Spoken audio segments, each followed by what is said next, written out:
We're going live. We're going live. Thank you all for joining me for the pre-show.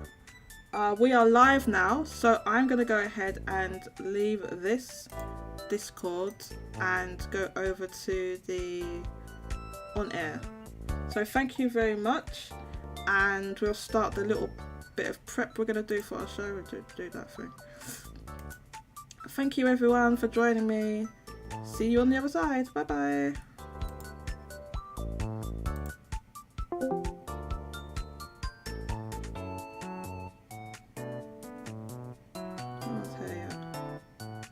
Okay.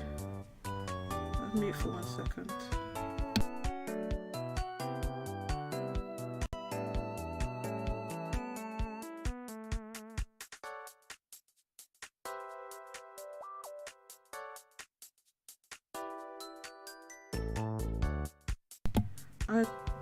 I'm gonna check this on the stream.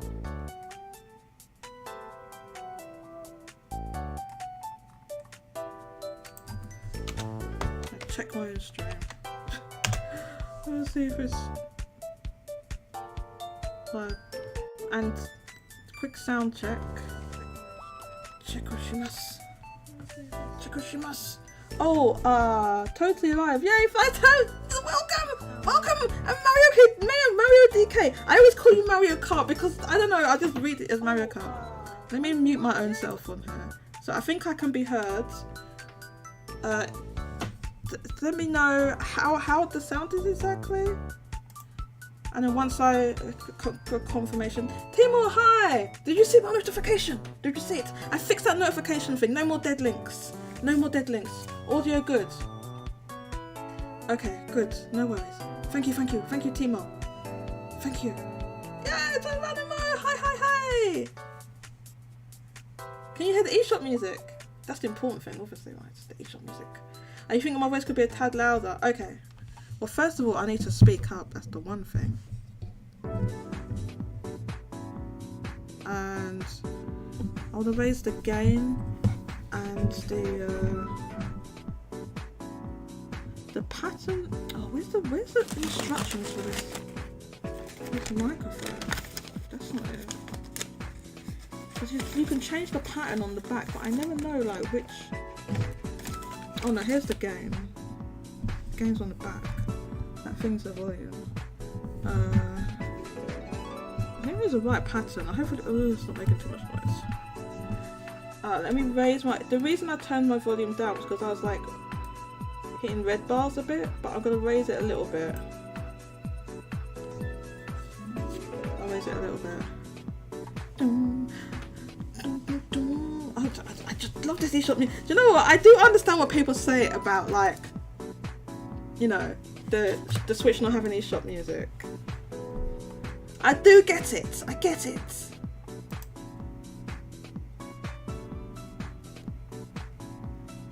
Okay, so this should. Can I close this thing here? How do I close that? The notice board. Okay. So, oh, there's one more thing I wanted to do because totally not said about the, how do you call it, the port. Oh, I'm looking at the wrong screen. If I look at Twitter, I think I made a tweet about it. Not that one. Not that one.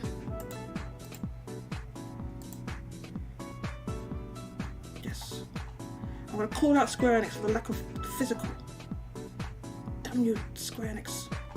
Call out Square Enix for that. And for Airbrushed Kiryu, you're getting your feet held to the fire today. That's what we're doing.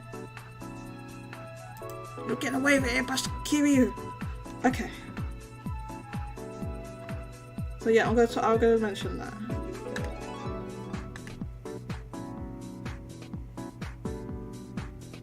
So now we've got a few people here. Let us begin. I know. That's why it runs so bad. The eShop runs so badly, doesn't it? The eShop runs it, but it's slow. It's slow. So you're having the eShop, so having the music, and then they can sort out that whole thing of it running. Because I feel like the reason it runs so slow is because it's trying to load everything in at the same time. Like it's trying to load every single game, like on the entire eShop, into one web page. That's how it feels. The eShop is hella slow. And it didn't start off that, if I remember correctly, from when the Switch launched, the eShop wasn't as slow as it is now. So it must be all the games are slowing it down. It's just dumb, they need to sort it out.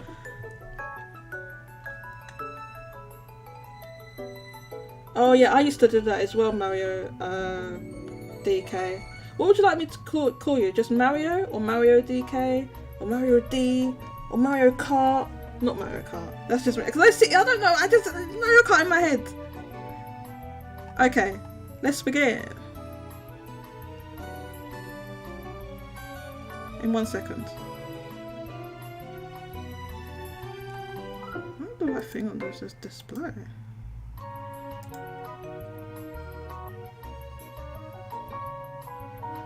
Hello everyone and welcome to another episode of Game Cornershop. I am hitting red bars a little bit. So today we have some interesting topics to talk about. Very interesting topics. Hopefully everything's displaying here correctly. So today we will be talking about the demise and death of E3. We will be talking about the regular Famitsu sales, which is very interesting because we had two quite, important releases, a couple of important releases, and we'll also be talking about what was the other? Airbrushed Kiryu. Now, I need to explain that Kiryu is the soon to be president of Square Enix. That's who that is, right? The reason I call him Airbrushed Kiryu is because of this photo. It's because of his LinkedIn photo, right? Or he uses this photo for everything. No, actually, hang on. Let me see the images. I'll show you why he's called that. Because of this photo right here. This is why I call him Airbrushed Kiryu. Because his photo is airbrushed with an inch of his life. That's why. But give him credit. He actually does look. He's like 50. He doesn't have any grey hair or any loss of hair at all. How is this? How is this man 50? How is he 50? But yes, Airbrushed Kiryu. That's who that is. This is him. He's airbrushed. And we're going to talk about him. Well, not directly about him. But we're going to talk about the company he came from. So if we got time, we'll talk about that. I'm going to call that out. I was maybe going to talk about the claim that Japan was colluding with antitrust regulators against market. Well, because now the Japanese regulators have approved the Microsoft and Activision deal. So it doesn't even make any sense. They just approved it with no concessions, nothing, because it has no impact on their market. So they're like, oh, we don't care. So there's that. And just a few, Resident Evil sales, Atelier Ryza sales, and so on. But let's start, as we always do, with the Famitsu sales. And I know we love this eShop music, but I'm going to lower it down, and we're going to turn it off for the main show. I know you enjoy it. Oh, the other thing is that I didn't. Oh, I thought I was like fully prepared. I didn't. The chat window. The chat. I can't see the chat. And I hate having to look at the chat on my phone. It's like super annoying. What chat? I can't see the chat. Chatter. I can see it on here. On the Streamlabs thing.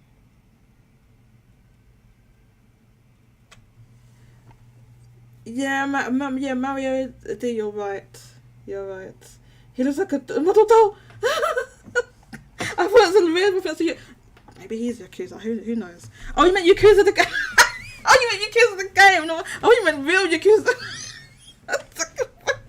Yeah, maybe who knows what that Dentsu company was up to that he was with. You meant Yakuza the game. Okay.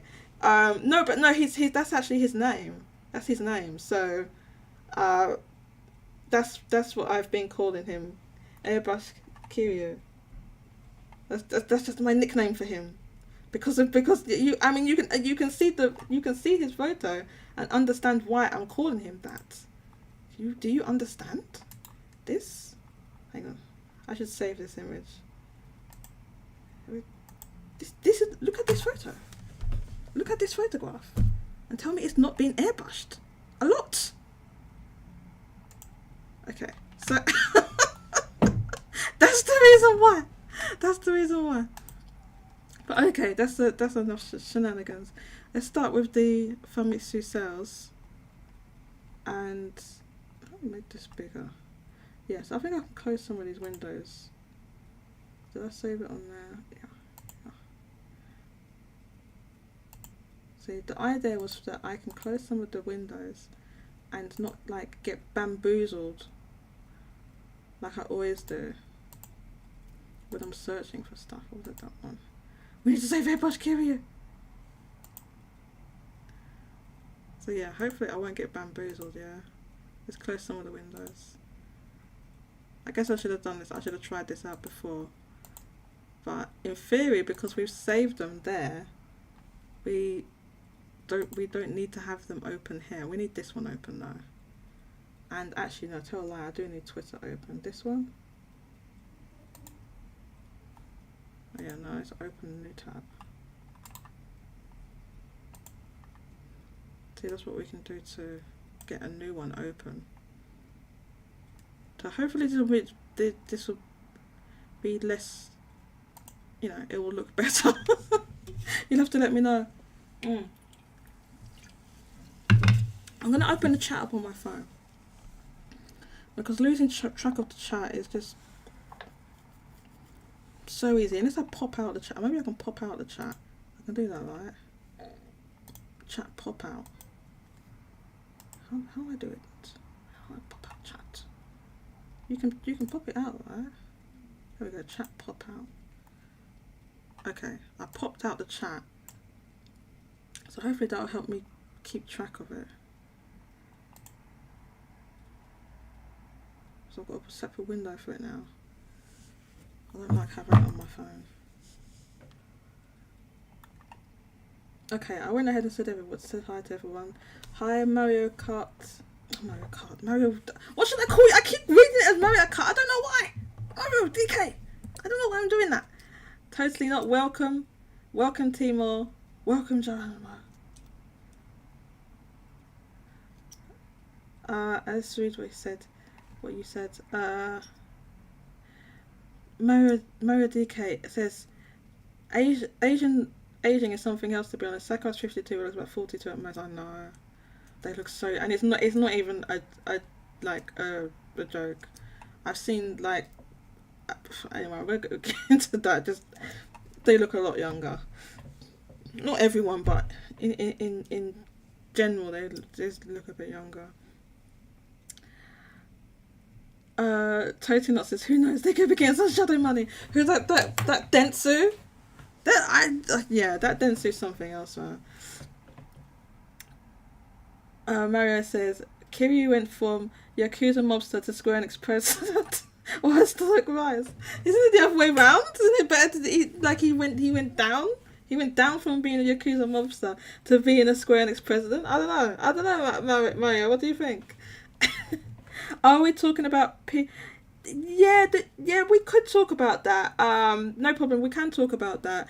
The only reason I didn't was because it's like more of a report or an estimate rather than like actual like announcement of what.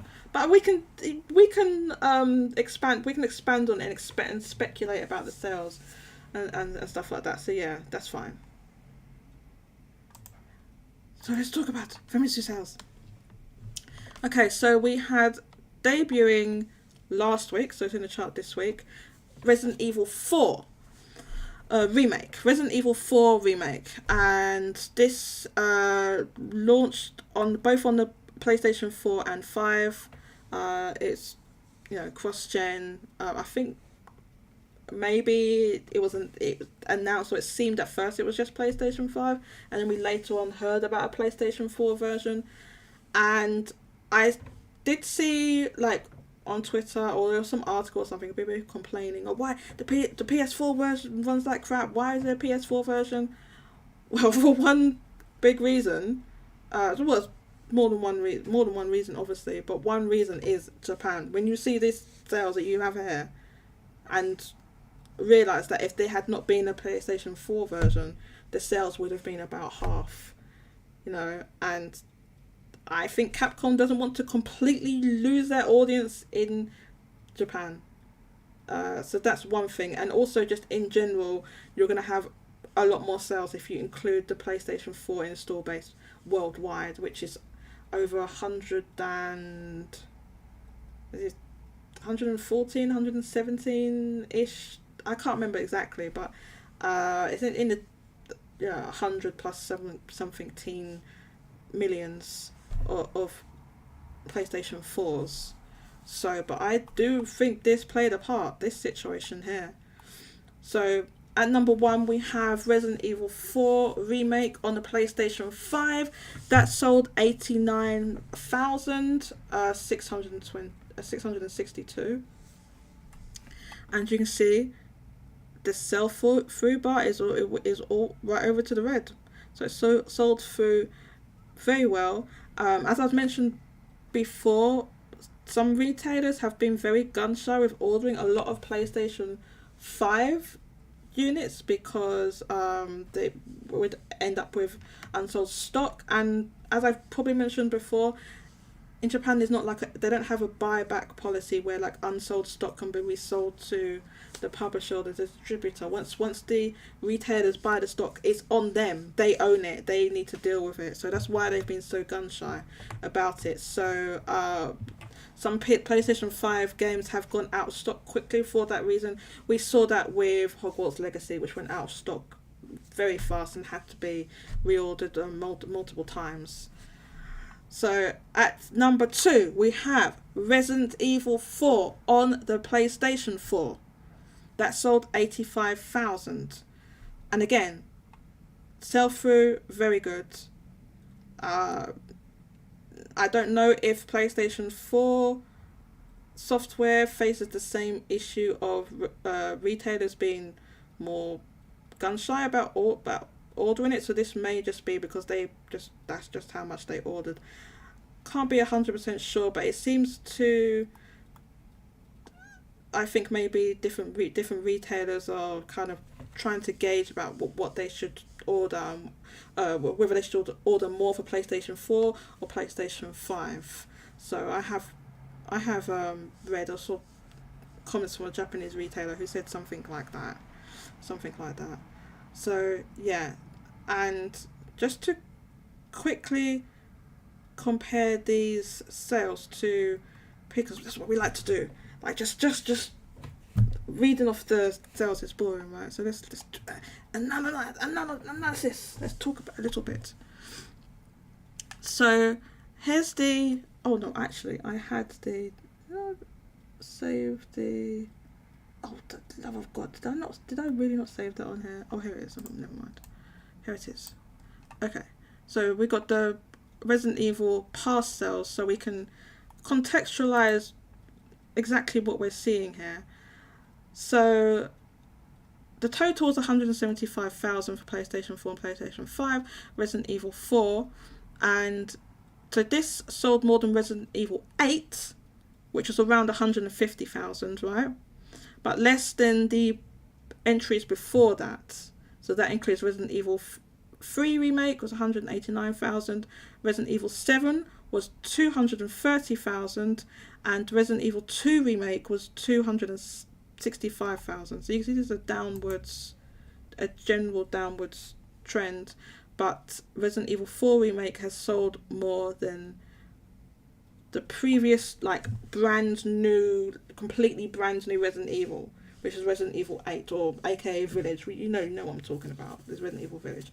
Resident Evil 8, right? So it sold more than that. Now, I did say on Twitter, I felt like the reason that Resident Evil 4 Remake has sold more than Resident Evil 8 was because Resident Evil 4 is in third person and Resident Evil 8 is in first person. It was, I know they added that like a DLC later on, but at launch it was just first person, right? So that's how it was presented. And first person is generally less popular than third person in Japan. Now you'd think it's because, oh well, maybe because Resident Evil 4 is like one of the most popular Resident Evils, like it is in the West. It actually, if you look at the original sales, like Resident Evil 6 sold way more than Resident Evil 4. I hope we can see it on here. Can we sort by? Let's sort by release date. So if we sort by release date and go past, I'm going to go past PS2. It's PS3, right? Okay, so the Resident Evil 4, you have to take both the GameCube and the PS2 into consideration, right? So I know it was on the GameCube first, and then PS2 later. But I think it's fair to put those two together. So yeah, so you can see first week sales, GameCube was 145,000. Is this large enough, by the way, the screen? I know the bookmarks bar's taking up a little bit of room now. I can make it larger. Enlarge. And then on this, I'm just looking at first week sales, by the way, right? So we're comparing, because that's the data we have for. That's the data we have for Resident Evil 4 remake right now. So yeah, so here's the original Resident Evil 4. Then it was an additional 235,000 on the PS2, right? So, but then if we look at Resident Evil 5. I'm sorry, I meant 6. That's 6.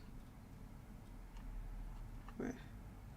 Right, okay. Look at Resident Evil 6. First week, these are first week sales, by the way. First week, you can see it says here, first week. Scroll down. First week sales of Resident Evil 6 on the PlayStation 3 was 643,000. Or was 644,000 on the PS3, and an additional 28,600 on the 360. So, this was way more popular than Resident Evil 4. And don't forget, this is PS3 and 360. There was digital stores, but it was almost not a consideration. So this pales in comparison to Resident Evil 4. What was the original? It was like 2. It was like 300. I didn't add it together. It was a 300 and something thousand. Was it? I didn't add it. I didn't add it together. But anyway, it was less than this. It was less than this, right? Less. A lot less. So Resident Evil 6, way more popular. Now, not as popular as the like Resident Evil 1 and 2, which you'll see. So there's a total of that 837,000 plus 39,000. Can somebody do mental arithmetic? Not me. To add that, but anyway, it's a lot. It's a lot. Yeah, if you round it up, it's like 880,000, right? We just round it up. Okay, so that's me trying to explain, like, that Resident Evil 4 isn't one of the most popular Resident Evils in Japan by a long shot. And then when you look at the originals, you see first week's not as big for a Resident Evil on the PlayStation 1, but we can see the eventual sales were over 1 million, right? And in Resident Evil 2, which I think is the highest selling one in Japan, I have to look at 3. Yeah, I'm pretty sure that one's the highest selling.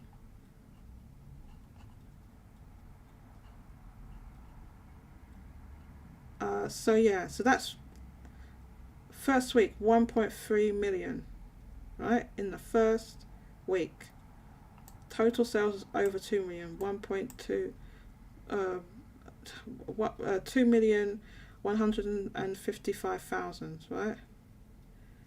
And now with this first week sales, if we are accounting for digital, even if you're accounting for digital, Resident Evil is way, way, way less popular than it was before. Because even if you doubled what the sales we have now, say, oh, okay, well, there's, what we get now, there's like 100% more digital, which it isn't, it's like 30%. But let's just say it is for the sake of argument. It doesn't even get close to the PS1 sales of Resident Evil 2. It doesn't even touch it at all. Even if you double the sales that we had for Resident Evil 4 remake. So that's what I meant to contextualize and see that just Resident Evil just is not as popular as it once was, but all considered, the sales were, in my opinion, solid. Sales were solid in my opinion for Resident Evil 4 remake.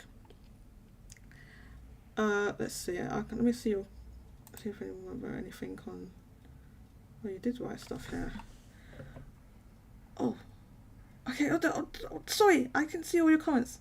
Mario says, "Oh yeah, you're right. Pity having to take over and manage." Oh, he's probably been handsomely compensated, because I know what's his face, the old one. What's his name? Is it Matsuda?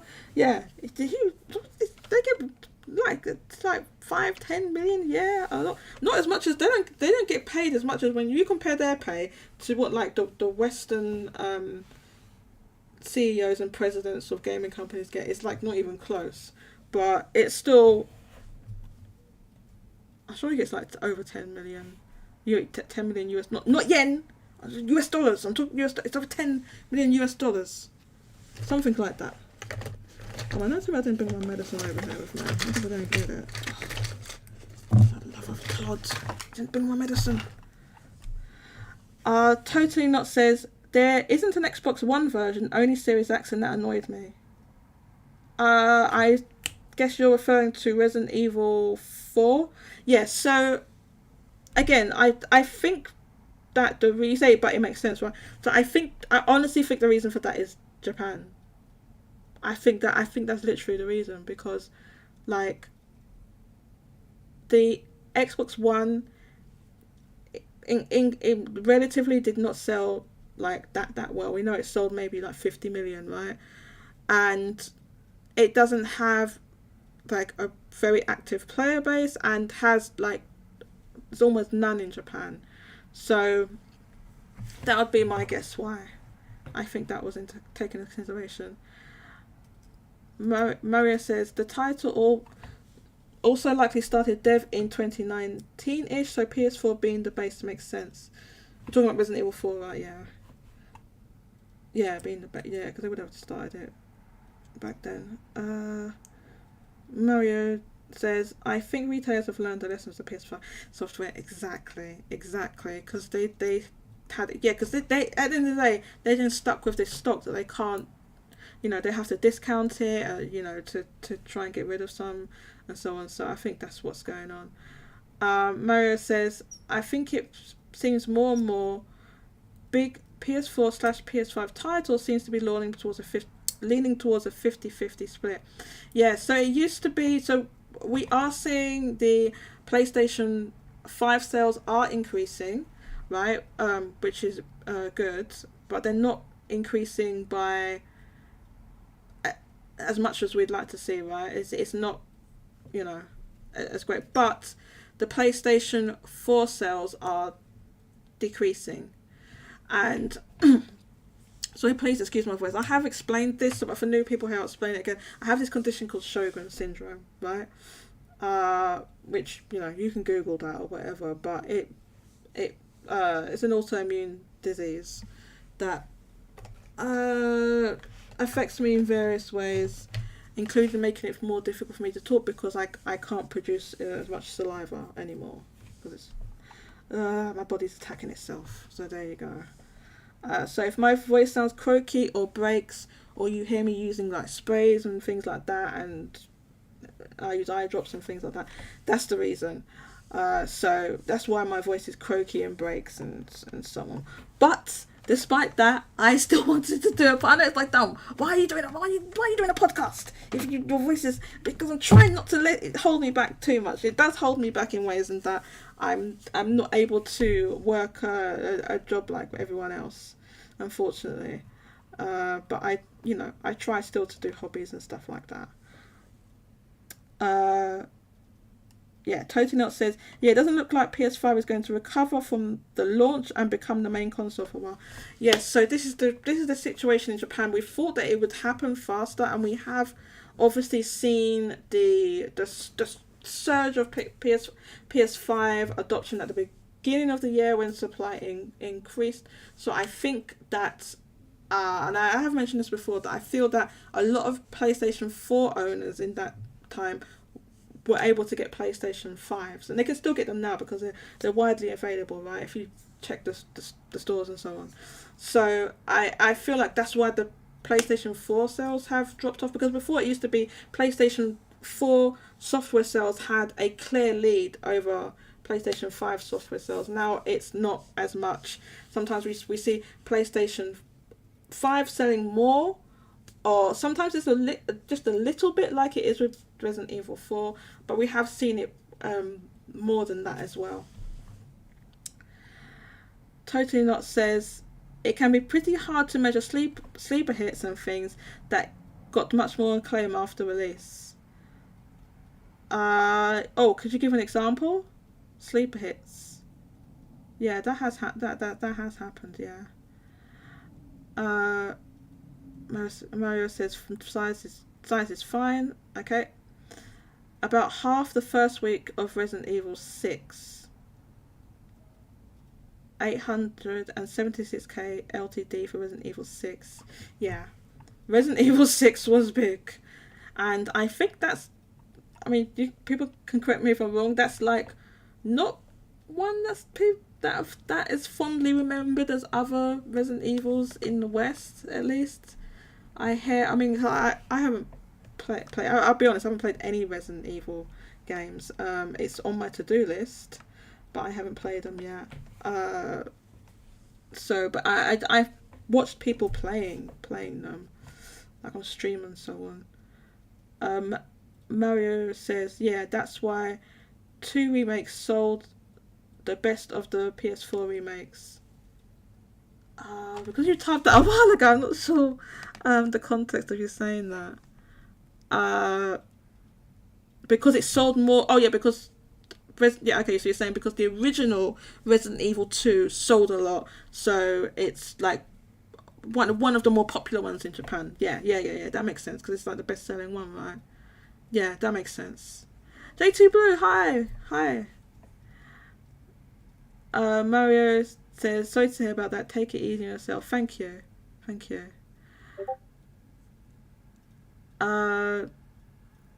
J2 Blue Engaged says, did you talk about A3 and Tales of the Kingdom? No, we haven't even got past the Famitsu sales yet. I'm being too slow. I'm getting sidetracked. No, so far it's only been Resident Evil 4, really. I'm not sure what you mean, Totally Not. Totally Not says, maybe sleeper hits wasn't the right word, just about Resident Evil 4. It's gotten a lot more popular in culture since then. I don't know if it translates to... I see what you mean, right, because it's like really fondly remembered, and plus it's been re-released like a million times, right, on like almost everything. Everything except for like, the Samsung fridges. It's on everything. So so that's probably right. Vinnie Mac, hi. Hey JCat, great job as always. Thank you so much. Okay, let's talk more about these sales. And then Kike, I know you're typing something. I'll look in a sec. So we had a Tellurizer 3, and this released, there's 3 different SKUs, so it's Switch, PS4, PS4, PS5, and I'll tell you right now, if a Tellurizer 3 had released last week, or the week before, when Bayonetta Origins come out, I would have won install base bucks, because there's 3 SKUs of Tellurizer, and I would have won install base bucks, but no. It had to release this week, and I lost 100 install base bucks. So that's what happened. I'm not pleased with you at Tellurizer 3. Anyway, on the Switch it sold 31,140. Good sell through right there. And so let's just look at the other two versions, right? And then we'll talk about the other sales there. So on the PlayStation 4, at number 5, it sold 17,240. Again, good sell-through. And on the PlayStation 5, Atelier Ryza sold 14,787. Good sell-through. That's at number 7. So, because the 3 SKUs are split up like that, we're going to have to talk about them together. And so, to that end, I did prepare something. Don't try and say I didn't. I know I did. Okay. I prepared something. Look. I did. Okay. Enhance. Right. So, the total of PlayStation 4 plus PlayStation 5 was 32,027, and the Nintendo Switch, as I said, was 31,140. Now, I had tweeted out before that I believed that the Switch version was going to sell more, and Media Create did earlier in the week. They tweeted out that it's the Switch version sold most. Now, it may have sold more according to Media Create and whatever figures they have that we can't see, but that's just what they tweeted. Okay, so just so you know, they actually did tweet that. Do I have the tweet? I don't know where I put it. Oh, I know where I put it. I do have the tweet. One sec. Yeah, I think I put it here. Right, so here they tweeted out. So this is Media Create official account. And they did tweet that. They said Atelier Ryza 3 seems to be most popular on Switch. Now, you can use, to Google Translate here. See, and they tweet that. On the other hand, Atelier Ryza 3, the end Alchemist and the Secret Key seems to be most popular on Switch. And they love using these emojis. They love these emojis. So, and I love emojis too, so I understand. So yeah, so that is a Media Create which hardly ever tweets. And only has 57 followers, which is wild. Actually, I'm not following it. I'll follow it. Yeah. Because it barely tweets. They barely tweet from this account, so I guess that's why. But yeah. So just so you know, that was an actual thing, and I looked at all the different stores, Tsutaya, Geo, and I looked at, I don't think I put Amazon in here, but Amazon would have been the same, and the Comeg sales rankings, and you see that there's a Switch version here and a Switch collector's edition, right?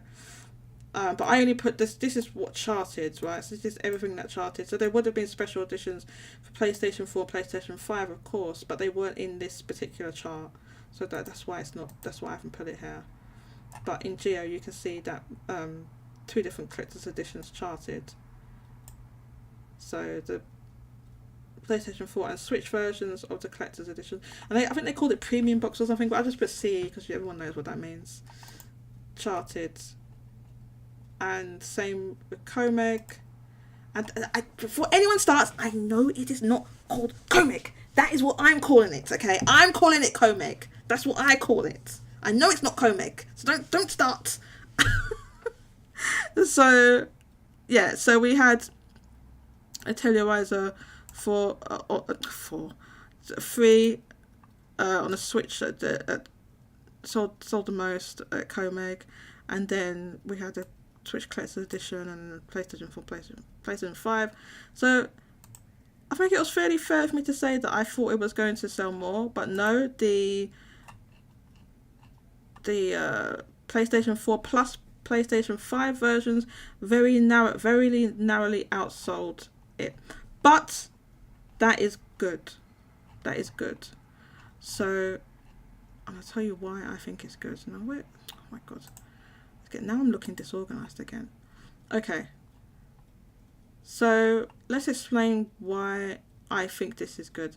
Now I screen capped this from Niche Barrier, which is The site we referred to a second ago as excellent site. I don't know who runs this site, but they're an unsung hero. It's such a good site for looking through. I mean, I do obviously use a game data library, but this has additional features that make it very useful for searching through and making comparisons. So that's why I like it. So, right. So now, the reason why I wanted to go through and look at the previous Atelier, we're only looking at the Riser sub-series, right? Because I know there's many different sub-series of Atelier games, and then recently we did have Atelier Sophie 2, but we're just going to look at Riser because we have, 2 consecutive sequels that we can directly compare. It makes it very useful. Whereas with Atelier Sophie, the first one came out so long ago that it's not useful comparison, if you see what I mean. So this is useful. So the first 2 games, Atelier Riser 1 and 2, they both released on the PlayStation 4 and Switch. But the new one, because it's much more recent, they had time to make a PlayStation 5 version. So that's why it had 3 SKUs. And as I explained, I would have wanted store-based bucks if this game had released 2 weeks ago. Anyway, there's enough of that. I'm annoyed. So I've looked at the first week's sales here, so we can compare. And the Atelier games have a history of being mostly exclusive to PlayStation, and that's just because that's what Gust, and then I think Gust was bought by Koei Tecmo. I think maybe it was independent at some point. Someone can correct me if I'm wrong. That's just what they decided to do. And I think there was maybe 1 or 2 games on the DS or something, but mostly they were just on PlayStation. So Koei Tecmo, I guess they made the decision that when they saw the way the Japanese market was going, that they needed to start releasing day on day on Switch, and they also ported collections of the older games to Switch, and they have managed over time to build up an audience, and we'll see that here. So the first week's sales for the first Atelier Riser 1 were 53,000 on PS4 and then 25,000 on a Switch, so twice as much on PlayStation 4. And that was in 2019. Then in 2020, Atelier Riser 2 sold we're just looking at first week right now, 43.9 thousand on a PlayStation 4 and 30.6 thousand on Nintendo Switch, okay? So they're narrowing a little bit there. And then now we get to Atelier Riser 3, and as I said, the total, let me close that sec. The total was 32,000 on PlayStation 4 plus PlayStation 5 and 31,000 on a Switch. So the Switch increased a tiny bit from 2, but the PlayStation version has dropped a lot, because Atelier Riser 2 was 43.9 thousand, we can call it 44,000 on the PlayStation 4 in 2020, and it's dropped off to 32,000 today in 2023, whereas the Switch version went up by around 1,000. So that's what happened. So if you imagine that, let's say Gust and Koei Tecmo, they were more of the Falcon mindset and they had not decided to do this, then they would have just seen Atelier games dwindle and drop off like that. But by using this strategy, they've managed to build an audience on Switch, as well as have their audience on PlayStation. So fair play to them, they did pretty well. And when it comes to just looking at this game in particular, because they're consecutive sequels, the sales just always go. I think it happens with pretty much every sequel. Most I know there's exceptions, but a lot of sequels the sales will go down when, especially, and I mean more in cases where, because these are all released within a few years of each other, right? So if you could maybe look at another game. If we look at like God of War 2018 to God of War Ragnarok. Now God of War Ragnarok hasn't been out as long, but we know that the initial sales of the first few days were a lot more than God of War 2018, and that's a direct sequel. I think the difference with that is that there's wasn't many years, right? So from 2018 to 2022, that's more years. Whereas in the same time frame, they've released 3 of these Atelier games. So I think that's the reason, right? Because they're just all so close to each other. So that's the comments about Atelier Riser. We'll get into the rest of the stuff. Let's see your comments. Pop out chat. Vinnie Mac, what did you say and delete there? What was that? Atelier seems to be around 50-50 split. Nintendo Sony split now. Yeah, it's about that. So whatever next game they come out, that'll be the one that sells more on Switch at launch. But overall, it will sell more on Switch just because Switch games have longer legs than PlayStation games. So you'll see next week that the Switch version will catch up. Like MC Tissa getting involved in the emojis lately. I know, really. Totally not said. What are the install-based bucks things of Atelier? Okay, so I need to explain install-based bucks. Right, totally not. I don't know how you found me on my channel. I don't know if you have ever been or used or a member of install-based, but so install-based is a sales forum community, right? And they have this feature they added recently, betting, right? So they gave everybody a load of fake money, right? Not like just, this is like what you just, it was just there one day, right? And you could bet on various things. So I'll show you. Here.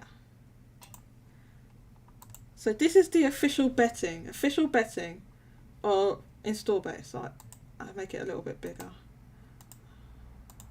Right, so this is install-based forum, and you can bet on various things. They gave us all this fake money. They gave everyone fake money. I don't know if I can show it on here. You can see how much fake money I have. Does it show? Yeah. Here's my fake money. Look, official betting cash. 1,070 install-based bucks.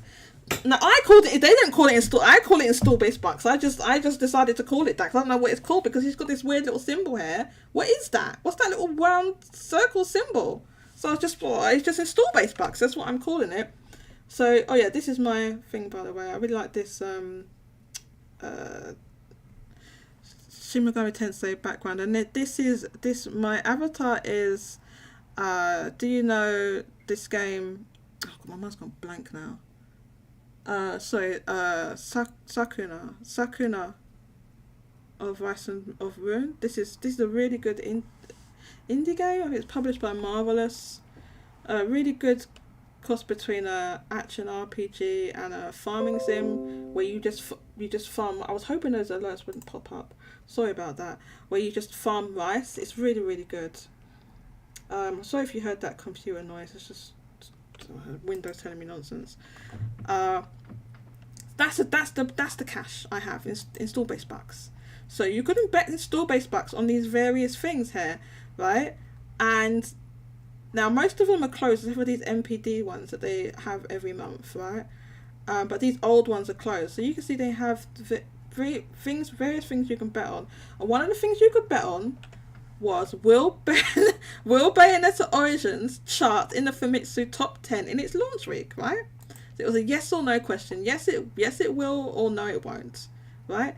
And for some reason I got the dates mixed up, and for one thing I thought that Atelier Riser 3 was going to launch in the same week as Bayonetta Origins, right? And then I was dumb and I thought that some of these older games like what was it, the Wild Hearts and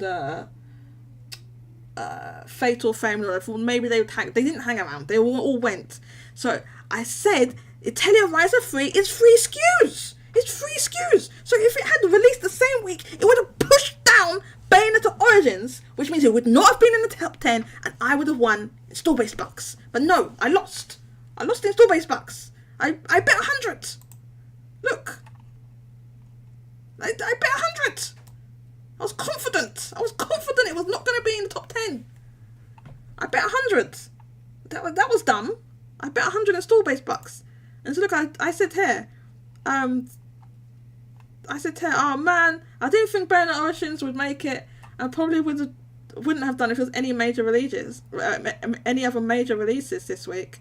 And then Lay Louch, please tell me how to pronounce the mod's name. I'm sorry, Boss Mod. I'm sorry, I don't know how to say your name. Someone please tell me. I know this character is from an anime. I've never seen this anime, so I don't know how to say the name. I apologise. Anyway, they said that would have needed several major releases. Yes, but Atelier Riser 3 has free SKUs. It has free. So if it was there, then I would have won install-based bucks. That's my point. That's why I'm not happy about Atelier Riser 3. Because it didn't release when I thought it was going to release. So that's the story, basically. He wasn't here last week. Fake money. Yeah, they gave us fake money. Mario DK says, but then Koei also made Wild Hearts Dexter exclusive. But you need to remember that was published by EA. I think that was EA's decision, because if you look at what was the previous game? Wolong. They also had Wolong. Whereas Koei Tecmo did publish that themselves, and that had a PlayStation 4 and PlayStation 5 version. It was not next gen exclusive. You know, I think that was an EA decision. That was a dumb decision. But yeah, Vinnie Max says that was a great decision on Gust. Yeah, Gust and Koei Tecmo decided. So yeah, that's why. Because you can see Koei Tecmo make good decisions. I think it was a good thing to make Wolong cross-gen, personally, in terms of sales. And it was a good decision to have Atelier be multi-platform.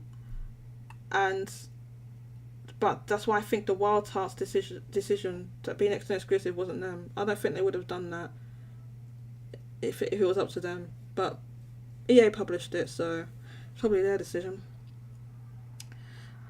Vinnie Max says a better comparison would be the new Trails of game. Well, the Trails of do you mean the last one that just released? Because the last one they just because you're saying that Falcom have not released any of the recent ones are not on Switch at all, right? And the last ones weren't day and day, and the sales just went down and down and down and down. Yeah, to the point that the investors got on them. Basically, the investors were like, "What's going on?" It's like, what's happening here? So then they had no choice, but they held out as long as they could. They did not want to do that. Oh, I don't know. Like, people say, oh well, okay, they're not that big, they can't do it. And I'm like, how would they were doing this literally this exact thing like a few years ago. They released it on the Vita, on the PS3 and the PS4 all at the same time. They managed to do that. It's just beyond me. Anyway, Totonot says, I'm pretty new. I found about you from an old SMT Network podcast. No! Don't lie! Really? From this really? Oh wow, that's amazing! That's amazing. Yeah, shout out to Spencer. Spencer's a really, really, really cool guy. Actually, back when this show began life as a Twitter space, right? It began life as a Twitter space, and he would actually join in regularly. I guess because it's easy to hop in, but I haven't had him on the show in quite a while. But yeah, he's busy with things, and he's changing jobs. He changed jobs and stuff like that. But yeah, SMT. I listened to that podcast from like ages and ages and ages ago. It must have been a few years ago, when maybe I first found that podcast. I'm like, how can there be there's a whole podcast just for Shin Megami Tensei, this niche tiny franchise that nobody gives an F about? There's a whole ass podcast going back years. I was was amazed. But yeah, I was on one of the shows, right? Was that the one where I was talking about Soul Hackers 2? I think he had me on to talk about Soul Hackers 2. Yeah, maybe it was that. Timor says former Reset Era users on there as well. On where? On where, Timor? On the SMT podcast? Is that what you're talking about? I'm not sure what you're referring to. Katsunova, welcome. Sounds interesting. Yeah, the install base money, the fake money they give us. Thank Meme Sector! What's up, everyone? Welcome. Thank Meme Sector. Totonot says Layla, she's kind of pronounced like Lelouch from Code Geass. Good show. Okay.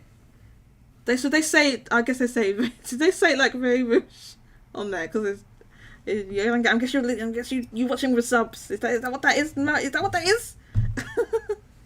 Okay, that's a good show.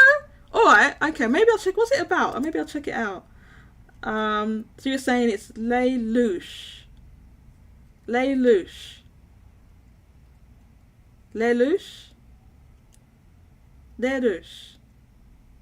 that how you say it? Okay, from Code Geass, featuring the legendary Norio Wakamoto. Okay, I have never heard of them. Is that the writer or the voice actor?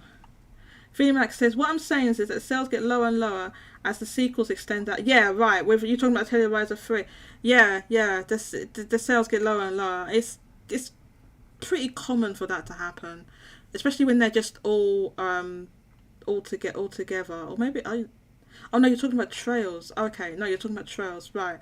Yeah. Same thing applies basically. And in that case, it was even more marked because.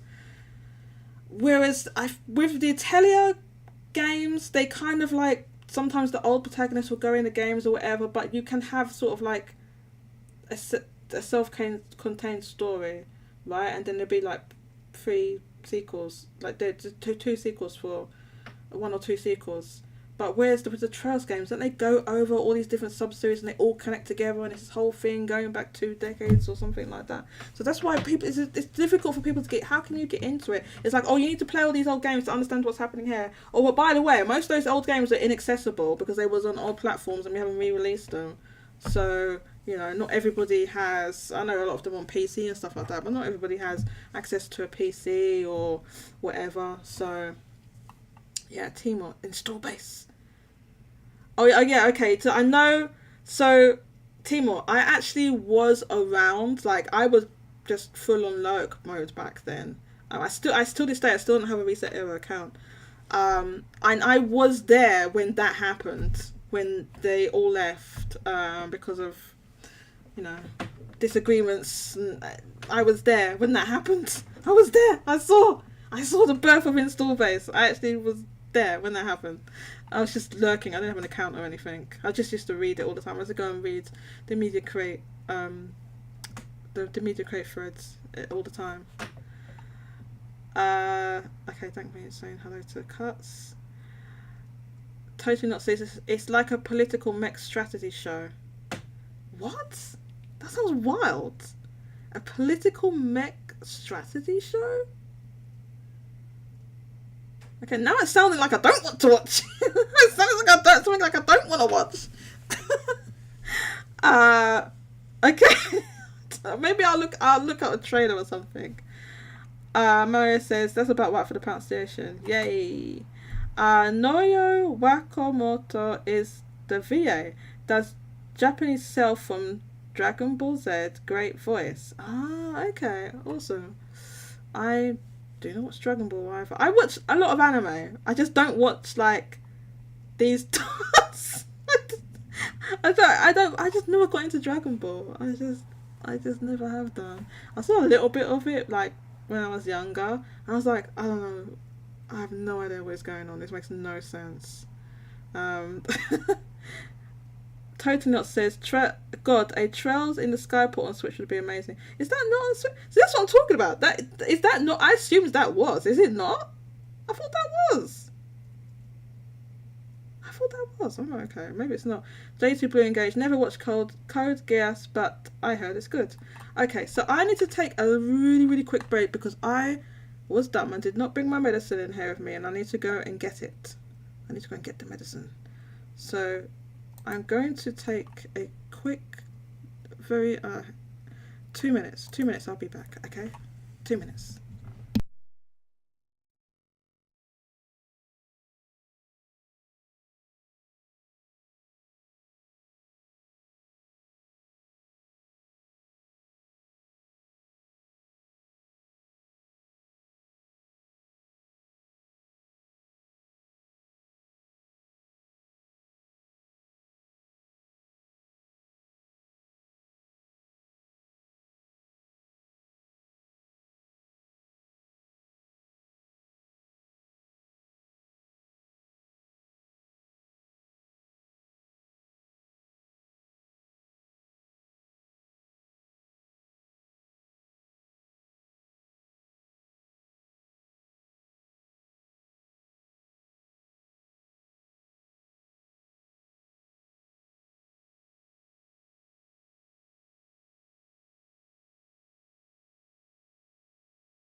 Okay, I'm back. I'm back with medicine. Let's all hit that like button, please. Please hit the like button. I should have. Did I tweet out that I was live, or was I dummy and not do it? I dummy. I dummy. I did. I tweeted it, right? I had the auto tweet. The auto tweet. I should have tweeted too. Okay. Please retweet and like my tweet. Please. I'm going to share this. My direct message. Where's that message group I had? Is it gone? Oh, for the love of God. It's gone! Why this happen? Okay. I thought I had one. Oh, no, here, there, yeah, I do. It's here. Oh, for a dummy. Okay, can everyone still hear me? Oh, I have a message group. I forgot to put it in. I'm live. One like smiley, winky face. Okay, people might get annoyed that I'm doing that, but one needs to. So please hit the like button and promote, and let's get some more people. Let's get some more people in here. 1 2 1 2. Can everyone hear me? Okay.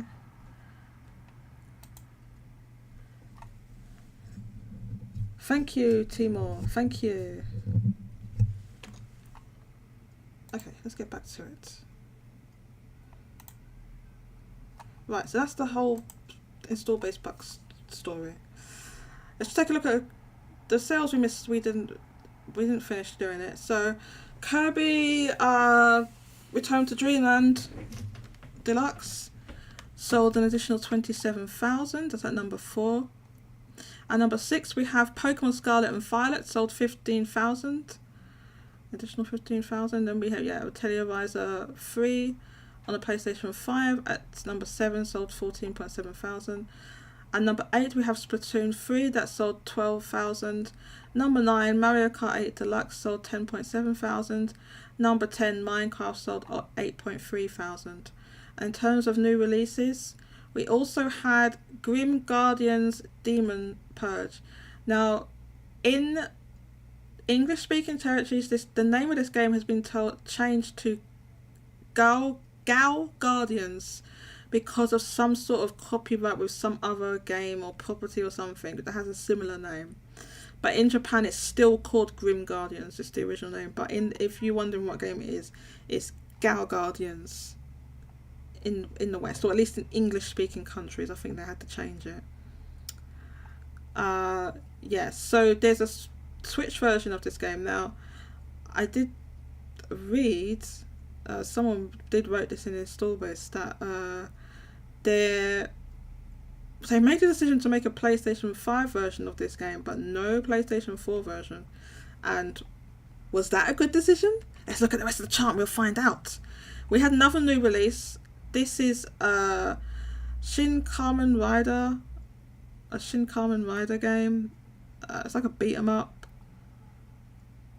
As far as I think it's a beat 'em up. Yeah, I mean it's kind of a smaller game that you wouldn't expect to sell a lot, and so yes, it only sold 5.4 thousand with still a green sell-through bar. But this is Bandai Namco.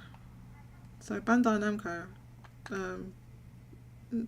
can do a thing like that and make a game Switch exclusive for whatever reason, but then not put Pirate, what was it called?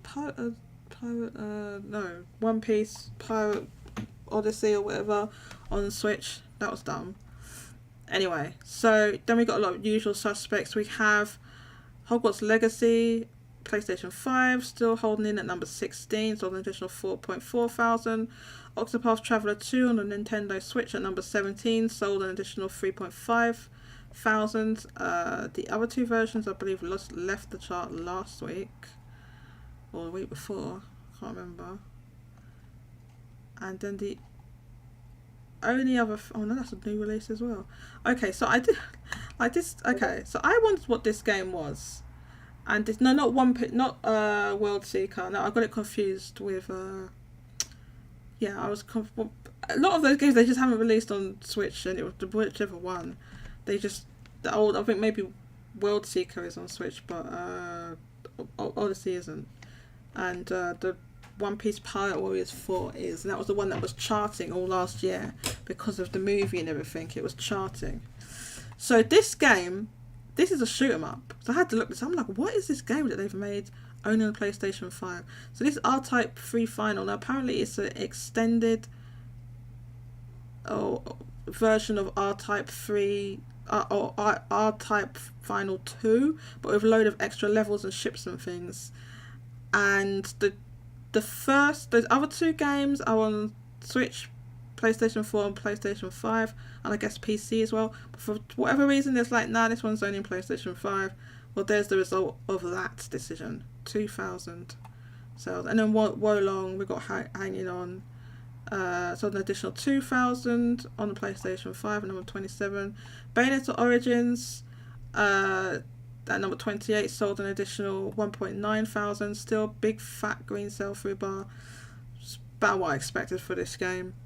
And yeah, you know, obviously it shouldn't have got into the top 10, and if it hadn't have done, I would have won install base bucks. It is what it is. I did not win install base bucks because of this game.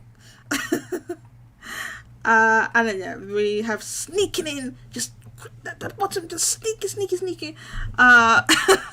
Gran Turismo 7 on PlayStation 5. It's bundled, and I can prove it. I can prove this is a bundled game. I think we all know it's bundled, but I just wanted to. You can see this now because if you look on Amazon, did I not? Oh my god! Please don't tell me I did not save that link, the Amazon link. I'll tell you. Let's look at Amazon later. What I wanted to do, before we do the hardware sales, I wanted to introduce a new feature or new thing I've done. So, can you read katakana? Yes, I can. Yes, katakana and hiragana. Why did you see me reading it? You saw me reading it. Yeah. It says Bandai Namco Entertainment Japanese. Yeah. It's hiragana and katakana I can read. It's kanji. That's the big mountain to climb. Because I only know like 100 kanji. There's thousands of them, right? It takes years to learn it. So, yeah. Anyway, this is what I wanted to do. Where is this blasted thing? Okay, so I have added Discord. Now, hopefully, this will work out. So, with this Discord here, I can show you what KeyCare has been doing. Let's go and sneak up on KeyCare and see what they've been doing in the live chat. What have they been doing in here? Okay, so they've posted a meme of some kittens, Resident Evil Revelations 2, and then knocking off Resident Evil. Can I make that bigger? I think I can make it bigger. Oh yeah, there you go. Cute cats. They're like, get out of here, Resident Evil 6. Get out of it. I guess that's what's happening. So, yeah, so we can just have a look in here. So, if you do want to post, now obviously there's restrictions, right? Not going to be posting certain things in here. Nothing pornographic or hentai or anything like that, please, at all. Just cute little memes and things like that. If you want to post a little GIF or something, you can come into the live chat here. This is the live chat for Game Cornershop, which is our show. And you see I'm here in the on-air room. If you want to join me for the call-in section, which will be after I do the hardware sales, you can join here in the waiting room, and then I'll bring you into the on-air room. Right, so if you want to post any cute little memes and things, you can post them in here, in the live chat. And I did post the invite link, right? No, not that one. Right, where's the invite? Okay, so let's get another invite link, and I'll drop it in the chat.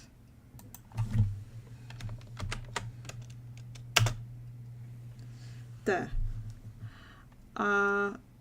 So if you'd like to join and add little memes or some, if you're not already a member of the Discord, you want to call in, you want to join our community, please feel free to join. The more the merrier, so you're very welcome. Oh man, yeah, Timor. So the thing is with Benji's chats, right?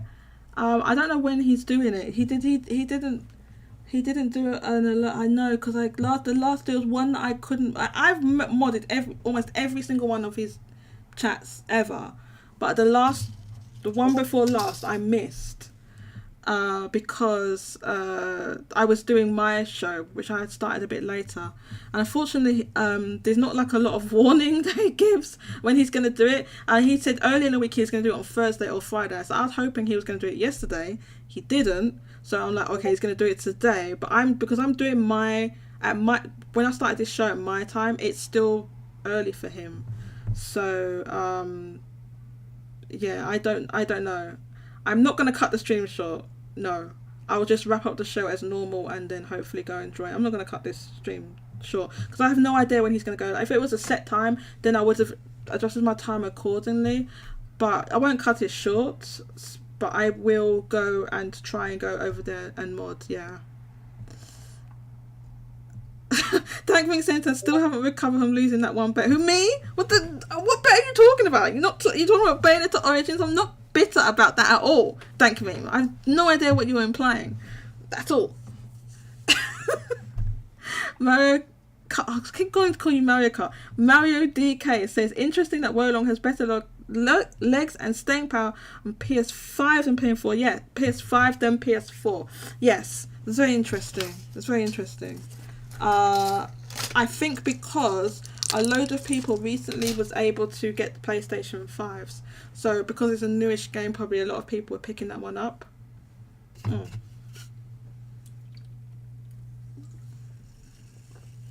Yeah, ask because you mod the chat, I know. I don't know, when's he could Timo, if you know when he's gonna do it, then please let me know. He said an hour and a half. Okay. Yeah, I might, maybe I'll probably finish the show within 2 hours and go over there. Who's Benji? Sorry. Benji is Benji Sales. You can find him at Benji Sales on Twitter. He tweets a lot also about video game sales and like interesting news and stuff like that. And he's been doing that for a few years now. And then a few years back, before no one even knew who he was. No one really knows where he is now, but he does have quite a following on Twitter.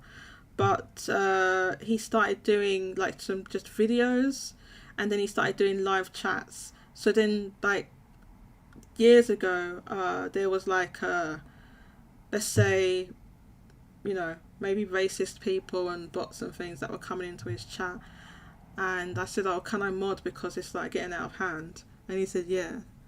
So I just became a mod for him. But I've been watching him for years, and he's someone, he does such a great job. I really love what he does. He's a great guy, and I really love his live chats and things like that. And so yeah, he has inspired me a bit.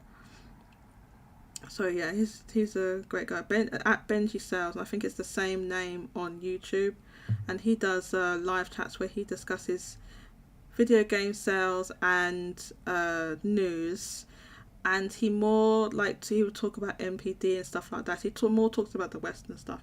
So I'm like the Benji Sales, we're talking about the Japanese stuff and the Asian stuff. So I'm like, yeah, talking about Japanese sales. Benji is great. Benji's awesome. Yeah. So that's who Benji Sales is. Yeah. So obviously, you know, I'm assuming not everyone knows who he is. Obviously, yeah. Benji Sales, Benji Japan. I'm Benji Japan. I'm Benji Japan. Do you like the imaginative name that I thought up for my Discord server?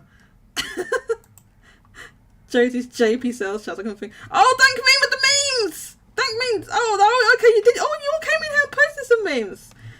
J2 Blue, Jeff with the announcement of E3 being cancelled. Oh, why won't I open? Look at this. Awesome. These guys that are in this video, they must know that they've been memed to hell like all over the world. I think they got famous from this, right? Because I know this happened like during COVID because so many people were dying.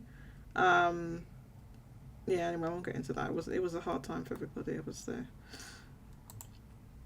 Thank you, Center. Oh yeah, Splatfest this weekend. Let's go. I chose what team? I chose Aliens, and I hope I'm gonna be able to play with. Contact my friend to play as a Splatfest. So I think Fry is gonna win because so many people chose Aliens. I am evil Homer. I am evil Homer. Yeah, I remember this episode. I can't remember what it was from, but I know he says I am evil Homer. Isn't that what he's saying? I am evil Homer. Is that Jeff Keighley? Just dancing on the grave of evil. Oh my god, he's really like rubbing it in. He's super rubbing it in. He was ahead of the curve because he he pulled out E3 years ago, and he was saying it was going away in a direction he didn't like, and that must have been like 4 years ago, because that was definitely, it was, I'm pretty sure it was in 2019. It was before the pandemic started. It was before then. Maybe the year or the same year or just after Sony pulled out. I can't remember if it was the same year or not. Or so maybe Sony was there in 2019. Yeah, he is. He's saying, yeah, I am evil home. What episode is that from? I just remember that episode, but I can't remember the context of why he's doing that. I don't want to go, why is he doing that? I don't know. So yeah, nice to see your memes and everything. Nice family friendly memes, thank you for not getting me TOS'd. Okay. They're the most famous Nigerians ever. Yeah, they're super famous, right? Because I swear they got really famous off the back of that. I'm pretty sure that's what happened, right? J2 Blue says, I choose Nessie. Dankmean says, I'm Nessie. Oh, you're Nessie. Oh, okay. Well, I thought everyone chose, or maybe I should have, but my friends wanted to choose Nessie, so I just like, okay, we choose sorry, my friends wanted to choose aliens, so I just went along with what they wanted. But Nessie would have been fun, because Nessie's like a fun kind of folklore thing. There's so much media and stuff about it. You know, obviously it's not a real thing, but there's so much media and stuff about it. It's really fun. So that would have been. I'm really looking forward to Splatfest. I need to grind because I'm so behind. Anyway, I'm getting off track. We're going to talk about the hardware sales. Hardware sales. I need some transitions. Maybe there's another thing I need to add to the list. Oh yeah, I'm going to go through. Not right now. I'll do the hardware sales, and we're going to go through. My mind's gone blank. What was I about to say? Oh yeah, my roadmap. The roadmap for the direction of the YouTube channel and the Discord, what we're going to do. But for now, let's get back to the other page. So let's close off this Discord for a second. Okay. And we're going to talk about hardware sales, which I did. I'm pretty sure I kept a thing here. Where is it? Did I put the same thing in there twice by accident? Oh my god. Sometimes I just don't even know where my head is at. Okay, so we're gonna have to go back to here because I messed up. But luckily we don't have to go that far. It's here. Okay. I actually don't tweet a crazy amount. I've been trying not to like just be on Twitter all the time. Do you know what I mean? It's not. And the platform's just gone so downhill recently. And like there's this whole thing where I'm sure probably some people know what, you know, the new management, and there's certain people that are not signed up to like Twitter Blue, whatever it is, they're burying your tweets. So I'm not getting a lot of traction on my tweets at all. They're just getting completely buried, unfortunately. So I don't even think I don't get many likes or anything. So this has only had 5 likes on it, and 1 bookmark. You can see if someone bookmarked it. I've never seen that before. Huh. 1 bookmark. That's interesting. Okay. Hardware! Let's talk about the hardware! So, everyone can see this, right? Let me close the thing there and make this larger. Enhance! Or maybe it's too enhanced. Okay, so Switch increased a little. I think the baseline's around 50k at the moment. PS5 declined versus last week despite a major release. Resident Evil 4 Remake probably slowed the decline this week, but I think we are getting closer to the baseline. PS5 is fully stocked in all the stores in Japan. So first of all, let's look at the sales. So Nintendo Switch, so a total of 54.6 thousand. That is up a little on last week's 49.5 thousand. And of those 36, just again, it's obviously mostly OLED. OLED's up a little on last week, okay? So that's all to talk about there. PlayStation 5, sold 38.9 thousand. That's down a little on last week's 40.4 thousand, and of which it's obviously mostly the disc version PlayStation 5.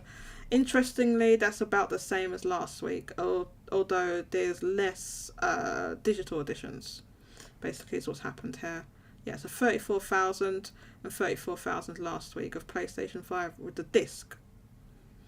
PlayStation 4 sold 1.5 thousand. There really isn't a lot to say there. We know that the PlayStation 4 has pretty much ceased production, or they're definitely not counting how many they sell anymore.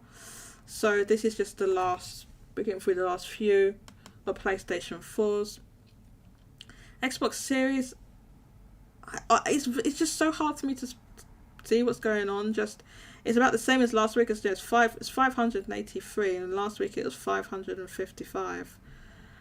So roughly the same as last week, but I mean it's not doing well. I mean, even for Xbox, when I say not doing well, I mean it's not doing well for Xbox, because it has done better than this. We've seen weeks of double this. We've seen weeks of 1,000. And then even before that, we saw weeks of 10,000, 14,000. End of last year, I think it was a 14,000 week. Not anymore. And I think part of the reason is the availability of PlayStation 5s, where people maybe were opting to get Xbox Series when they could not find a PlayStation 5. That's just a theory of mine. I don't know that for certain. And then there is also the issue of like Famitsu was over tracking Xbox when you compared it to Media Crate, who has about 50% less tracked. So maybe they were course correcting their tracking. That was just my theory. I have no way of knowing that. No one has any way of knowing that. So Xbox, all we can do is watch it and see what happens. I will say though, if we look at these graphs, are they here? Right, so these graphs are made by Hiska-kun, who makes excellent graphs on install base. And I want to bring to your attention, not that one, this one. Okay, which so small. Okay, this is, you can see that, right? So if we zoom in on this part, so this is Xbox. This is Xbox family hardware sales. So the green flat line is Xbox One in Japan. Okay, so these are sales in Japan, and then the red is Xbox 360. You probably can't see this, it's pretty small. But anyway, the red line is Xbox 360. The blue line is the original Xbox, and the yellow line is our current gen Xbox Series. And you can see it is within touching distance of the original Xbox. It's about to cross it, but because it's been slowed down recently, you can see like it's kind of gone flat here. It's taking like way, I mean this could have crossed ages ago, but it's taking way longer to cross. So in the next week or two, it will reach the sales of the original Xbox. Which is like 500,000, right? Around 500,000, I think. If we look on here, was it 450,000 around? Okay, so around 450,000. And what's the Xbox on now? It is on. Okay, yeah, so it's at 434,000.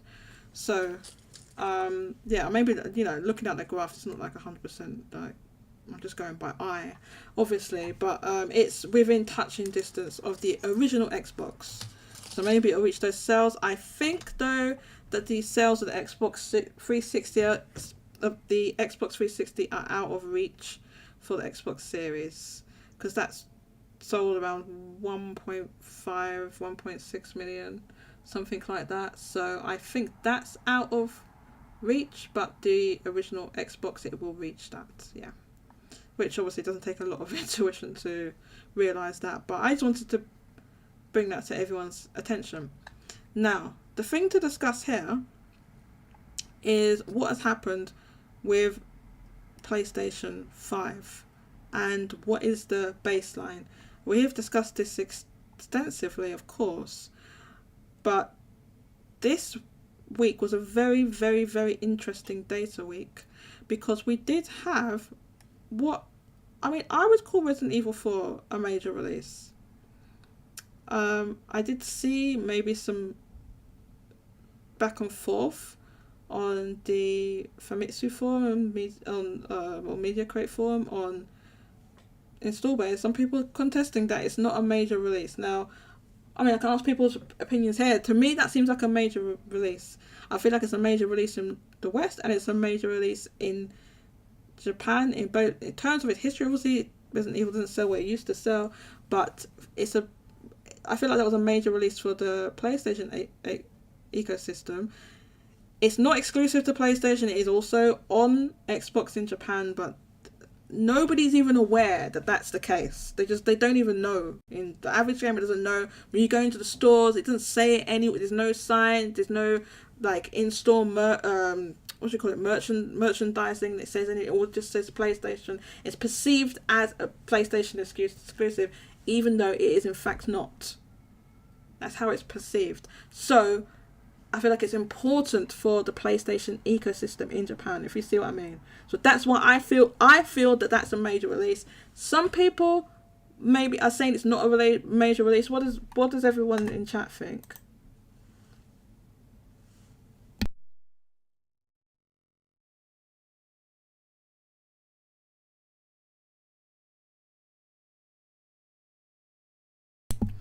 So I just have to take my medicine.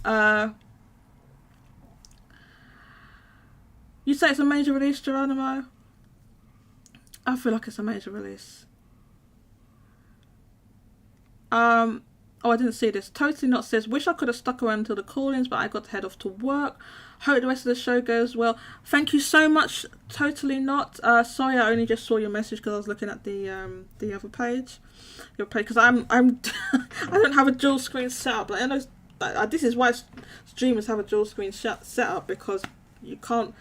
You know, you have windows covering things. I only have one screen. I'm not a professional streamer.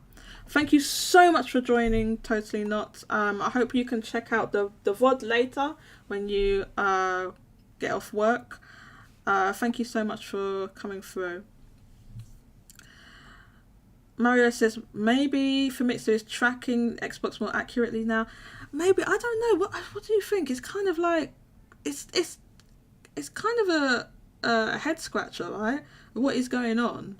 I'm not sure, because I know a lot of people have asked me. I've seen a lot of people discussing it, and no one there is not really an answer to what is going on with this, with the tracking. Why there's a huge difference between Media Crate and Famitsu?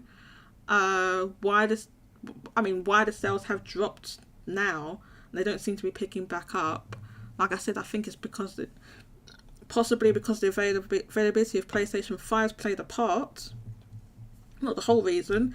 I think that played a part. So, I'm not sure. Mario also says, I think the baseline has been below 30k for PlayStation 5. Interesting. Probably less than 20k. You think it's less than 20k? Ooh. Yeah. It depends on the criteria, major release, sales-wise, or resources history-wise. So, in the case of Resident Evil, I think it's kind of both, because the history of being, and I'll tell you why. Because it's still a franchise that can pull over 100k. Even in Japan, it's pulling over 100k physical on a declining platform. So I think that's fairly decent considering the circumstances of that, and we compared it with the previous Resident Evil games, and it has sold more than the last mainline entry, Resident Evil 8. It sold more than that. and I think that's because of I honestly think the camera viewpoint plays a part of that. I think the people aren't as fond as first person in Japan, so but regardless it sold more than the last Resident Evil. So I do so in the case of Resident Evil, I said yes, sales wise and history wise. Now I've got a counter example, same publisher, Street Fighter. Street Fighter, everyone has heard of Street Fighter. You know what Street Fighter is? It's popular worldwide. It is not popular in Japan. It's not a system seller in Japan at all. You just have to look at the sales of Street Fighter. I had people coming at me on Twitter saying that it's amazing, and I'm like, no, it's not a big. It just is not a big seller. It isn't. You clearly have not actually looked at the actual sales. You're just assuming in your head, well, Street Fighter, I know what that is. That's popular worldwide. It's popular in Japan. It's Japanese. Of course, it's popular. No, no, it's not. It's not. It just isn't. It's not. That we can look at that. Let's look at niche barrier. So, can we search from here? Or was that going to mess things up? I don't know if we can search from that one. Let's look at niche barrier and look at street. Let's just look it up. Street Fighter. Oh man, if I can type properly, sorry. Let's look it up. Street Fighter. So here, oh my god, fathers. Street Fighter. You can look it up right here. This is sorted by release date, right? So, no, is that sorted out?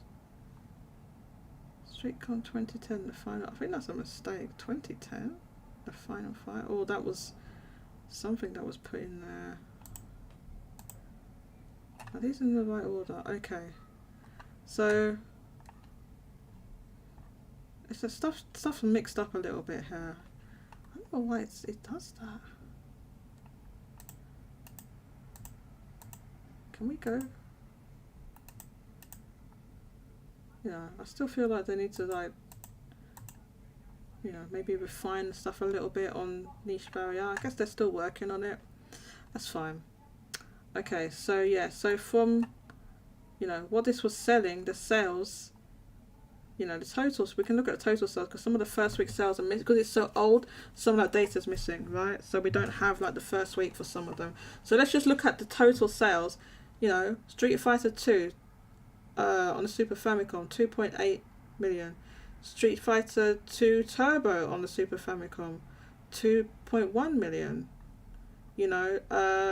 Street Fighter 2, the new challengers on the Super Famicom, 1.2 million.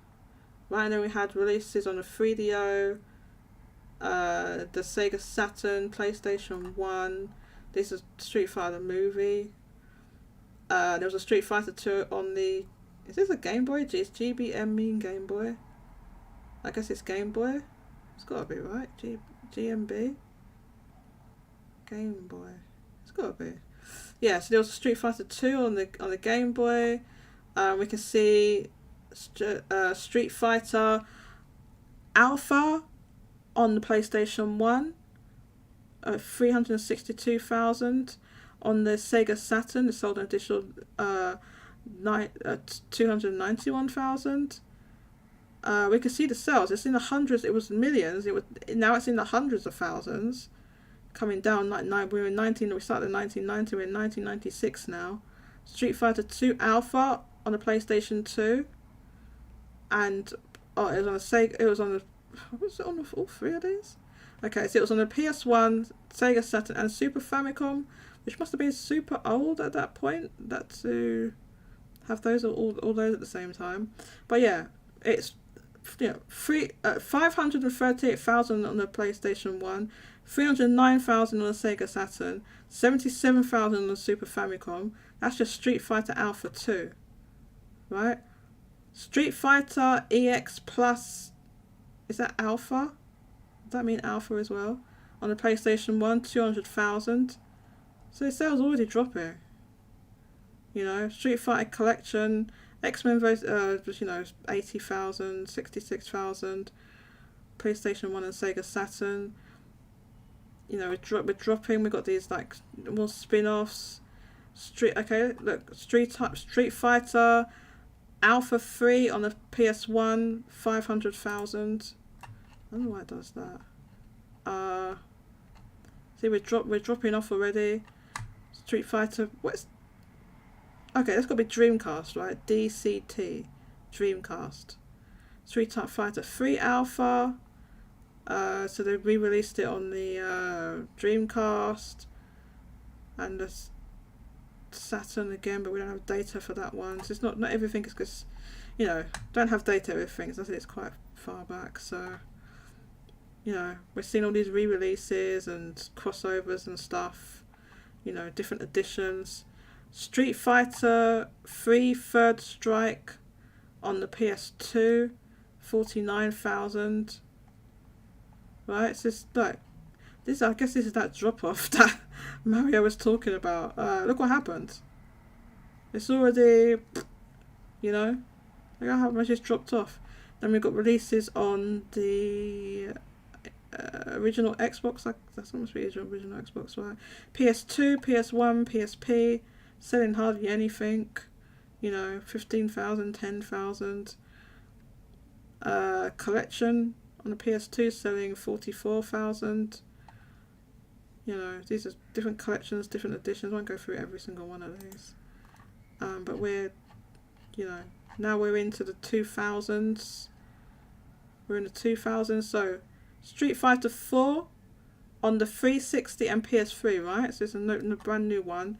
So it sold 52,000. I'm looking at the totals here. On the 360 and 157,000 on the PS3. They could only dream of getting that much now. They could only dream of getting that much. And then like the Super Street Fighter 4, you know, sold about the same, almost the same on the 360 and the PS3. There was a 3DS Street Fighter 4 3D edition, sold 150,000. Right? Street Fighter Cross Tekken, really low. It was like 90,000 on the PS3, so already way down. 10,000 on the 360, 13,000 on the Vita. Right? Ultra Street Fighter 4, 69,000 on the PS3, 2,000 on 2.8 thousand on the 360. Well, we're way down already. We're way down. And then Street Fighter 5. Street Fighter 5. Launch week 46,000. Total 85,000. Right? To date. That's the total of Street Fighter 5. Street Fighter is not, and look, all these re-releases are just like 2,000, 3,000, collection, this, that and the other. You know, and then they've listed Street Fighter 6, but it's not out yet. It is not a big seller in Japan. It's not. You just can't rely on Street Fighter 6. It's just, no. It just isn't. Them's the facts. Okay, look at the chat. So you're saying, especially after Super Famicom, sorry, not Super Famicom. You mean Street Fighter 2 on the SNES, which is the Super Famicom. So it's confusing because you put SF. You put SF. Zombie Tech Pack, welcome. You're saying Street. Okay, when you say SF, you mean Street Fighter this time, not Super Famicom, right? Street Fighter has a big association with Comp Sony. Recently bought Evo. Yes, that's right. Yes. Mario Kart says, yeah, Game Boy. I can't call you Mario Kart, I'm sorry. I was like, yeah, Game Boy, Alpha. Street Fighter Alpha, or Zero as it was known in Japan, was actually still quite popular. It was Street Fighter 3 that really looked at franchise. Oh yeah, so we got Street Fighter 3. When did that release? Street Fighter 3. Where's that now? This one? No, not that one. Was it on the next page? The Street Fighter 3 Alpha, not that one. The one before. Where is it? Street Fighter 3 Alpha? This one on the PS1? Is that it? Or was there another one before that? No, it has to be that. This one. This one on the PS1. 271,000 first week, 503,000 total. Yeah, wow. They wish they could touch that with Street Fighter 6 in Japan. Holy crap, that's not happening. It's out there. It's gone. No. But yeah, it's not big. You know, unfortunately, there was some crash that Mario is referring to. So yeah, that's the situation with that. Do you know what? I've been taking this show on for too long, haven't I? 2 hours and we haven't even done anything. I need to do is like get better with my timing. So that's one thing I can to improve for the stream, right? Because we're not there yet. We're not there.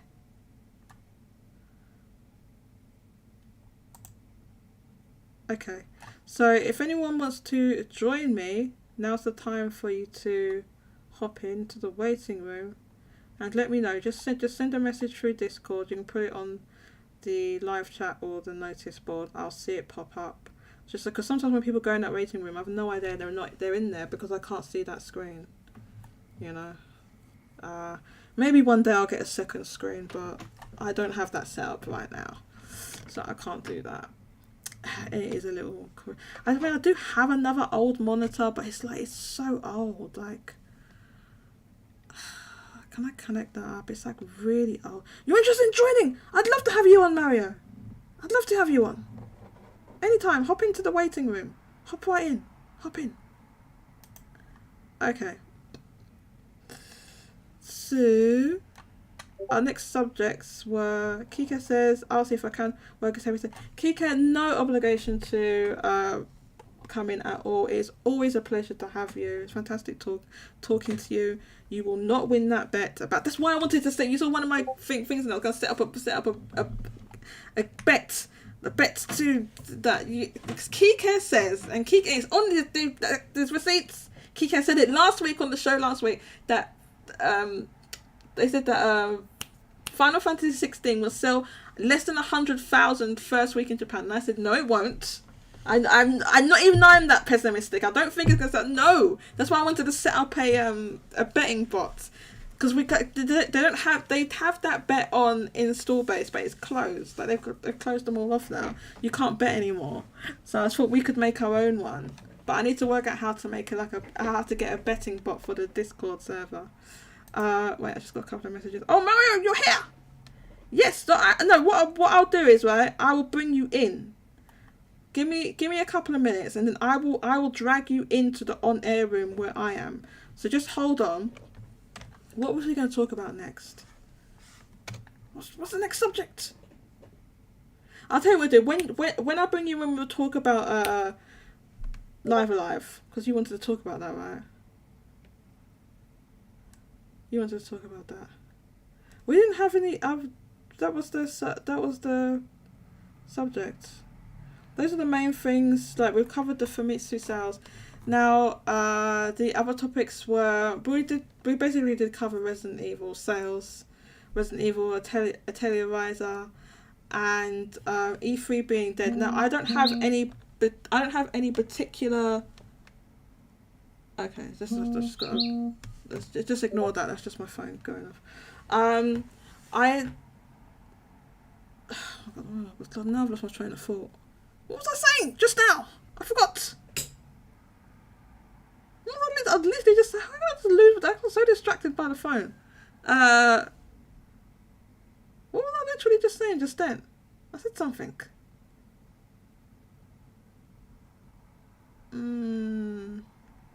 Oh, it was about the sales. Yes, okay. We talked about Resident Evil, and oh yeah, so E3 being dead. I actually don't have any articles, anything up about it. So what I'm going to do is I'm going to bring in Mario K, that I keep calling Mario Kart by mistake. I'm going to bring them in, and then we can talk about E3 and Square Enix and their shenanigans. We just call it Square Enix shenanigans. And then after that, that'll lead us to talking about Airbrushed Kiryu. Wait, let's bring you in. There we go. Welcome, Mario. When you are ready, feel free to join in the conversation. They're muted at the moment. All right. Can you hear me? Yes, I can. Hi, Mario. Welcome. Okay, I guess before I say anything, I guess I should probably mute the YouTube Yes, please. stream. Yes, if you have that on, Yeah, please mute it so there'll be an echo or whatever. Now I'm going to yeah, raise yeah. your volume a bit because you're a bit low for me. Hopefully, people can hear you in the stream. So the bird interrupted me. J2. It's the the mousy DM'd me. That's what it was. It makes that tweety noise. Yeah, no So problem. let me know if you can hear Mario in the uh, chat, J2. I guess you're here now. Yes. So okay, so Mario, I'll read your comments. You said 3 was on the. I was on the Dreamcast. Okay, so I looked at the wrong thing. Alpha 3 was Yeah. not bad for the third iteration. Street Fighter 3 was different. Okay, so the Dreamcast one. Is it this one? Street Fighter 3 Um, Third Strike? yeah, it's that one. I don't know if there's any before that because there was like Third Strike is also like the third iteration. Oh, okay. I I didn't don't realize see that. any like Street Fighter 3 like I think it's like Double Impact and then there's like just a regular Street Fighter 3. But I guess like those two were so unpopular that they didn't even bother. That's my guess. I see. Um, Okay, so this one released on the 29th of June 2000. What was the other one?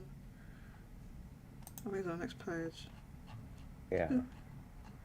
Oh, where is it? Street Fighter Alpha. Man, the names throw me off. So there was Street Fighter Alpha 3 on the Dreamcast, and then Street Fighter That 3 should be Third on Strike. page. Oh, there it is. Yeah, that's. Um, I guess it also released on the Dreamcast. So, um, but I think in general it was like around 200,000 lifetime, Right. which again that's like Alpha 3. It was not Alpha 1 or 2. It's like the third version. So Mm-hmm. it was still decently popular. 200,000 for the third iteration. But um, I don't know if you know much about the history of Street Fighter, I but do like not. Please enlighten basic, me. basically when 3 came out. It basically only had like two of the well-known characters. Like you probably know at least like Ryu or Ken Mm-hmm. if you played Yes. Smash. Mm-hmm. Yeah. It was just them, Oh. and everyone else was gone. Like no Guile or Chun Li or Cammy and Oh. Zangief, all those other popular characters like Mm-hmm. the main 10 or 12. So it's like you're playing a game called Street Fighter 3, and it's like 90% of the cast is like completely new people, and some of them look really weird. Oh, Um, wow. So, it was basically Street Fighter and everything but name. And that's actually kind of how I started development.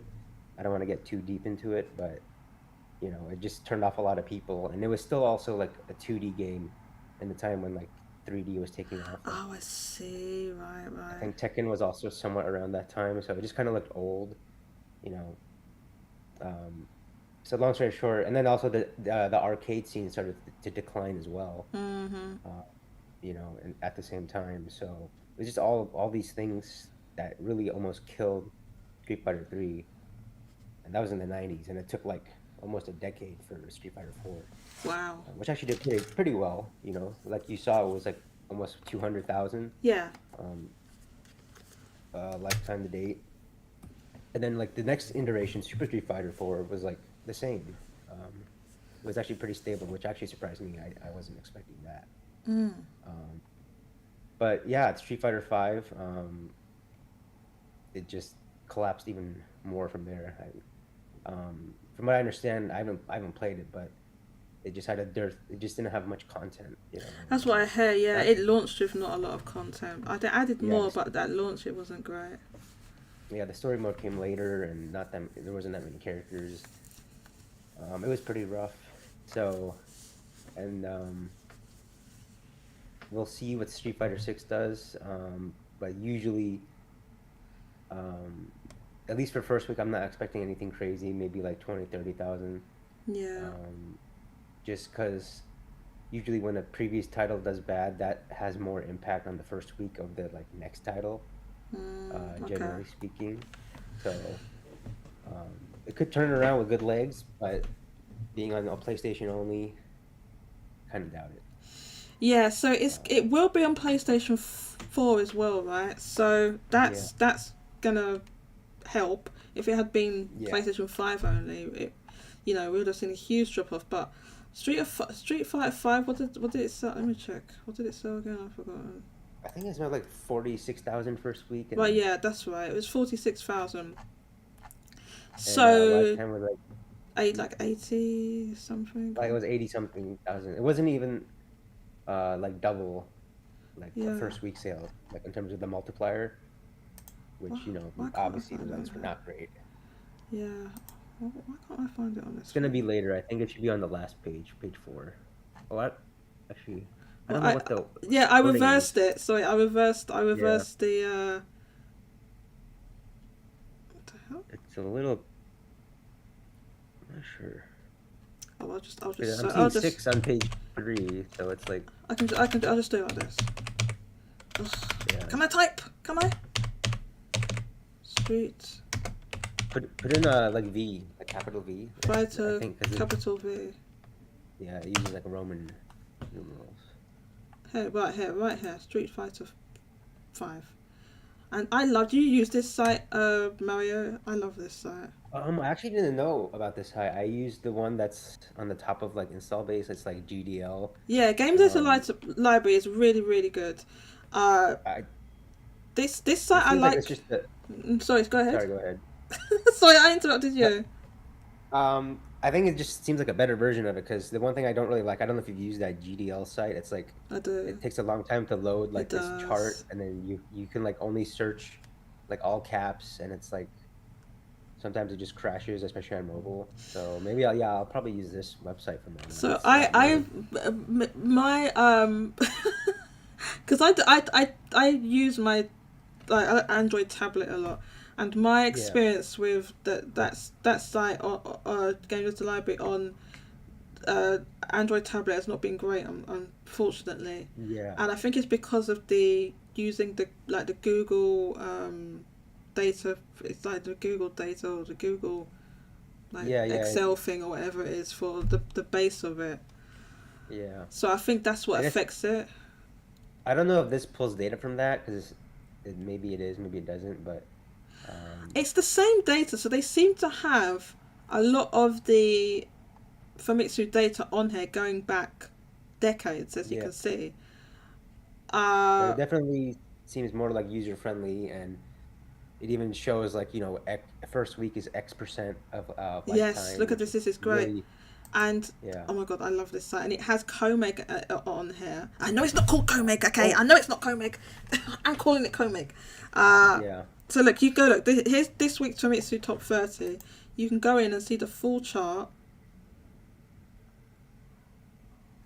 as we have here. You can like yeah. have stuff separated by platform and publisher. And then when you scroll down, Mm, all the new releases are highlighted clearly.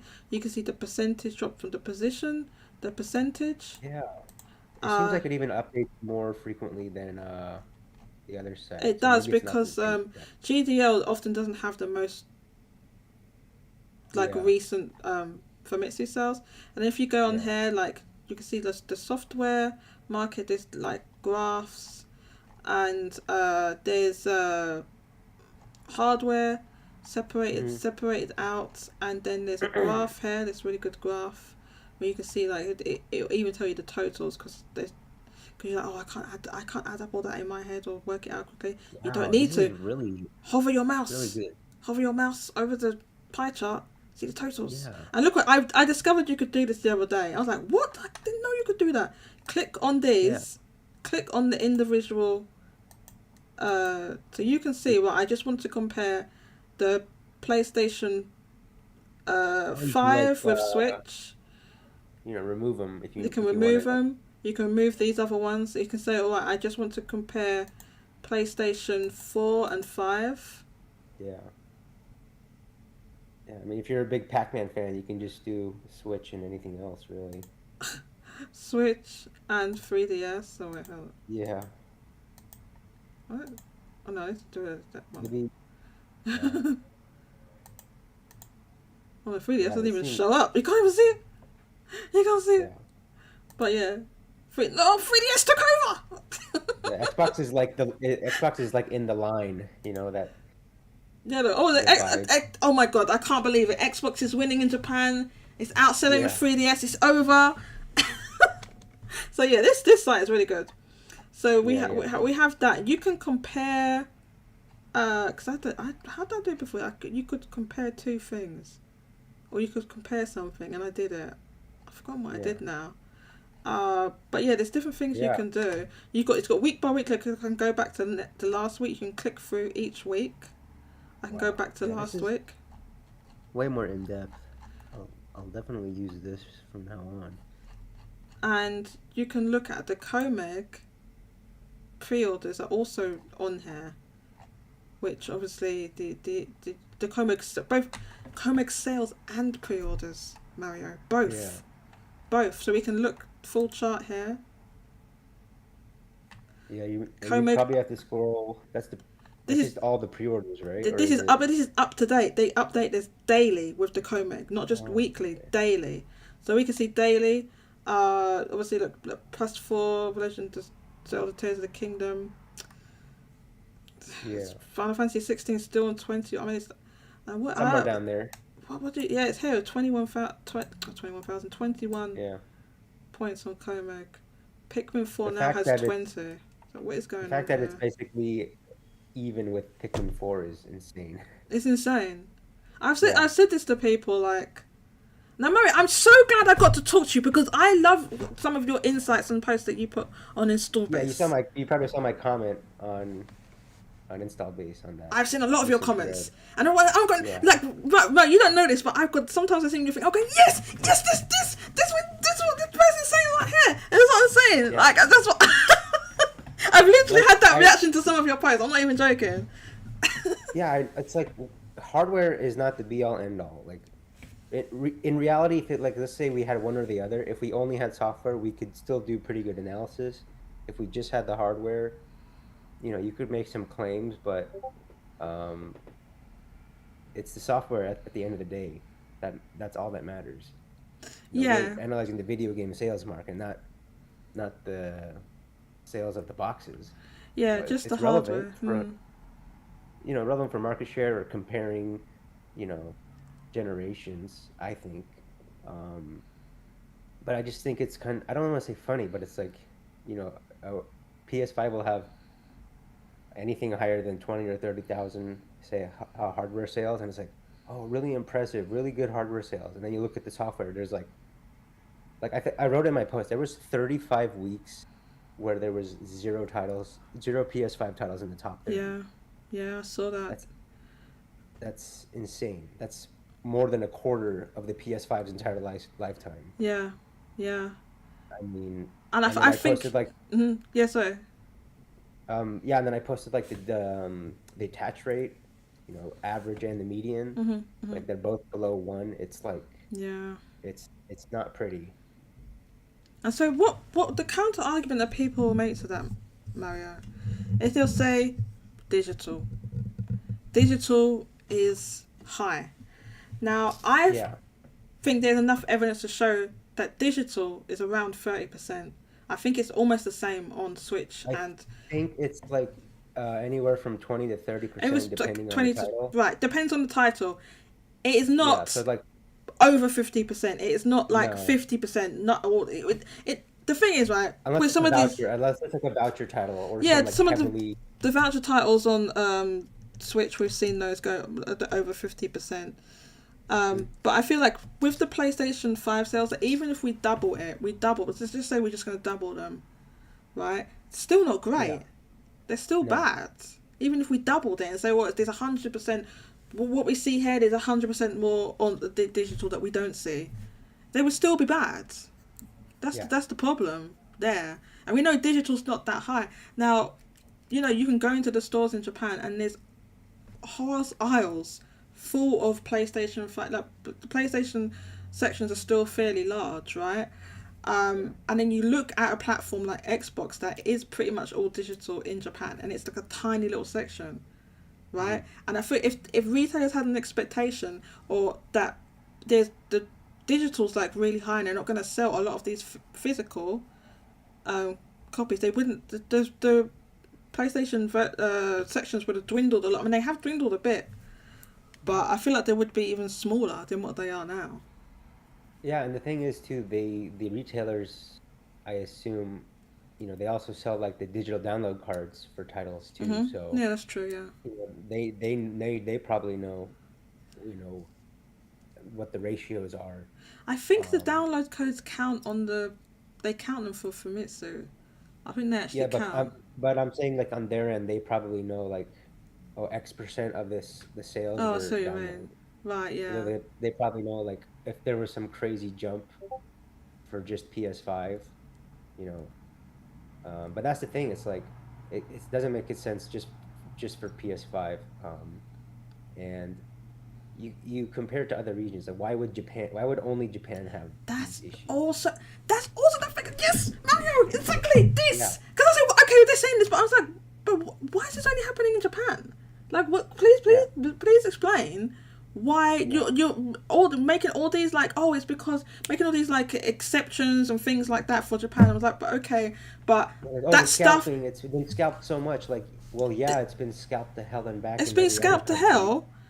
Yeah, But it's like digital's available worldwide. Free to play games available worldwide. yeah. PS Plus is available worldwide. Why is it And only Switch got Japan? scalped in Japan for a decent while. Like, Switch, yeah, Switch was scalped. Not the so much OLED, now because it's like yeah. widely Like, available, but in the beginning, yeah, like during like when it was OLED first coming out, it was like impossible to get for a long time. yeah, I mean, yeah, Switch also has digital sales, like voucher, like and the voucher all the things that things. apply to PlayStation 5, they also apply to Switch and they also apply to other regions. So, the question becomes not, oh, it was scalped, but like, why are they being scalped and, why are they not going into the hands of Japanese consumers? And it's because they don't care. There's no software that appeals to the Japanese consumer, um, to a large amount of them, I would say, because you look at, you can basically count on your hands the number of PlayStation 5 exclusives. And I don't think a lot of Japanese consumers are going to spend, and it's more expensive in Japan, the Yeah, it's PS5. true. I don't Yeah, think they put they're the going to price spend, up. yeah, they're not going to spend a huge, crazy amount of money, especially since the games are also more expensive. That's Um, true. to buy souped up PS4 versions of the games, or like Ratchet and Clank or Forspoken, um, Yeah, and the other thing is, when the PS4 first came out, a lot of the Western titles they were first doing actually really well, like surprisingly yes. well. But now they've just fallen They off. fall off a cliff. Um, You could see, you go yeah, back and look at what Call of Duty used to sell. You used to get like yeah, 500,000. Go and sort of see what Diablo yeah, sold. What for yeah, well, I guess Fallout and what's the other one? yeah, I wasn't thinking of Fallout. I was thinking of Skyrim. Have a look and see what they sold on the PlayStation 4. yeah, And all, you can look at. I mean, Call of Duty you can directly compare, but I guess there hasn't been a lot of brand new Fallouts and Diablos and such so on. But you can directly compare uh, the Call of Duty sales, for example, that have completely yeah. collapsed from going from something like 500,000 to between 30 to 50k, something like that. Yeah.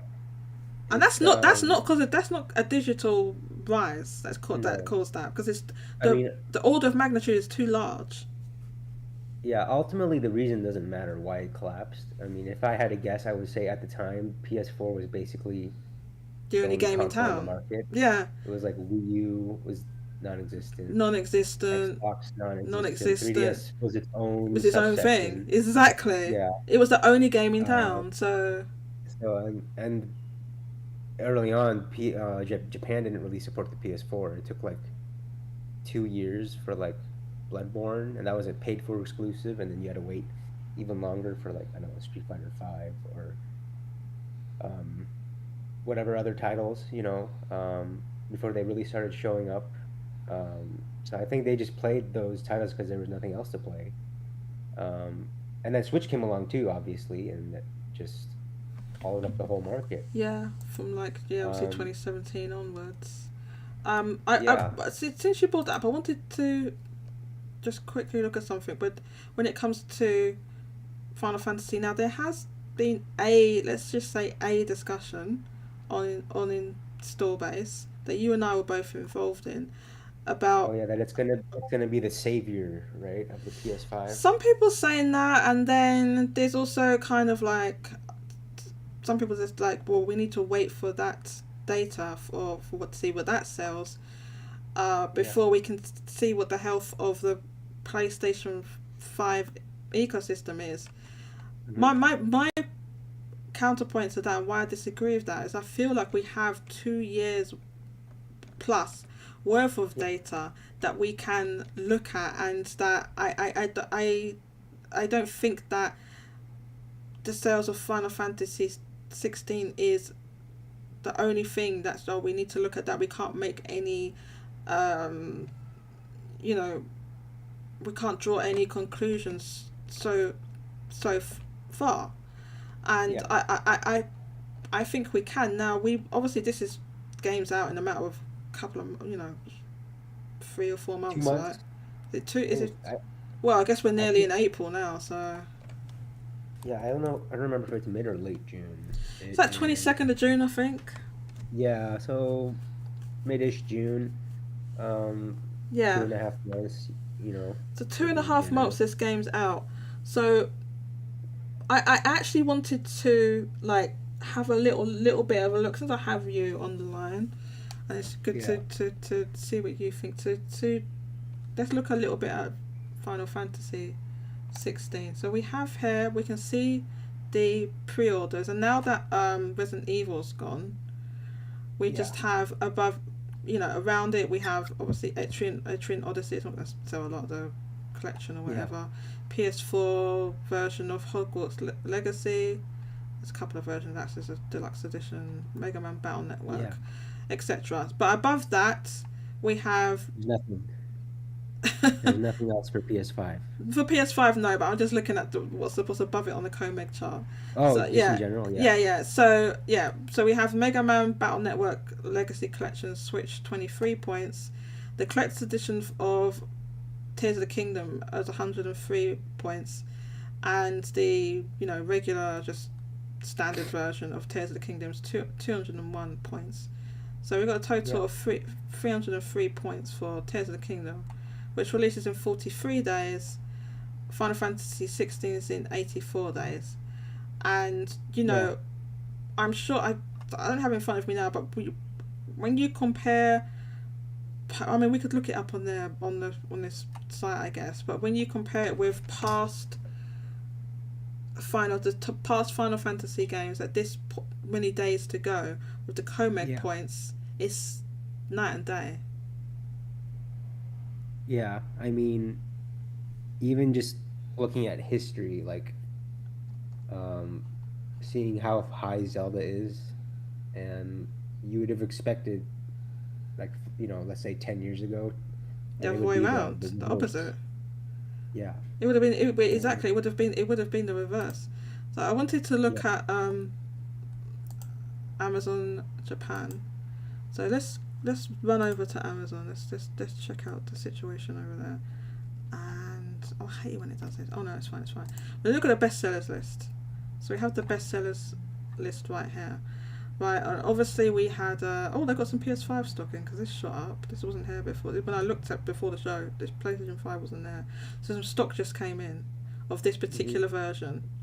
Yeah. Some of the PS5s were. This one might be invitation only.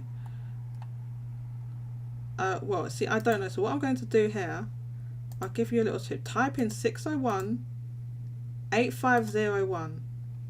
Just use that postcode. If you want to know where that is, you can Google that and see where that is.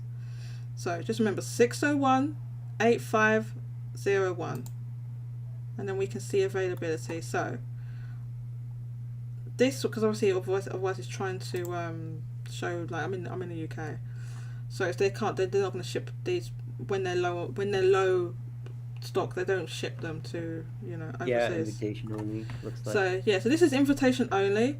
We can look at the digital edition is invitation only. Horizon bundle request invitation. Same with the Horizon digital edition. Gran Turismo regular disc version bundle is in stock, so you can just buy that one. Yeah. This is what I said. I did say this on install, but I said like some of them are invitation only, but this one you can just buy on Amazon. This is just by the way, we're only looking at Amazon. There's the Yodobashis and Geo and other sites, right? Where other people have. I'm not going to do that now, but other people have checked, and you can go and look at those sites, and you can buy a PlayStation 5. This one also invitation. So the only one that you can just buy, just straight up, just I can put this into my cart right now. Is this one? It's in my cart. Okay, I can buy that. So. Soft. But I think they must have got some stock in or something of the regular PlayStation 5 because it wasn't here before. It was like way down. Okay, so we had the Zelda whatever went for pre-order, and we can have a look here and see where stuff is. So we got Resident Evil 4, the PlayStation 5 version, Resident Evil 4 PlayStation 4 version right here. Okay, so we've got Minecraft and eShop cards. Let's go down. OLED, Mario Kart 8 Deluxe, winning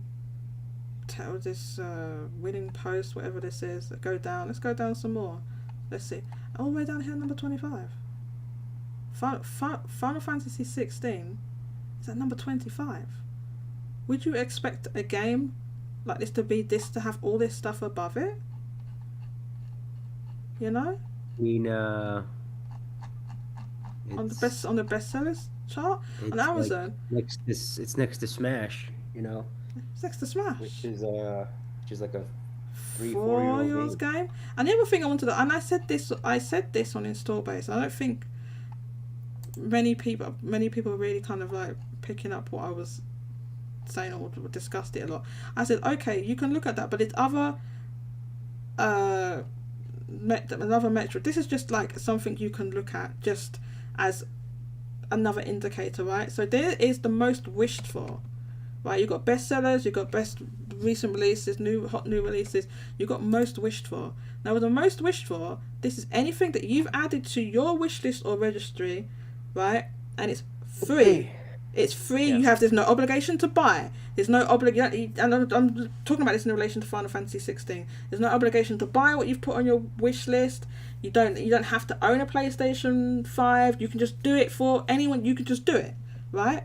And so that's why I said, let's look at this, where you can put anything you want on there, and let's look at this for video games. So we've got the OLED at the top, then Tears of the Kingdom, then a PlayStation 5 with a disc drive, then a DualSense at a DualSense Edge at number 4, Splatoon 3 at number 5, and you can so it's things that are out and also things that are pre-ordered are on this, because you can wishlist something that's pre-ordered, right?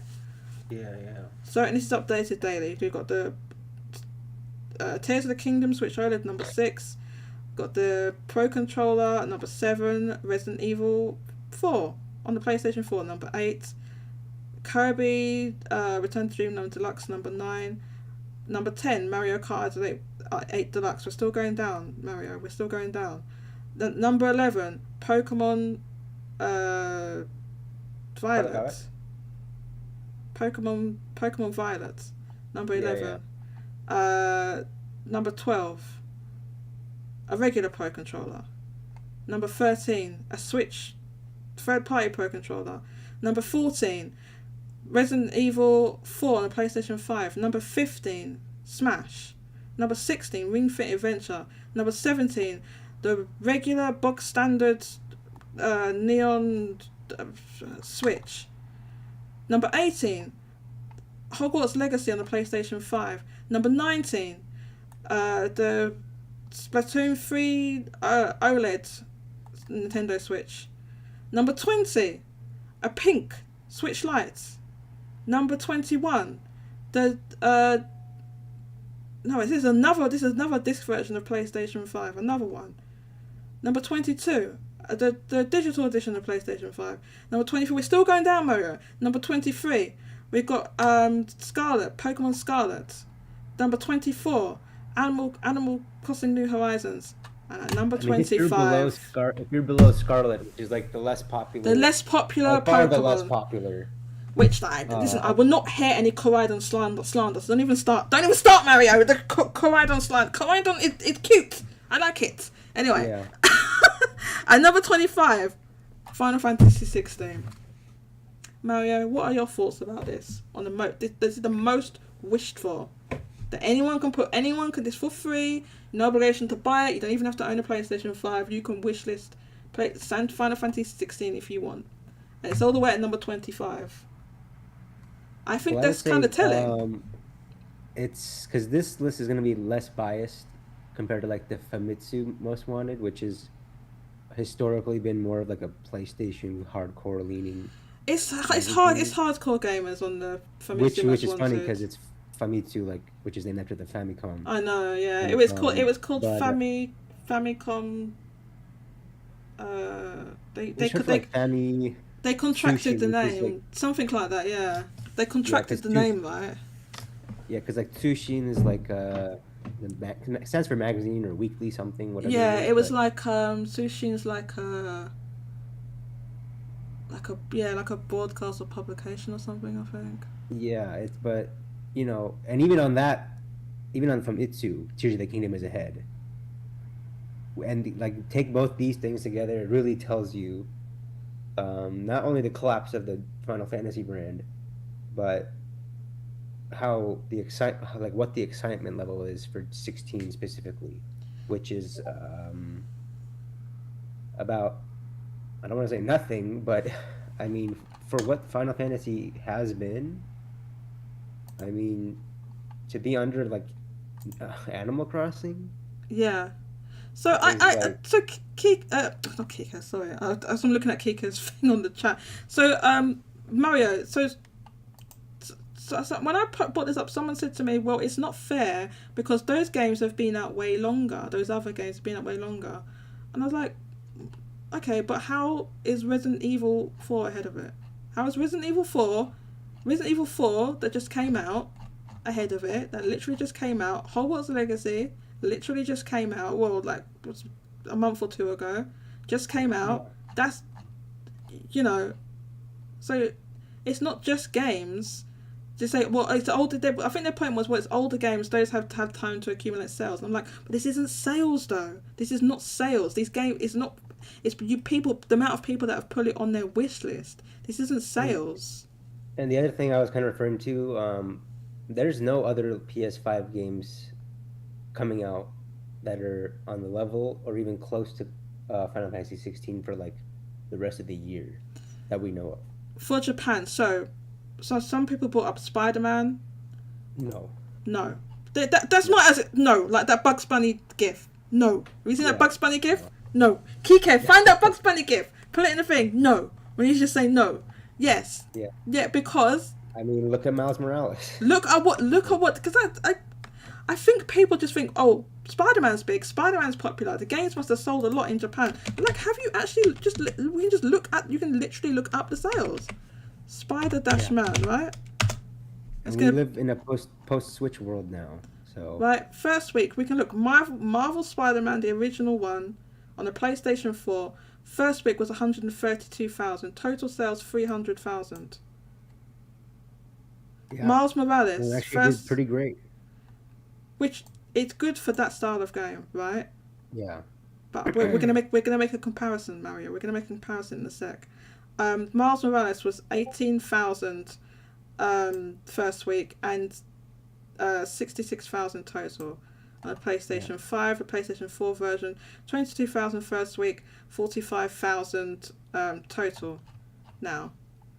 Yeah. But keep that in your head that Marvel Spider-Man in 2018 sold 132,000 first week, 300,000 total. You got that number in your head? You got it?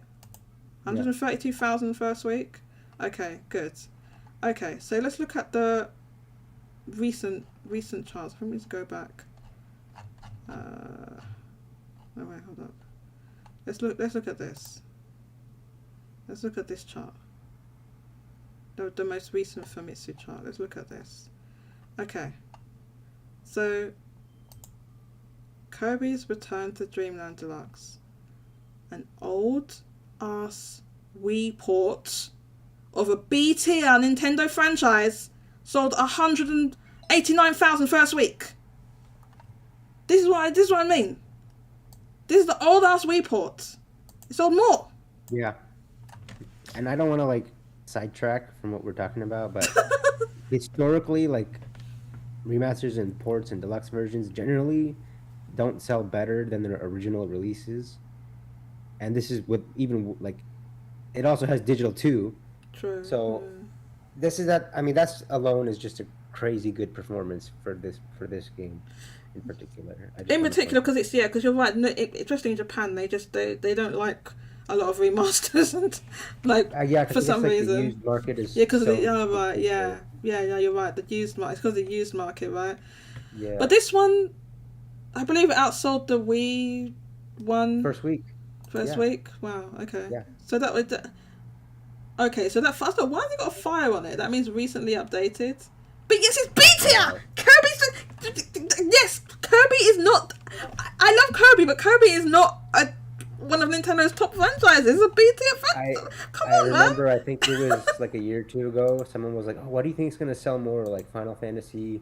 I don't know if it was 7 Remake. I don't think it was 7 Remake, but it was like 16 or Kirby, and I was like, how dare you compare Final Fantasy to Kirby, you know, like kind of as a joke, but it's like Kirby is on a different tier now compared to Final Fantasy. Like I think it's and by the way, for people listening, we're talking about Japan, not what we know that Kirby's not going to outsell Final Fantasy 16 worldwide. Okay, we're just talking about Japan at the moment. To be honest, Forgotten Land might get kind of close. Like, the gap between them might actually not be that big. Maybe. I guess it's what's it sold now? 6 million. Maybe if it's just just PS5 sales. Like, I mean, because last we heard of 7 Remake was like 5 million. They never gave an update after that. Let's add another 2 million just to be generous. You know, PC and the integrate stuff or whatever the DLC was. Oh yeah, we don't have PC sales yet, I guess. Yeah, and the last update we had for Kirby was like 5 point something million, like 5 million, 7 million, like that's comparable. That's like you can say like. I mean, even the fact that they're comparable is crazy. I think that is a fair comparison because Final Fantasy 7 Remake was on the PlayStation 4 with a very large install base when it released. Yeah. And Kirby's on a large install base, and they were both exclusive at the time. I know that it's gone to PC now, but at the time it was when they gave that update. I just wanted to quickly look in the let's see what Kiko's looking at in the Discord. 12 exclusives, and some of them aren't even out. Wait, is this everything for the PlayStation 5? Okay, Kiko has the list. And like Astro's Playroom doesn't even count because it's bundled. Yeah, that's true. So Dark Pictures Switchback VR, Demon Souls 2020, Destruction All Stars. Well, I don't know if VR titles should count because it's like that's. I mean, you could say that, but I'm just reading what's on the list. Final Fantasy 16, Final Fantasy 7 Rebirth, which is not out, not out. Horizon Call of the Mountain, which is VR, I guess. Marvel Spider-Man 2. Marvel's Wolverine, which we have no idea when that's coming out, but it's not this year, that's for sure. Ratchet and Clank Rift Apart, Rise of the Ronin, which is 2024, Stellar Blade, which does not have a release date. Yeah, that's that Korean title. It's the Korean one. So that one, I don't even know if it has a release window. Does it? Did they say 2023? I don't know, but it's just going to be an action game, and then it'll probably sell worse than Bayonetta. Yeah, probably. New IP. Yeah. So yeah, and here's the Bugs Bunny meme. Look, this meme, this one. No. Yeah. Just no. This list is pumped up by VR titles and titles that aren't even out yet or won't be out for like another year or two. Yeah. And that's what I was saying. Like when you could count the PS5 exclusives on your hands. Like, Right, yeah, and obviously this applies worldwide, but it doesn't have this market situation that we see with in Japan worldwide, because of this list doesn't include a lot of appealing titles in for the Japanese market, Yeah. clearly. And the So bigger thing is like, uh, the entire double A and below market is just all on Switch now. I mean, you look at any titles that are of like that kind of smaller budget, or even more like casual focus, they just sell by far better on Switch. And if they are lucky to even get a PS5 or PS4 port, they just fall off. They don't even show up on the charts, or they just fall off. Like, was it the Doraemon uh, Doraemon, yeah, they didn't show Story up. of Seasons game? And Yeah. Harada was like, "Oh, so many PlayStation fans beg for it." Did Harada? Was it And actually Harada that says that? Or was it just someone I don't from think it was fans? Harada, but I'm kind of In meaning. your But head, it's like, like it's him. He said it. yeah, but Yeah. I mean, he, I don't know, he probably greenlit it, but That was it was dumb. like, Didn't they make it only on the PlayStation 5? Was that what they did? I think the second one or something was Yeah, that only was on PS. dumb. I don't know why they would do that. But long story short, Final Fantasy 16, which is going to be a single player action RPG, heavily appealing to like Western aesthetics and tastes, is not going to turn around the PlayStation 5's fortunes in Japan. I don't think It's so going to be on the either. charts for like a couple of weeks, and then it's going to fall off. I mean, it's not It, even if it's Elden Ring tier, which Elden Ring still fell off, harder than any other region. true. Yeah. Elden Ring. So Elden Ring got to like was like 300,000, right? Was it 300,000 first week altogether? I think it was 90,000 on PS5 first week, which was 90,000 on pretty high. PS5 and then 200,000 or something on the Yeah. PlayStation 4. Yeah. So So um, now that was a hit, but it had the benefit of having a PlayStation 4 version. So yeah. one wonders what is going to happen, because when we're talking about it, we're comparing with the best comparison is with the previous two Final Fantasy games. So Final Fantasy VII Remake and Final Fantasy 15 is what we're referring to, and both of those did around 700,000 first week, and a million LTD, right? That's off the top of my. I'm just rounding up off the top of my head. This is about right, and there's been discussion of that. Well, can Final Fantasy 16 maybe get half of that? Maybe 300 to 400,000. That's what the camp I was in at like a few weeks ago. The fact that we're even questioning that, I know, is wild for Final Fantasy. The fact that we're having this conversation, everyone, is like absolutely wild. To speak like this about Final Fantasy, honestly, it's not something that we're taking pleasure in or whatever. We're just talking about the facts, and like that's just where it is right now. Like if you had gone to like pre FF15 sales threads and even like suggested this question, you would have been like laughed out of the thread or even like banned, I think. I mean, like, the old Frozen Reset era and all that. yeah, I think they even go back to NeoGAF. I think, yeah. Oh, back to NeoGAF. I wasn't on there at the time, but I mean, it's I think, I don't even know if it was that crazy, because you could see the cracks starting to form like with 13, and just how HD development really screwed with Square Enix. Yeah. I mean, there was no Kingdom Hearts game on the PS3, no Dragon Quest game on the PS3. They finally were able to manage something with 13. I mean, like, yeah, it was HD, but it was like linear as hell. Like, HD towns, too expensive. And then they milked those assets for another 2 titles. Yeah. And 14, like, pardon my French, but shat the bed. Right, this is the thing. Yeah. Please keep the language PG. Yeah. Mario. But this is the thing. 14 is a amazing success right now, right?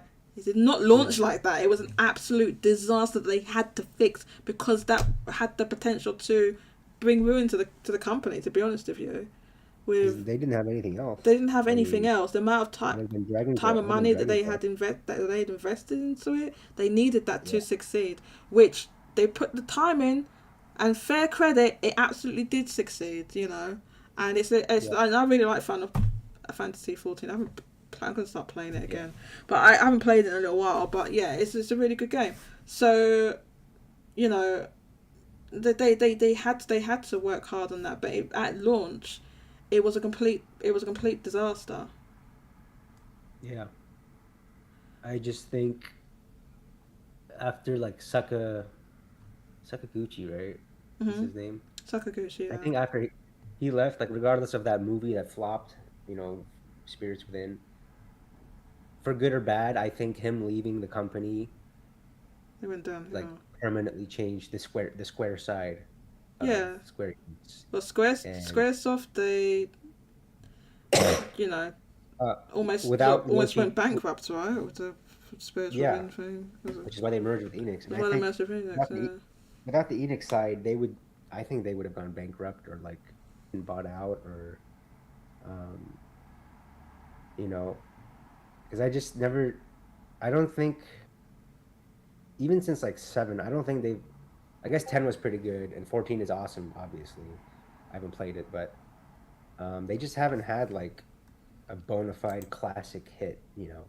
Like you got Capcom over here putting out amazing titles after recovering from their HD period, development period, and then Bamco, you know, they don't make like top tier like legendary titles, but they work with FromSoft. They do Tekken. They do Soul Calibur. Mm-hmm. Well, not Soul Calibur anymore, but Ace Combat.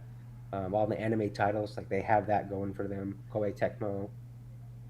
Team Ninja seems to be a bit of like Sony fans with all their exclusive titles, but generally speaking, they're behind Switch. You know, making some good titles. They just make a lot of stuff in general.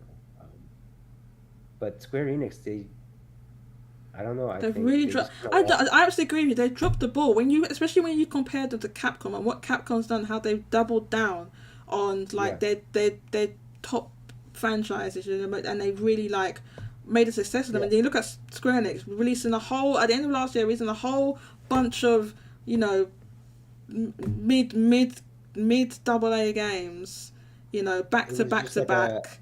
it was like an avalanche. It just It's an like avalanche of games with none of them had breathing room, none of them had enough promotion. You see they something just like with Octopath Traveler 2, which I think that marketing was woefully inadequate, and the game has sold. Like I tweeted this out, Mario. I don't know if you follow me on Twitter or whatever, but I said that you can go back and look at the milestones that the first game reached, and it sold 1 million within 3 weeks. 21 days after it released, they tweeted out that it sold 1 million, and we are way yeah, past that, way over a month now with Octopath Traveler 2, which launched on four platforms at launch. Four platforms at launch, yeah. and they haven't tweeted out anything about that. And I had someone said to me, "Oh, it's because you know the Square." I think they basically, because I used the Nintendo tweet in the original one. It's like, "Oh, well, there's milestones important to Nintendo. It's this Square." And I'm like, "No, they both tweeted. I just happened to use that one. They tweeted it out at this exact same time. It must have been a scheduled tweet, and then all the rest of the milestones all came from Square Enix, because after, you know, Yeah. a year or whatever, or yeah, a couple of years, it went on the PC and stuff like that. So all the milestones they were tweeting, and I'm like, they tweeted this stuff out. They tweeted out when it was Yeah. 1.5. They tweeted out when it was 2 million. They tweeted out when it was 2.5 million. All with like artwork, and like they got the artist to do all this like artwork and everything. And I'm like, they only do that when they're really happy with the sales. And we have had no sales update for Octopath Traveler 2. So that means I think it will reach 1 million eventually, but it is selling far slower than the first game, right? That's not what they want. They want you want the game. You put a game on more platforms to sell more. They wanted it to Yeah. sell more, right? Because like I said, I had people arguing. I had someone arguing with me saying, "Well, no, Square knew that. They knew that if they put it on more platforms, it was going to sell less." What? That makes no sense. It costs more money to do that. You know, it's not free. It's not free to develop for a whole lot of different platforms, and have it rated in every region, approved in every region, marketed and published in every region. That's not free. They didn't know. They did not put it on more platforms knowing it was going to sell less. How does that make any sense? Well, you said marketing, and I just think that's like the main problem with Square Enix. It's the main like, problem with Square Enix. We've seen it like the reason why we're saying that. Everyone listening, and I'm going to get these comments in a second, Mario, is because there's like a history of Square Enix doing this with multiple, like a lot of games, the same pattern we're seeing. So I just want to get to Kike. Kike said, in response to what you said a little while ago, Mario, what do you mean PS3 had no Kingdom Hearts titles? We had 1.5 and 2.5 HD Final, Happy, Mickey Day, Mouse game. I think they're taking the Mickey Mouse games. Yeah. Okay, those were re-releases though. Those weren't like new. They weren't new titles. Right? I don't want to say they don't count, but especially in a market like Japan, where like, remasters don't sell that great anyway.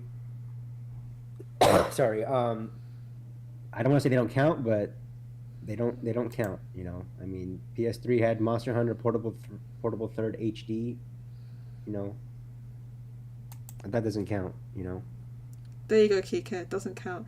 Jago says Stellar Blade is 2023. Is it? Thank you for letting me know. Let's look at the YouTube comments. Oh, sorry, I'm a little bit behind.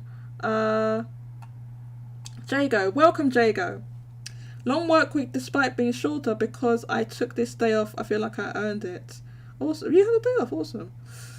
Roche says, I think Final Fantasy 16 will underperform and sell 6 to 8 million. Welcome, Roche, by the way. And if it sells 500,000 in Japan, it will be a miracle. Yeah, probably. So you think that it's going to sell less than 15 worldwide? I don't know if I agree with that one. It's a little bit difficult just because the game is on an install base of like 30 something million, like 35 million. Like it's obviously going up. It's gonna be 40 million. They probably this year, but somewhere in that region right now. Whereas, how big was the PS4 install base when? Well, actually no, it wasn't even exclusive, was it? It was on Xbox and PC at the same time, wasn't it? I think PC came later. PC came later. Yeah. Yeah. But if I can make a comment about the install base thing, sure. Do you know like I think his name is like Daniel Opmod or Zooge EX. Yeah. He's like on Twitter. Yeah. I think it was a comment from him, but he I remember him saying like, past a certain point, install base doesn't really matter as much. Like, it's not like a linear relationship or like, at 1 million install base, Final Fantasy sold this much. So like, if it was 10 million, it would have sold 10 times as more. Even with even the Switch, right? It's got an install base of 100 plus million. Like some titles come out and they're more niche, and they still only do like 2-3 million. Xenoblade or Metroid. Because the people basically, once you reach a certain point, once the install base isn't a limiting factor, it doesn't necessarily become like a multiplying factor. Like once this once the stock of the system is like readily available, and at this point PS5 is readily available,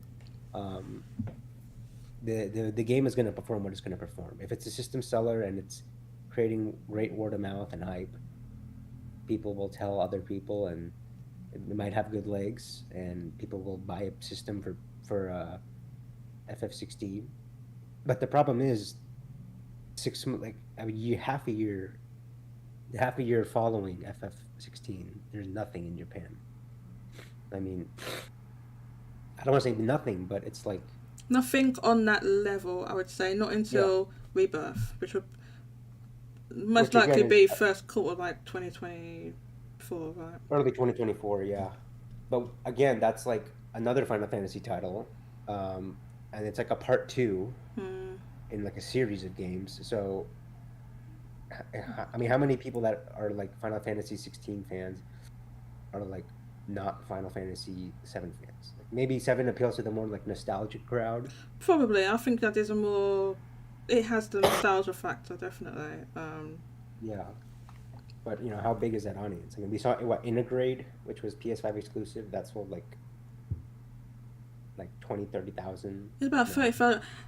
That's true, although there was like an upgrade path for that game, which probably skews that. There was an upgrade path, I think, for the PlayStation 4, right? No? I Oh no, wait, hang on. think Maybe I'm so. wrong about that. Hang on, no, sorry.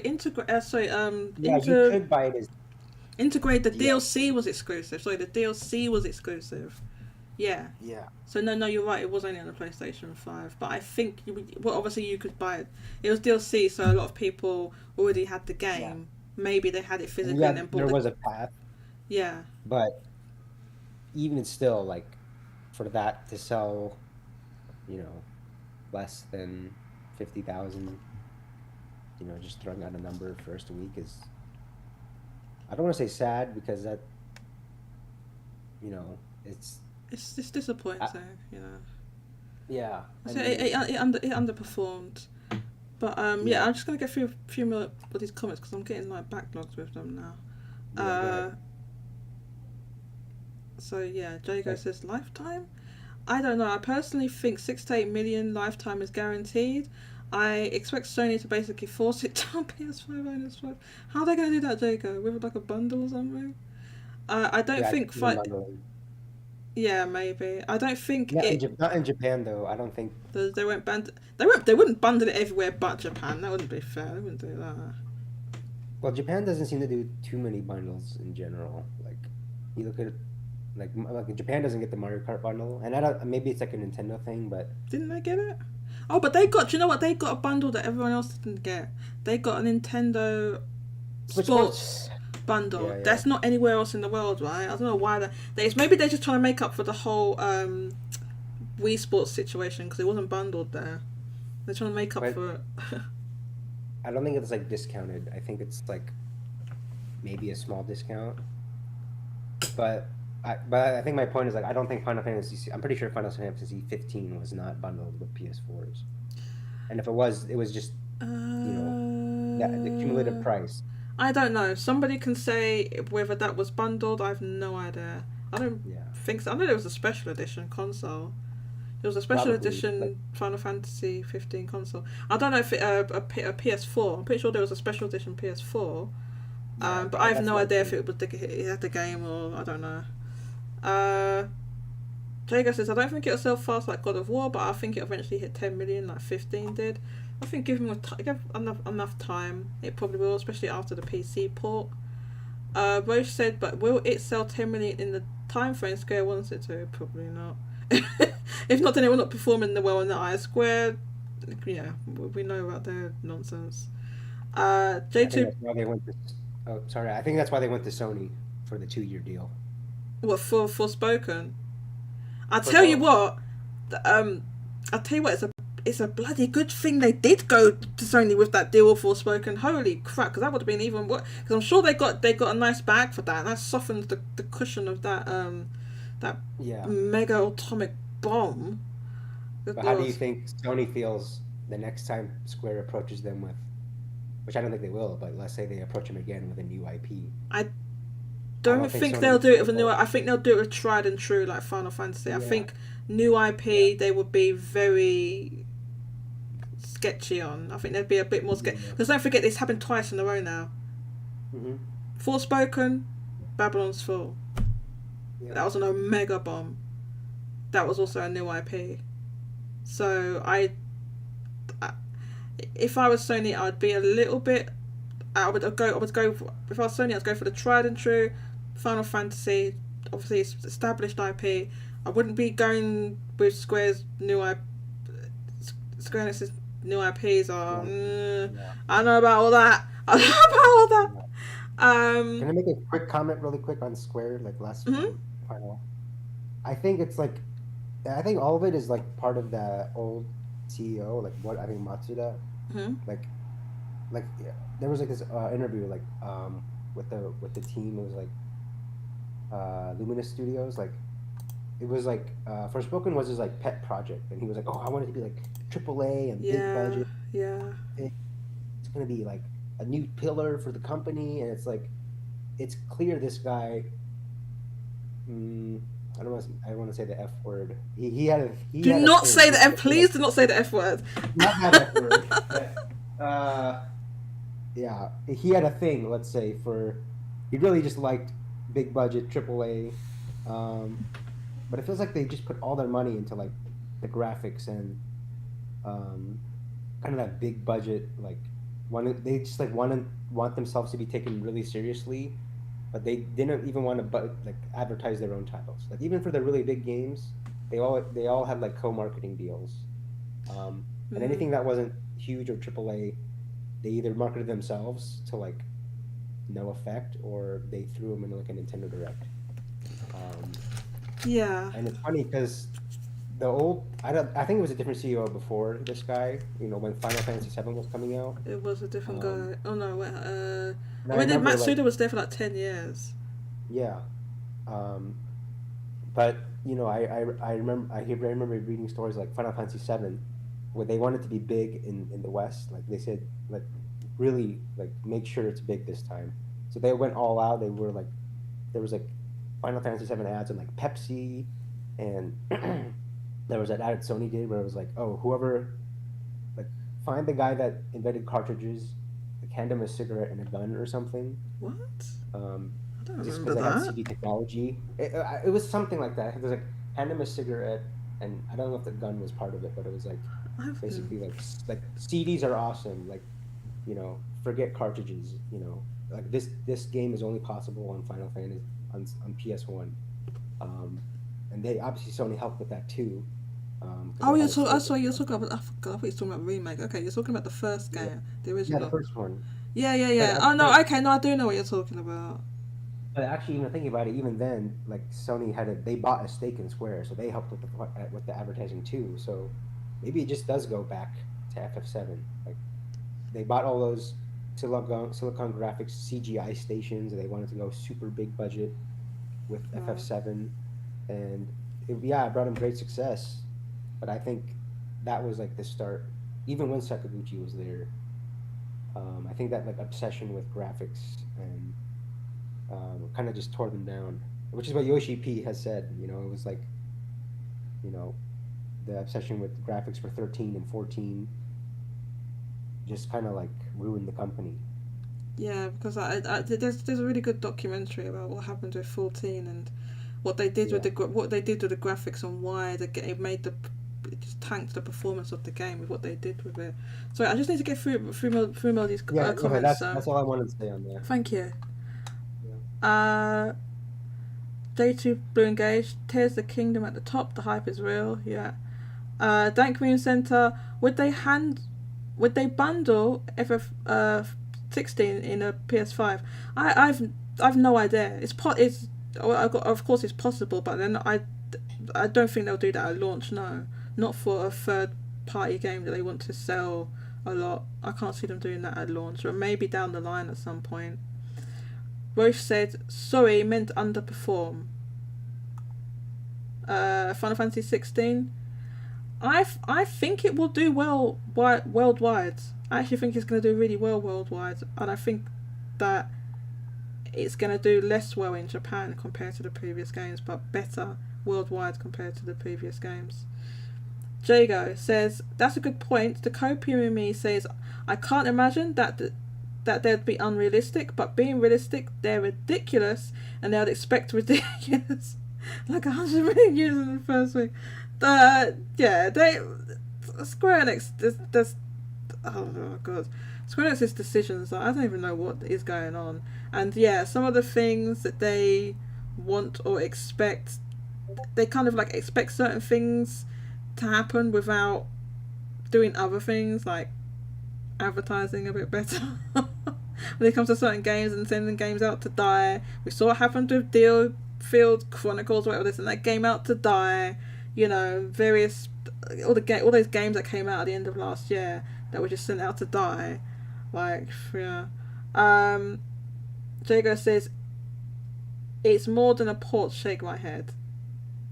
What are we talking about? Come on, you're talking about Kirby. Wait, Kirby Deluxe. You're talking about that. They added like a few things to it, but come on, man. Jago, you and I both know that's an old ass Wii game. It's an old Wii game. Look how much it sold. So my point was, look how much it sold. Look how much that old game sold. Roche says, I also think Skyward Sword outsold the Wii version. I think you might be right about that. Yes. I can't remember the top of my head, but I think it did. Roche, me and you, fight! Time to shut down Team Asano, Jodie, accept the truth, and make them now only do NFTs. Oh my god. They're not going to shut down Team Asano, man. They better not. Square Enix has a good thing going with Team Asano. You know, they can't... No, that's not going to happen. Not after they just announced a new port for Live Alive. Jago says, went to PC 2 years after. Are you referring to FF15? 2 years after? Was it 2 years? It seems kind of long. Finny Mac, back. What did I miss?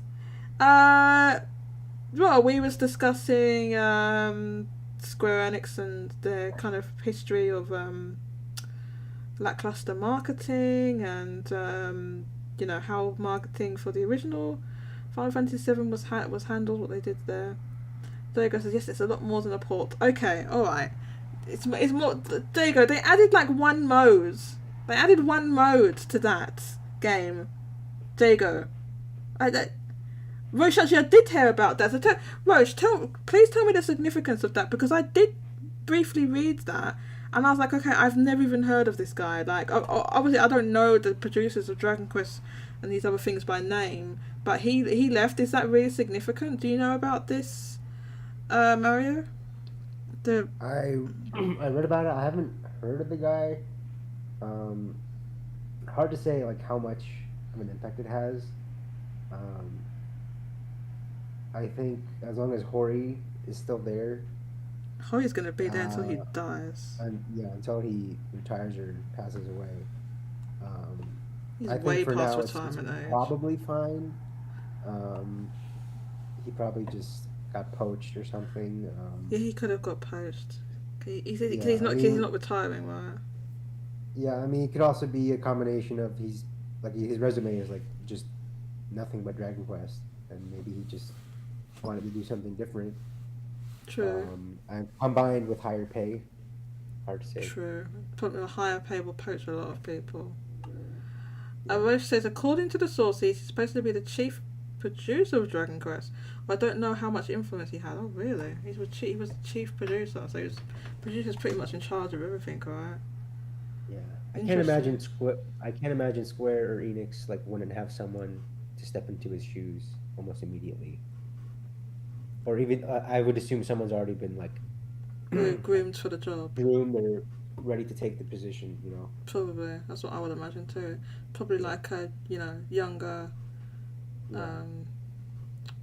person that's sort of gonna take up the role, because they can't have the same people there for they can't have the same people there forever. You need to get new people in to produce these games, right? New younger people, pass it on to a new generation. So yeah, maybe he got poached, and like you said, maybe he just, if you've been making Dragon Quest for like 3 decades, then you want to like try something else before it's too late.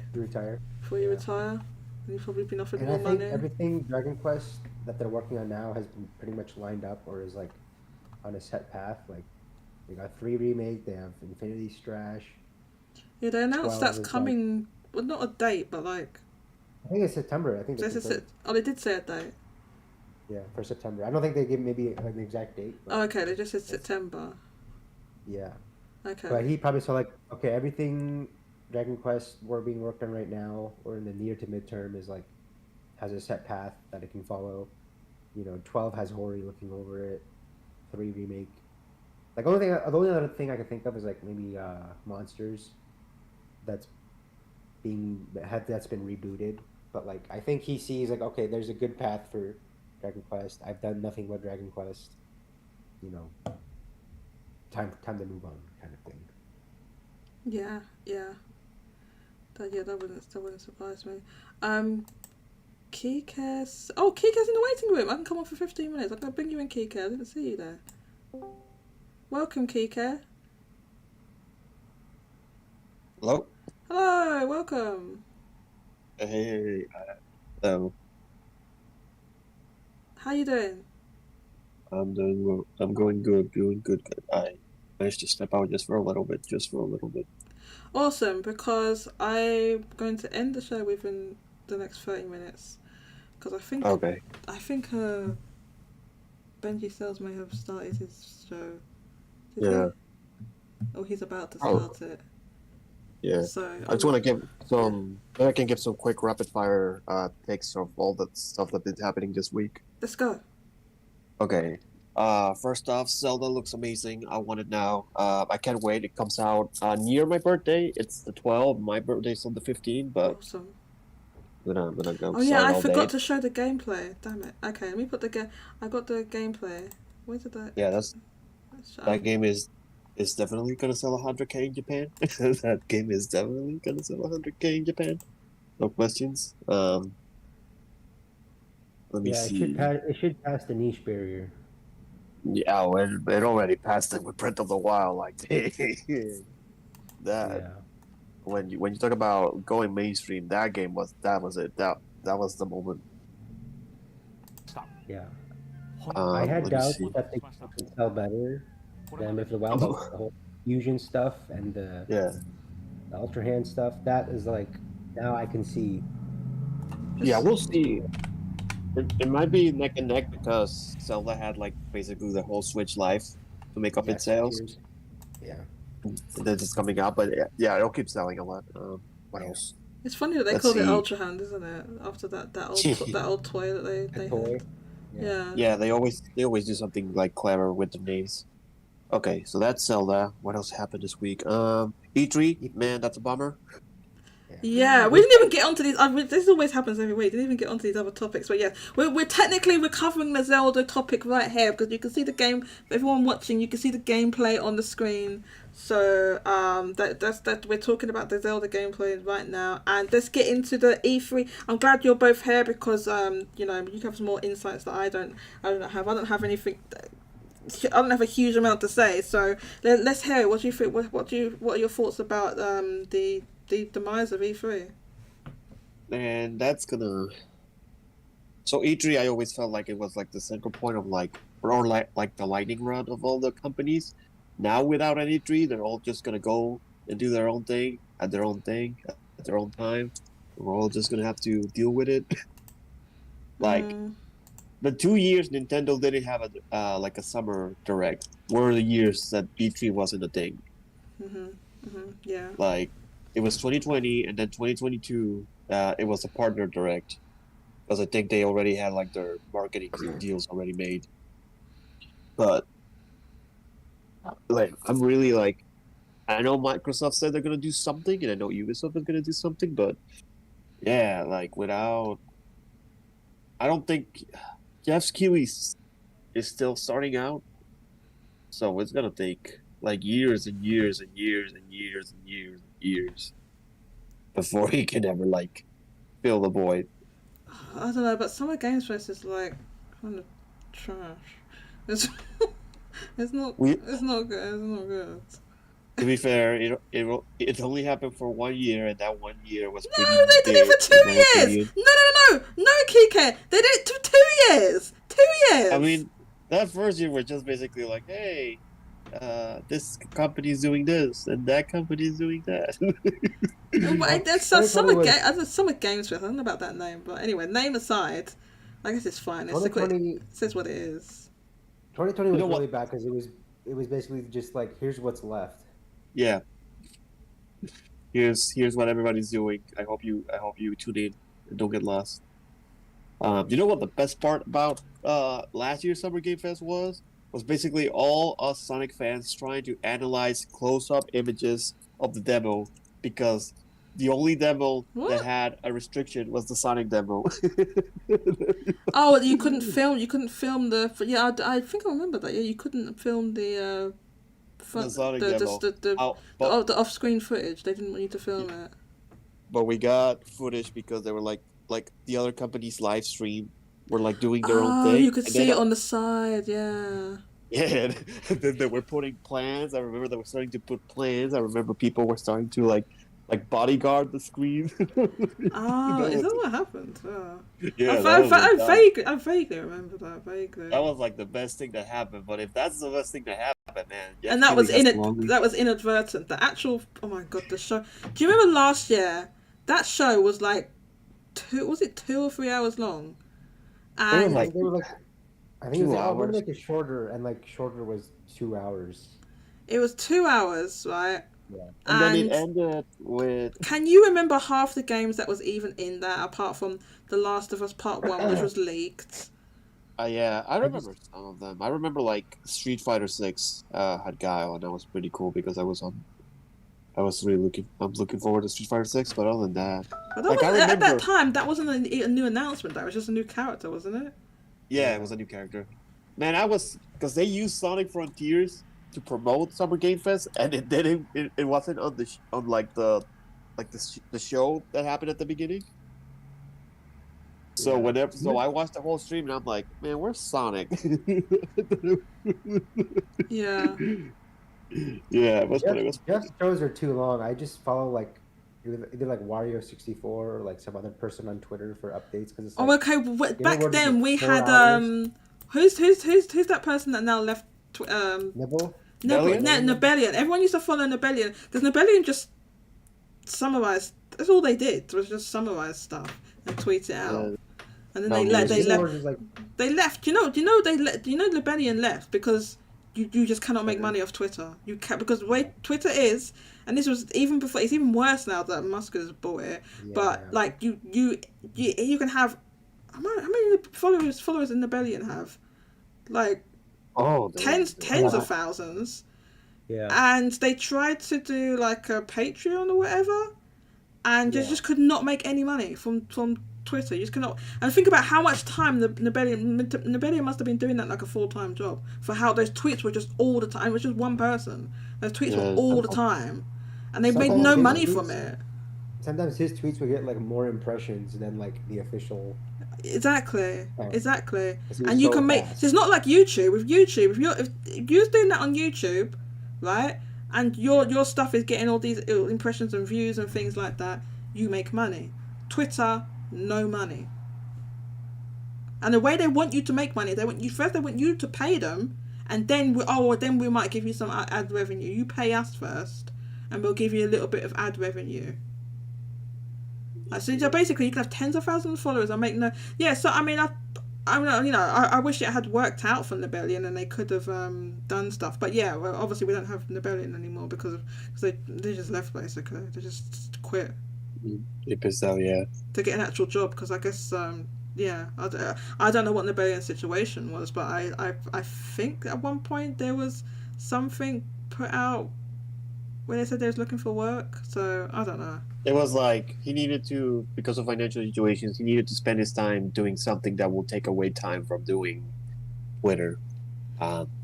Basically, from what I gathered, like, yeah, he didn't divulge information, but yeah, that's what I got. Right, yeah. So, like I said, if it's been a YouTube, I don't know, I remember YouTube is a whole different beast from writing stuff on Twitter, right? So maybe they didn't want to start a YouTube channel or something like that. So. It's like Wario64. He posts like Amazon affiliate links. So Yeah. Right, yeah, that's how they. Yeah, that's how Mario. I don't think Nebellion Mario had makes really had money. anything. He didn't do like game stuff like sales or like posts for like availability, like stock kind of stuff. But yeah, it's The fact that you cannot make money from Twitter is just such a problem, and this is why it ended up getting sold to Elon Musk in the first place because it wasn't making any money. Like, how can you have a platform that big, and like you're not making any money, and people that use it, you can be like a power user like Nebellion, right? Who's driving traffic to your site, who's making money for you, and you get no money from it. That's ridiculous. Yeah, I just think they weren't good with ads. Like, I rarely saw any ads. Like, you'd have to like scroll all the way down. Like, I just I see, didn't. Even as a ads user, all the time on Twitter. maybe I because I have used to Apple, see them. but it's I like used to see a lot of ads. Now I'm seeing like a bunch of random profiles being promoted.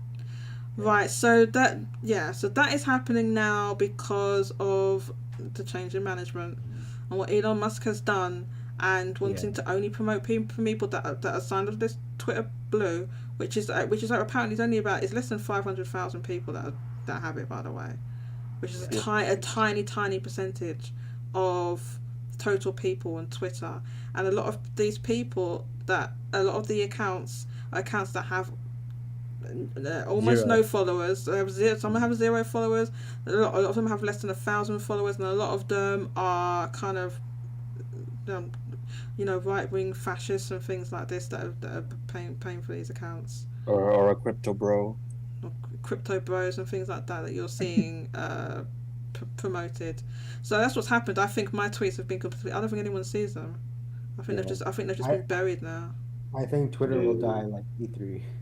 No, Man, that's like the only we place. need a viable Twitter, because that's the thing that smashes it. There's no viable replacement. Like, don't talk to me about Mastodon and Hive and all those. Okay, Those I heard things are about not. Mastodon. They're not viable replacements, man. No They're one just is going to use not. a service called Mastodon, no matter how good it is. Like they need. Not What's even. wrong with Mastodons? What's wrong with The name. Mastodons? Because they're It's like, hey, extinct. no, it's just the name. It sounds weird. Like Mastodon. what? It's an extinct. It's an extinct Not the elephant, animal or or the not the pachyderm, I think they're creature. called. There's Um, nothing wrong with the animal or the creature. It's just a weird yeah. name for. Follow my Mastodon. Like But okay, but Twitter's a weird name, and why call it? Doesn't even make any sense. Twitter, what is that? I don't know. It's 2 syllables and Mastodon is 3. Like Oh, come on. I don't know. But going back to E3, I think the pandemic just like sped up the process. I think E3 was already gonna die. Like Yeah, the it, pandemic made people realize like, wait, we didn't do any events or E3 at all, and we and still got all of this, and we just did our digital events, and we still got our all. games still sold just as well, if not better, and we saved so much money. And we don't have to send our like developers halfway across the world and set up like all these translation things. Like this video that Agenua did, it was like they put it out in like 10, 12 different languages at the same Yeah, time. It was yeah. controlled, no like glitches or bugs. Like This is what and these companies want. They want, especially a company like Nintendo. They just want. I mean, that's why they started the directs, because they just wanted yeah, absolute, complete control. I mean, did that my one of my friends made a GIF, or rather made a meme where it's like, that meme of like the little domino and then the big domino. It's like the little domino is Nintendo starting directs in 2011, and then the big domino is E3 dying in 2020. Oh right, yeah, yeah. So It's true, because now they're all, basically all these companies are doing directs. I mean, Sonic has directs. Sonic has directs. sorry, say that again. Sonic has directs. Sonic directs. Yeah. Some of them even call it directs. So like, Microsoft was just like, F it. We're just calling it. It's a developer direct. It's a direct. Everyone knows what a direct is. It's a direct. So what? So what? We copied the name. What are you gonna do? You can't do anything. You don't own the name direct. In fact, they're gonna be like, "We heard you guys. You keep saying to do directs. Hey, we're doing direct. We're doing Hey, the direct." Yeah. So I mean, yeah. it just goes to show it works. You can be a company and talk directly to. You don't have to go through like the middleman of E3 and spend millions and millions and millions on them. You can directly talk to your customers. So that's why it's just like, and you said the pandemic sped it up, because like at that point you couldn't have an E3, so then a lot of these digital events were happening, and as you said, the company just figured out, hang on a minute, we're still getting all this traction and people are still paying attention to, we're just putting this out on YouTube or Twitch or social media or whatever, and we're still getting the same amount of attention. Why are we paying for E3? Well, what are we doing? yeah. And I think it's not even that Nintendo or other companies don't like physical events, because like in Japan, Nintendo does Nintendo Live in the summer, which is like basically this like a Nintendo convention thing where people just play games, and they don't really advertise anything, but they just They need to bring this promote their games. baseball back. They need to bring they back go to- what? Space World. Space. Yeah, that. Bringing back Space World. They have that Nintendo thing in Japan. The Nintendo. Yeah, Nintendo Live. Nintendo Live. That's a replacement for Space World. Okay, Yeah, I need to pop to the go loo, pop. so you two can have fun. Whilst I just quickly. Well, I need to. Not the loo. I need to get to a drink. That's it. I'll be back. Yeah, I need to bring in Space World. Yeah, I always wanted to go to like Space World because it was basically like a Nintendo focused E3 because third parties would be there too. Well, that's when they were say like for the N64 and the GameCube, like this is the system, this is like our games. Yeah, it's like where even Ganondorf's sword is from.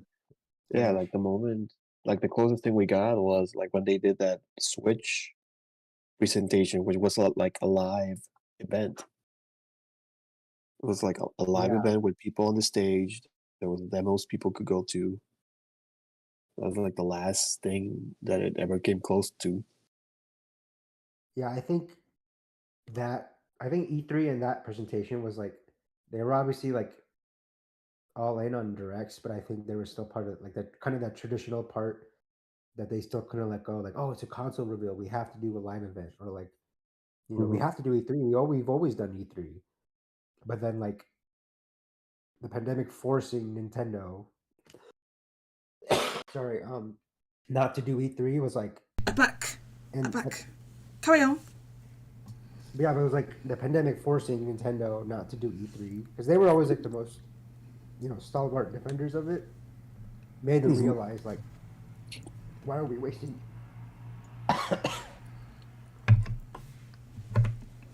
Millions of dollars. Sorry. Are you okay? Take a breather. It's okay. I got you. Well, I can add. I think because the original rumor for this year was that Nintendo didn't have any games after Breath of the Wild, or rather, any big games. Right. We'll see how that plans out. If they do a direct in the summer, then that'll give me more confidence in 20 like the rest of 2023. I think now we have like a big hole in the summer because normally like companies have like their beginning of the year like announcements, summer, then like Gamescom, Tokyo Game Show, they usually do more announcements, and then like the end of the year.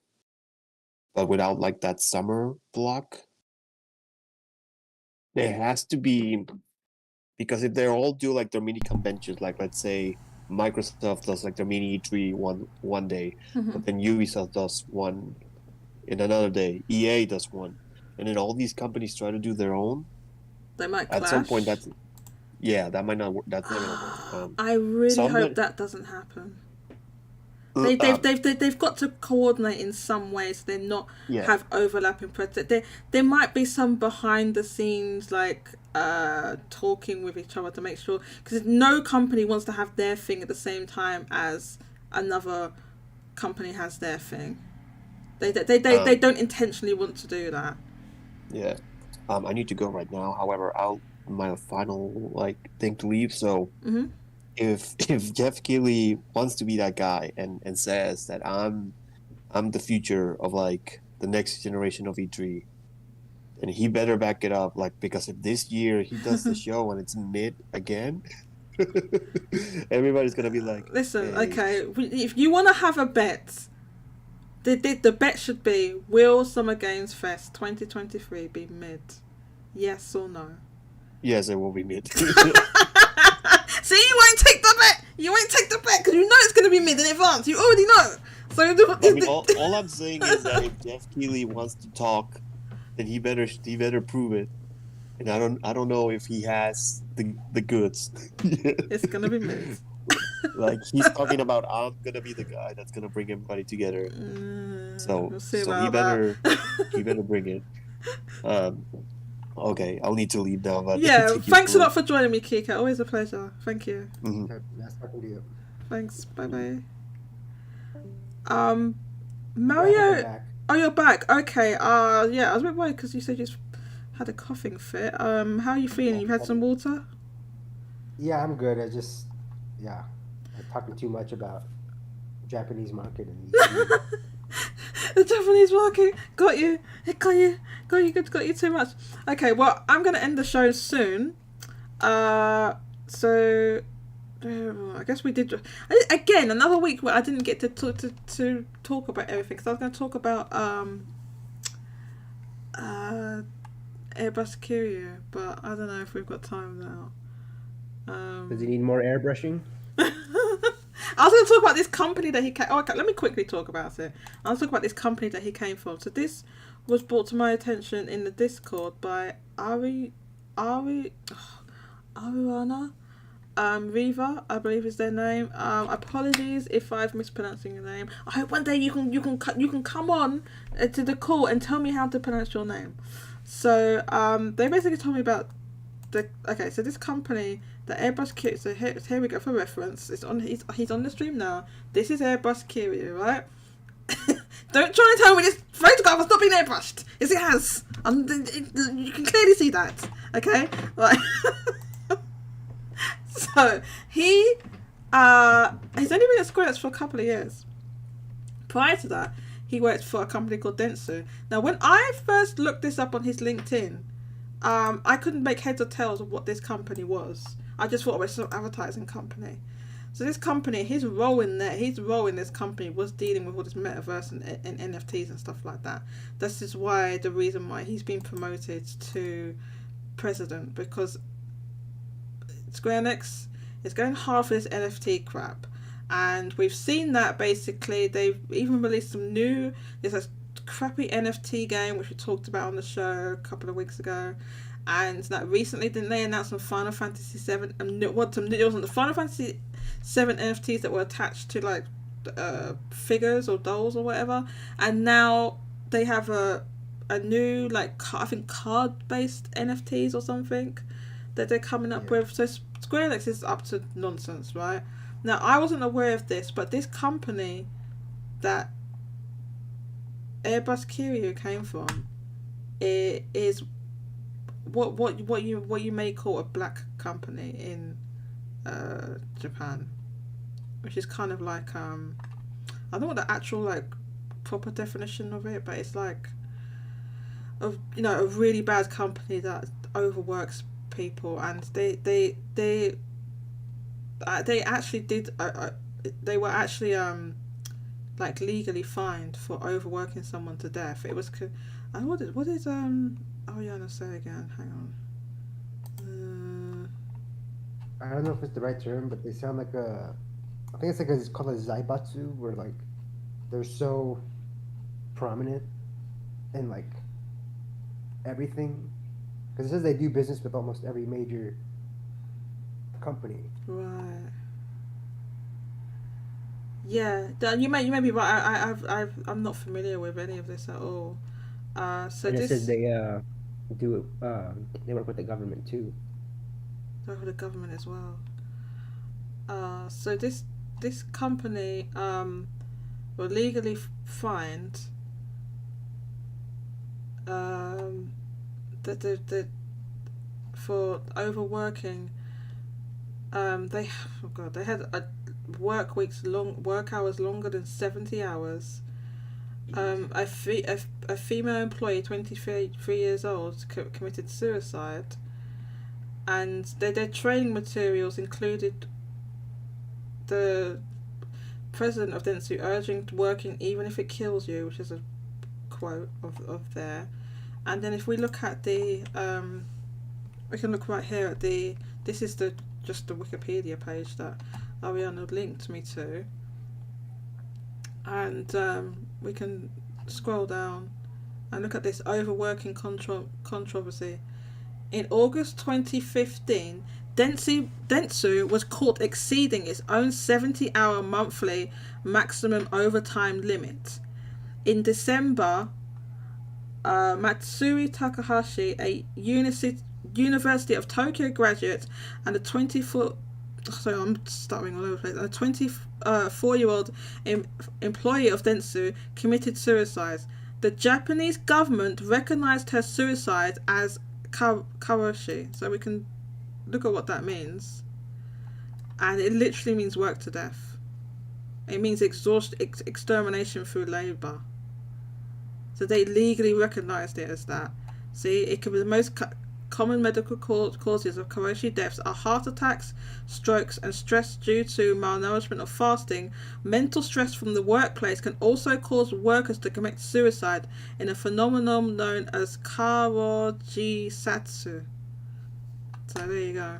So the actual government considered this a karoshi.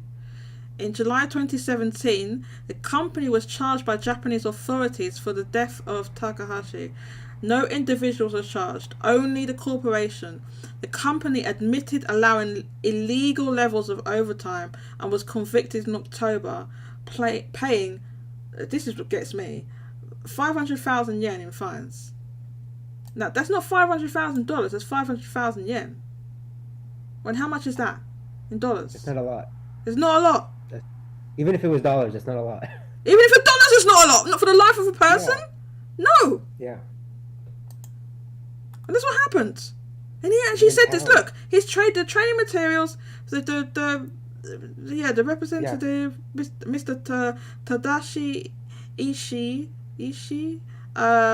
representative director and president of CEO, notified Dentsu on December 28th, 2016 that he resigned as representative.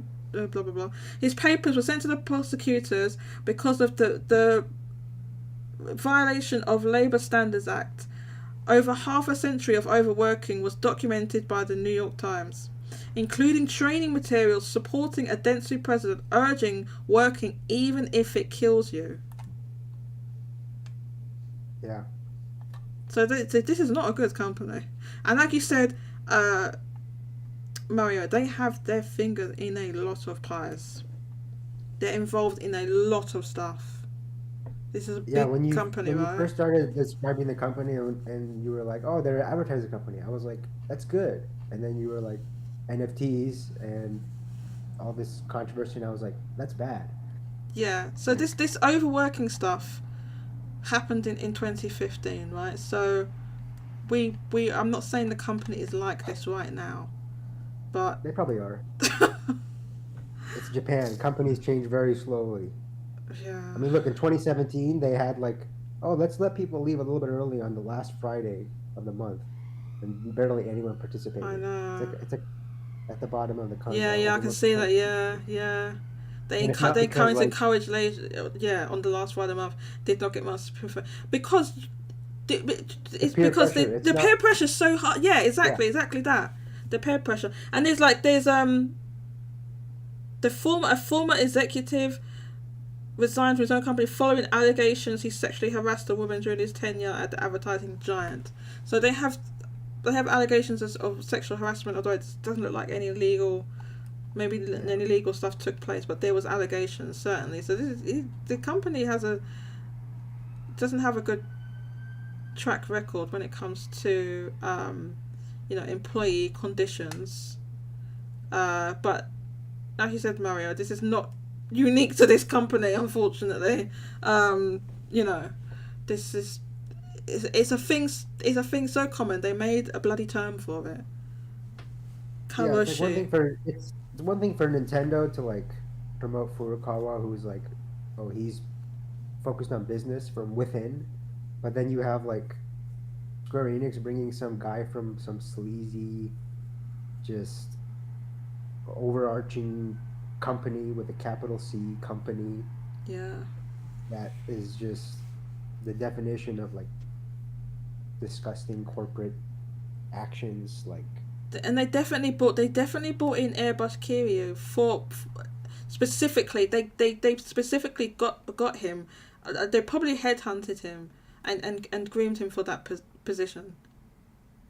I wouldn't be surprised if like the advertising thing is like not even the main reason. It's like, oh, you're good at advertising too. That's nice, but like it's advertising. But his role in there, he was involved in like the NFTs and stuff. It's not on this Wikipedia page, but yeah, he was involved. I've read it in other places that that he was involved in some of that stuff.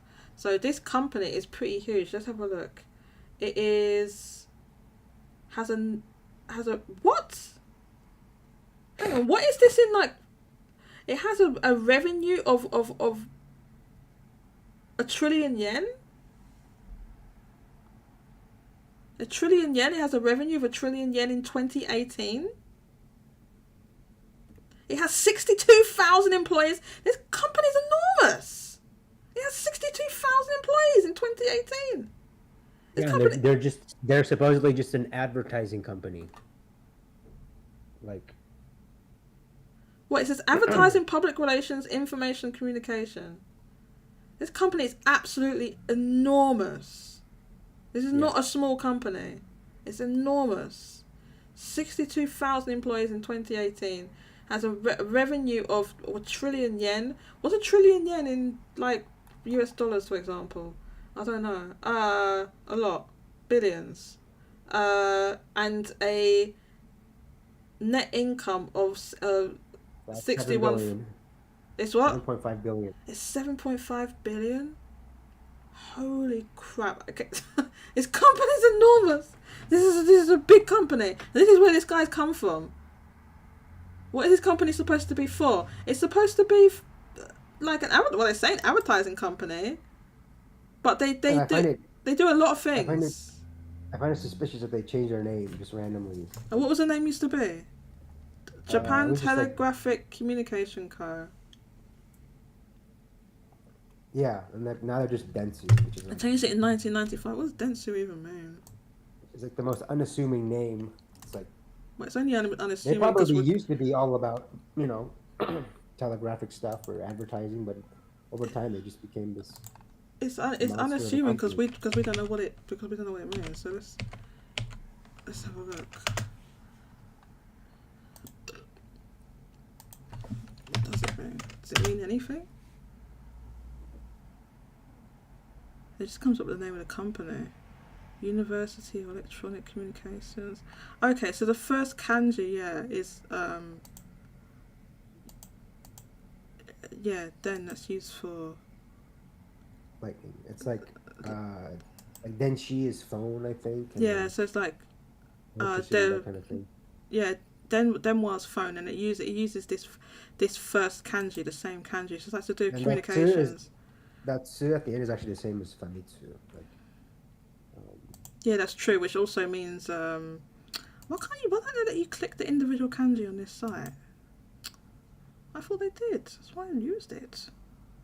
Anyway, yeah. So that suit is like sort of communications. yeah, I don't have any hopes that. Anyway, yeah. Well, I just wondered positive what it changes. meant. It means the kanji that it's made up of is significant. We can say that. It's made It's a up of connoisseur, authority, counter for letters, notes, documents, right. which makes sense because, at least for Famitsu, they're just like counting data and Yeah. mails, whatever. Yeah. But, So that's interesting. That's basically what I chose the name. I mean, I don't have any hope that he'll bring like great things or like turn around the company, because like I said, it was like like you could say that Furukawa, he's not like Iwata, who was a gamer.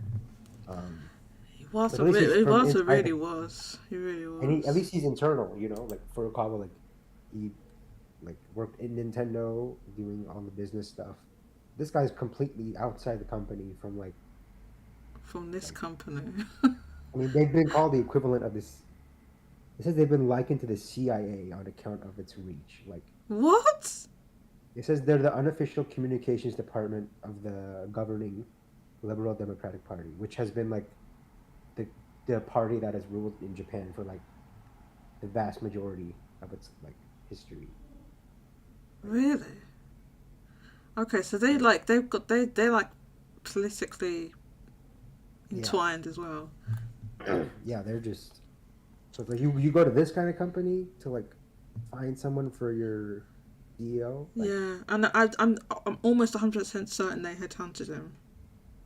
yeah, Definitely. it's, I don't know. I just think we'll see what happens with Square. At least, especially Square side. At least Enix side has been doing pretty consistently well, and Yoshi P. But not that they're in any danger of like bankruptcy, but No, um, nothing like that. But basically, their revenue has been way their profits is way down. You can look at their last couple of financial reports and see what's happened basically. like people are like, oh, Yeah. it's like they have Final Fantasy 14 though, they're fine. It's like, well, you can't be just the Final Fantasy 14 company. Exactly, you need more than just that to fall back on. And they've had a load of mobile games that have flopped as well. That's the other thing. Mobile games, they're generally good. They've got some mobile games that are doing well, but they've had flops as well. Like they recently closed they're down like the Dragon Quest game, mobile game. Yeah. That's closing down.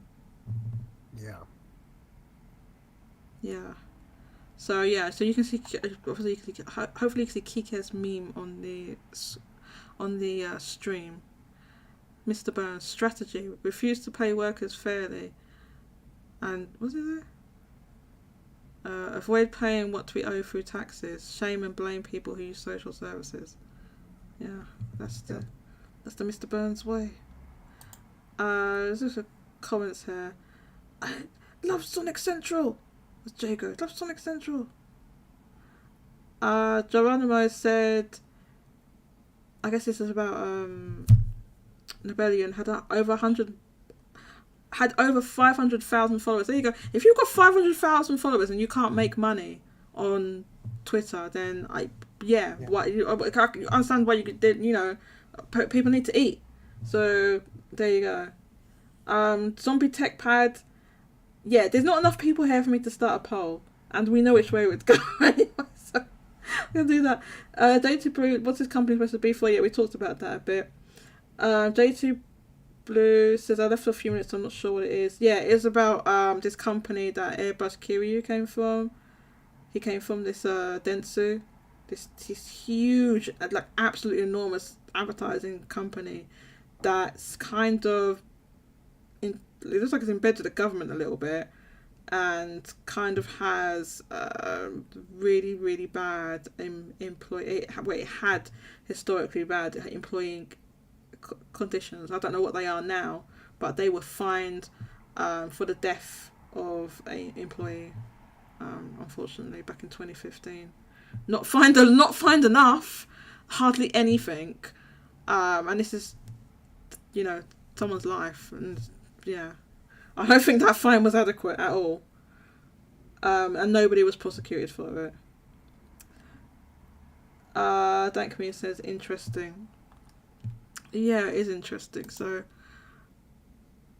yeah, so I think we'll end on that topic. Let me how do I turn this thing off? Right, thanks a lot for the memes, Kika, very entertaining. Let's see. Oh, has it gone gold? Okay, J2 Blue Engaged says Final Fantasy 16 has gone gold. So there you go. Final Fantasy 16 has gone gold.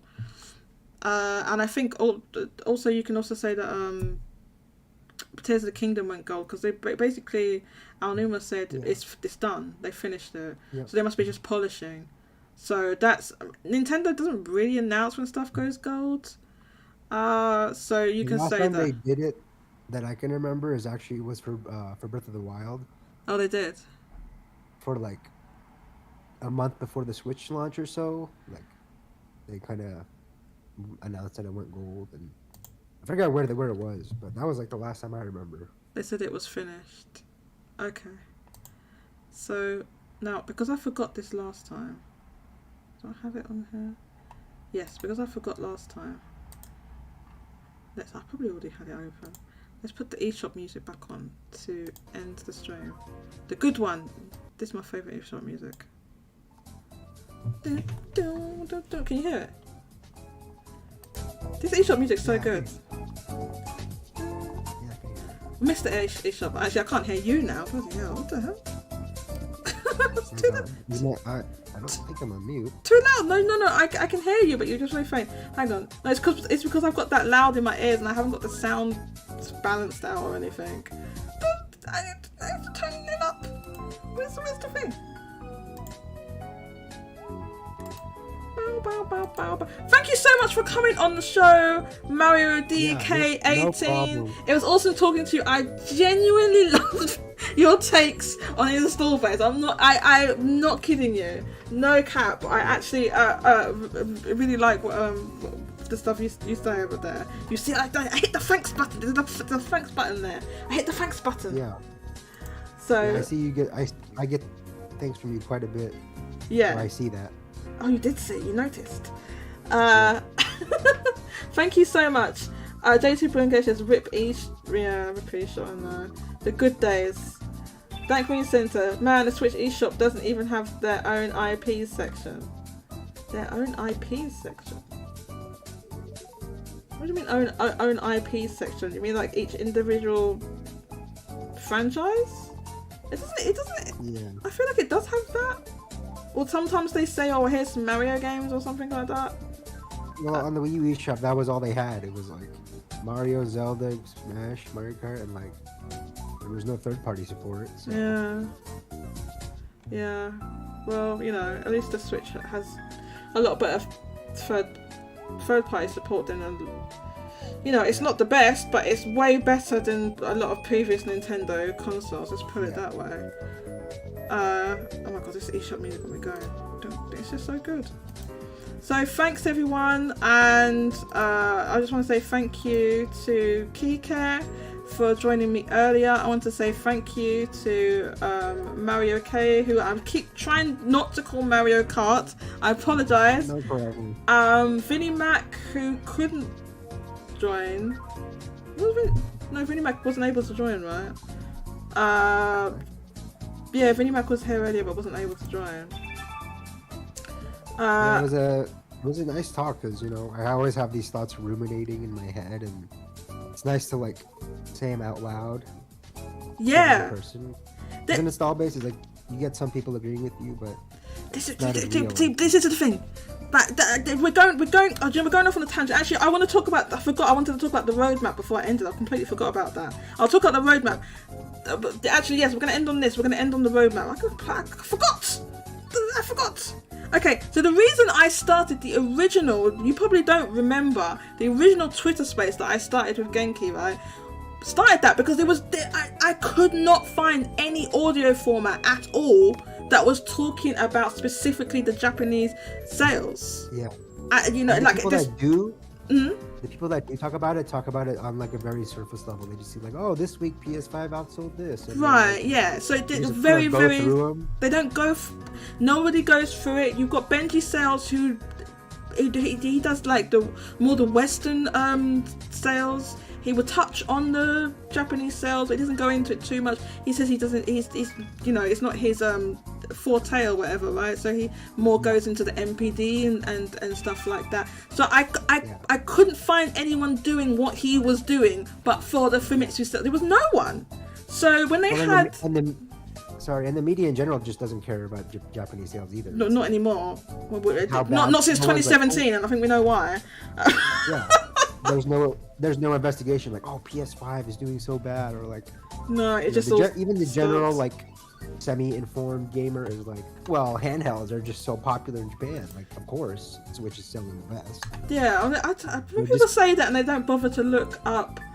Anyway, they don't look at any data about that, and I was like, okay, Switch, that is true. Switch is portable, but which one of the Switches that they sell sells the best? It's not the Lite.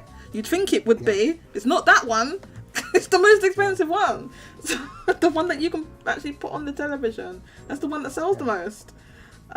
So there are people that do use the hybrid functionality in Japan, and you know, everywhere as well. They use it on the TV as well. But it's just you have the option to use it handheld. So yeah, basically there was no audio formats at all that I could find.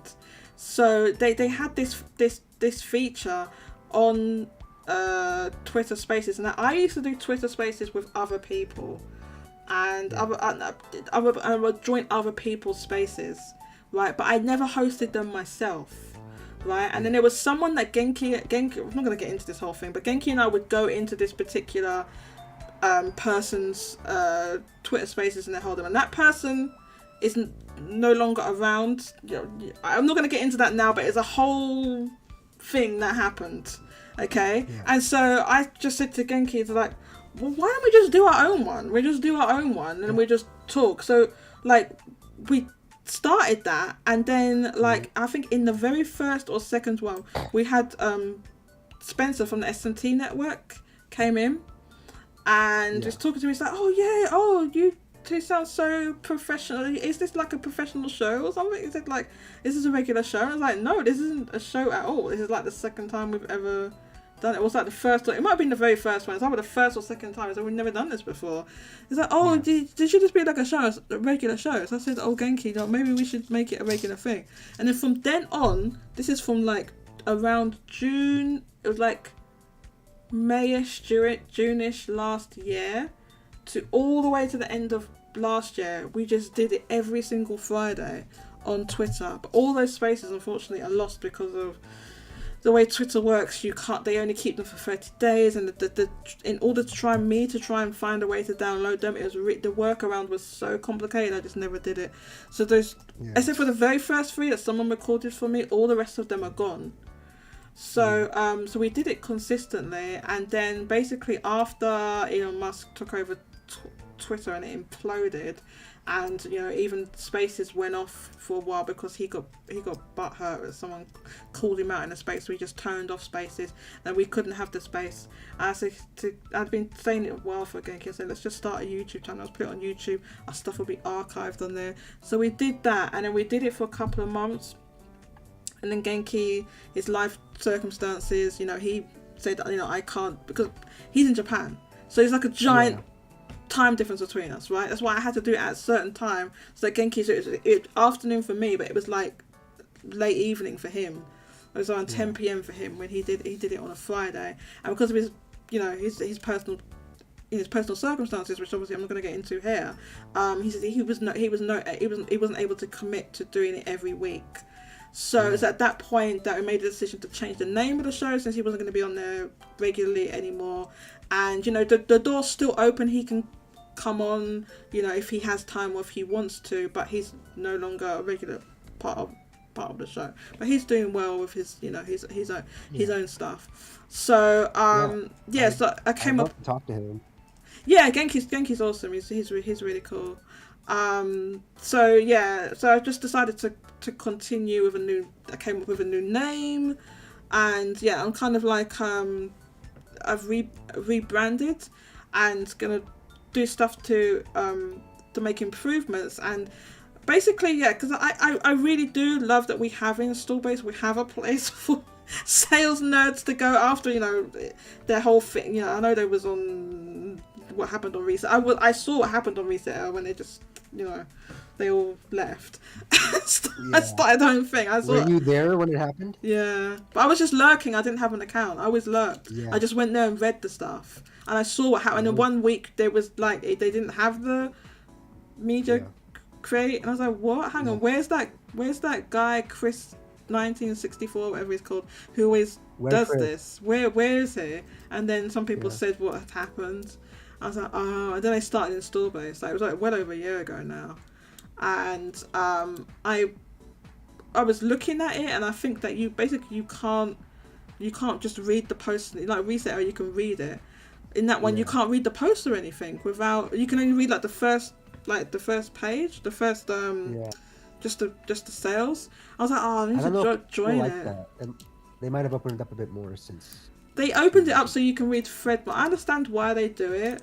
But so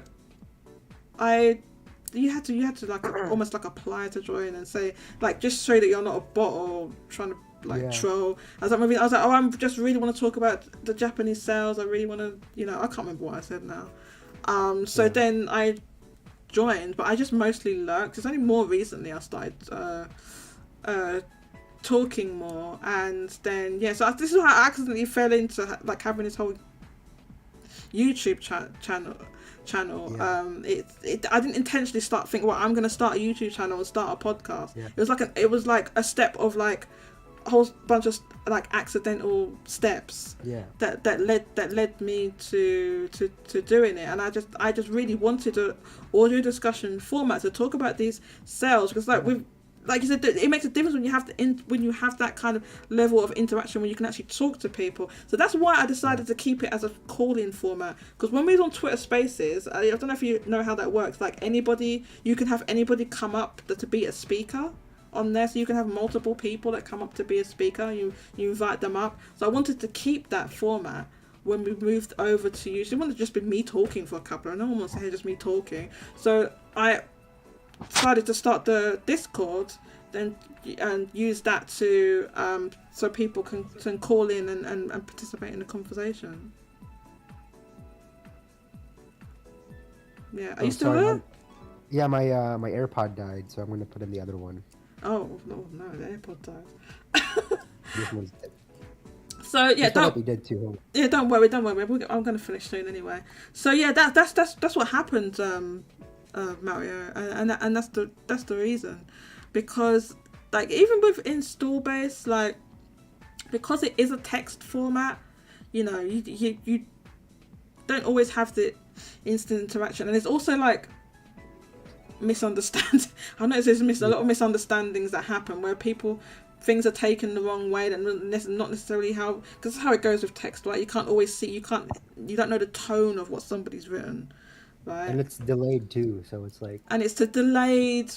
You can spend like 20 minutes typing up your like intricate, detailed response, and then by the time you reply, like the thread has already moved on. Or, moved, like other replies have come on there. So I normally check install base on a daily basis, basically, and have a look, and especially obviously when we get all the new data in, and there's all the graphs and everything, and I look through that, and then I put my own stuff on, like I tweet out stuff, and although I've kind of I don't tweet as that often anymore. I'm trying not to be on Twitter.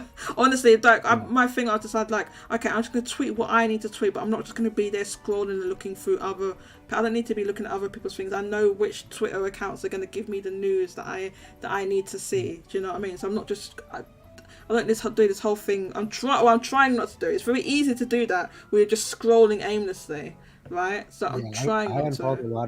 I unfollowed a lot of people, and I just use Twitter for news, like Nintendo or like certain content creators, but that's it. It's a good idea because of how Twitter is, and now that it's going to hell in a handbasket. Every other day is like I open Twitter on the phone on the app, and it's like there's a new feature or like some new metric. And the thing they've done, all this stuff. Yeah, I just don't like what they're doing. That's why I wish there was an alternative. That's why I'm so glad I started this thing, so I can have control. I had no control on Twitter Spaces, and it's so cheeky. You go onto their website and they say, oh, you can, on the Twitter, like the actual Twitter like website, and they say, oh, well, you can be a podcaster, start a podcast, be a content creator. It's like, no, you don't. You have no content. You have no proper way of controlling when you're running the Twitter Spaces. There's a complete lack of control, or things you could use. It's not even like a moderation. All you can do is mute everybody. I think you can. I think maybe you can kick them from the space or ban them from the space, but there's barely anything you could do. So I used to get a lot of trolls coming in when we did the Twitter Spaces, because you can't always tell. Yeah. So that's how a lot of initiatives start, is like people see a need, or like they see a need that's not being met or satisfied, so they just go out and do it themselves, which is what you've done.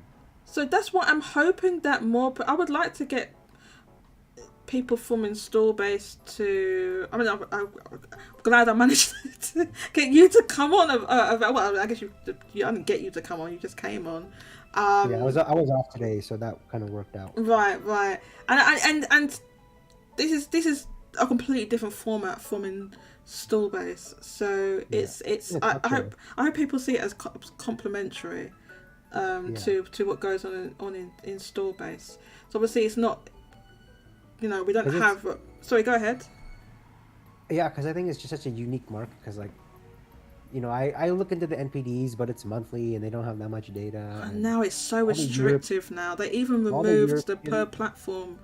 yeah, all the European things. markets are so scattershot, and like, I find it hard to keep up with like what day each one is. Like, I think the UK one is Monday, or like at least It's like Sunday Sunday night. yeah, they're really quick on it. I don't know what the deal with the UK data collecting is, but like they have that data within like 3 days or something, right? It's pretty fast. Then they By they Monday- get digital as well eventually. Yeah, Then by they, Monday. yeah, By Monday, they have the whole previous week's data, I think. yeah. I normally see it on a Sunday night, like my time. Yeah, yeah. So, yeah, So your folk are pretty fast with the data collection, I guess. yeah, or whatever the GFK or whatever it's called, the Yeah, yeah. agency. But yeah, it's just, and then so NPD is too infrequent and not detailed enough, and then Europe is like, they're kind of more smaller markets, and They're all there's not too spread many out. people, there's not too many people commenting on them, and it's just like following the schedule is so, I don't want to say time consuming, but it's just so like random. It feels random, and the Japanese market is like weekly detailed numbers. It's down to, like, weekly, the it's detailed, and it goes back decades! And it goes Yeah, back it's decades, like- and you can compare like all these. You got look at Dreamcast and all these old dead platforms long gone. You can compare Yeah. it from then to now. Like it's the most detailed. It's so detailed. like I don't want to say maybe shut down is the right word, but it kind of like shuts down any like, oh well, this is popular in Japan, like, or this is like, it feels like it is like, oh, this franchise, like I'm pretty sure it's popular. Like, no, you can look platform by platform, like SKU by SKU, like series by series, and just compare.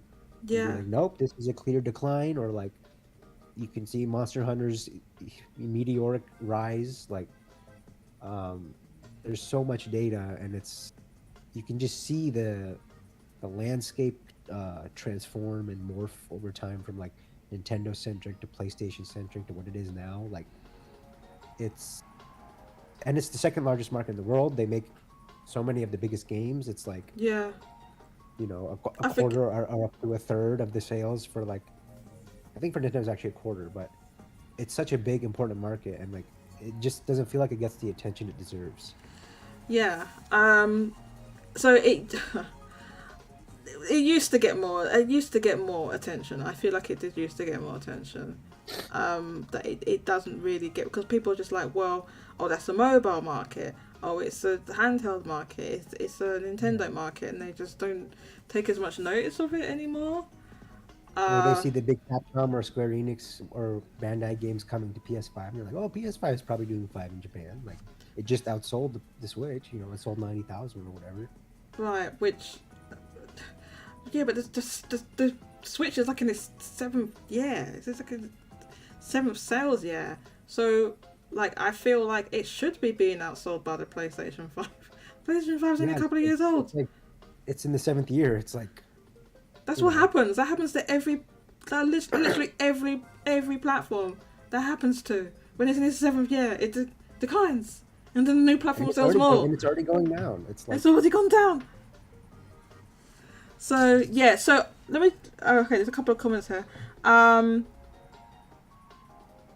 Okay, hang on. There was a Mario Day banner. Okay, they only care about it when it fits their narrative. Lol, I remember that. Not sure what you're talking about. Exposed. Do you know what I was? Do you know what I was talking about before? About is that what you're talking about? I think when you were talking about the Twitter Spaces. What the thing, Twitter Spaces? JT Blue, do you know what happened? I'm not gonna get into it here, but do you know what happened? Why Genki and I started that space in the first place? Do you remember? I assume you're asking J2. I'm asking J2, yeah. Yeah. Do you remember why we started that space? Why we ended up starting a space? Why it led to us starting a space? You're aware? You're aware? Yes, I'm aware. I'm not gonna talk about it here. We're gonna discuss it in Discord. I'm not gonna talk about it here. Thankfully, since I found you in Genki, I think Discord helps because. Sorry if you can hear the sirens.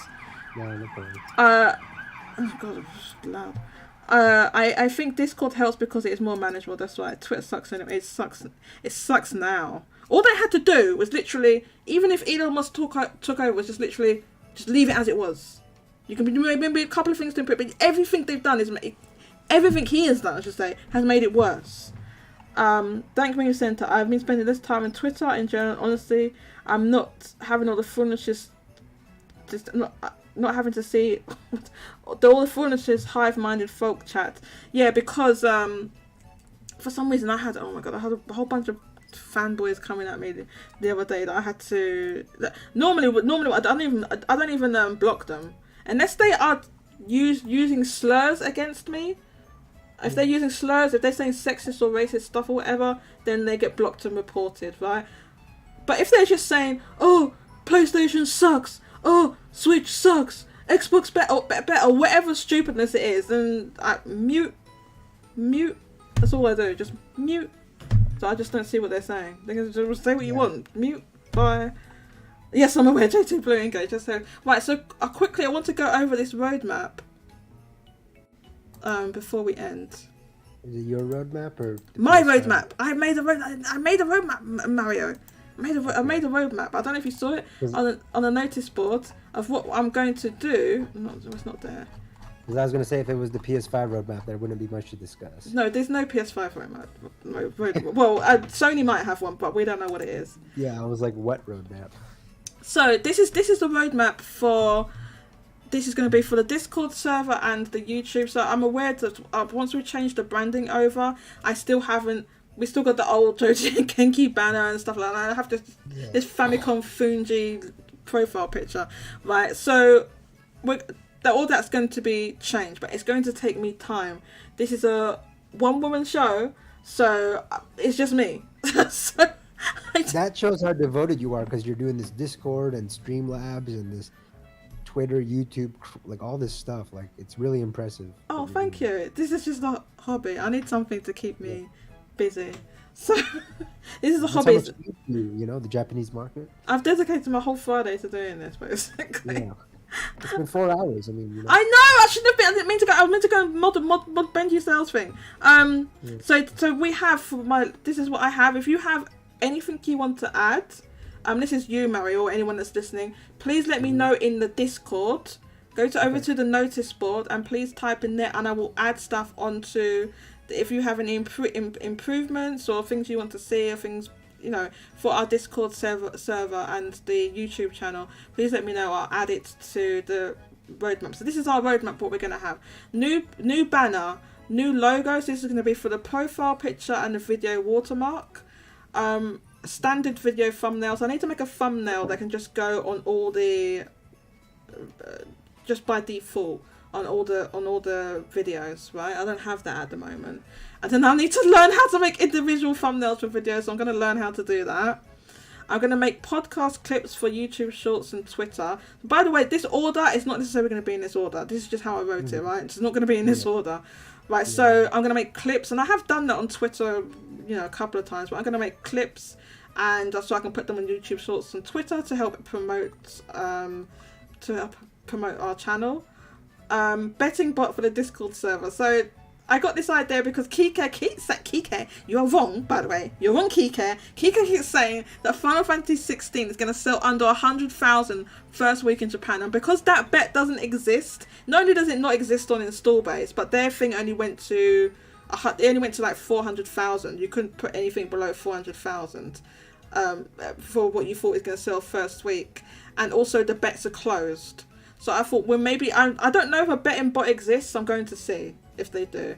So I'm going to get a chat bot for the YouTube live chat. So that's just a bot that can come up and put the Discord link in, so I don't have to keep typing it. And then I need to point a mod for YouTube and Discord. It doesn't have to be the same person. It can be 2 different people. But I don't have any mods at the moment. So if you'd like to volunteer to be a mod, please let me know, and I will point you as a mod. I just didn't want to just, tell people, well, you're the mods now. I wanted people to volunteer. So if you'd like to volunteer to be a mod, please let me know. I'm going to make timestamps for the podcast episodes. That's going to take me ages, by the way, because these are 3-4 hour shows. I'm going to make a new subscriber alert when people subscribe. I'm going to get a new Streamlabs layout. The one I have now is just a free one I found. I found one for free. This is when I very first got this software. I didn't know how to use it. And I was like, well, I'm not going to pay for a Streamlabs when I don't even know what to do. So I found just this free one. So that's why it's not the best, and things don't fit, and you know, I can't resize the window and things like that. So hopefully, yeah, once, you know, I will pay for a you know, a professional, much better one. And I'm going to test my face cam for show and tell. So what I figured I would do is maybe have a section where I show like some stuff in my collection and stuff like that. I got the idea from when I appeared on the Famicast. So I was on the Famicast, and I took inspiration from Ty, who does the anime trash section of the show, where he shows all this. They all live in Japan, by the way, and he plays these UFO catchers, right? Like, I don't know how much money he spends on them, a lot. And he shows this stuff that he gets, like figures and plushies and things like that he gets every week. So because I had just been to Pokemon Worlds that was held in London this year, I had, like, I showed off some of the stuff that I bought, like, I spent too much money, you know, like I had a big Yamper plush and all this stuff, and I thought, oh, I could just do that same thing for this show. I could do the same thing. So like I could do that. So when I say test it, my camera works. I know how to. I just don't know how to get it to display on Streamlabs. So I need to work that out. Make an end screen for the VODs. That's just going to be like the end screen thing that pops up. Upload shows to a podcast catcher, which I promised to do ages ago, but I'll do that eventually. And then, yeah, make these square logo things so that the episodes can be added to the podcast thing on the YouTube channel. And then there was one other thing that I added, was to make custom emoji for the Discord server. Now, I didn't realise this at first, but it's free. It doesn't cost, unlike on Twitch where it costs money or whatever, you need to be a partner. On the Discord server, you can make up to 50 custom emoji that can be used just on your server. So that's something. So these are long-term goals, some of them. Some of them are going to be short, or it can be done quickly, and some of them are more long-term.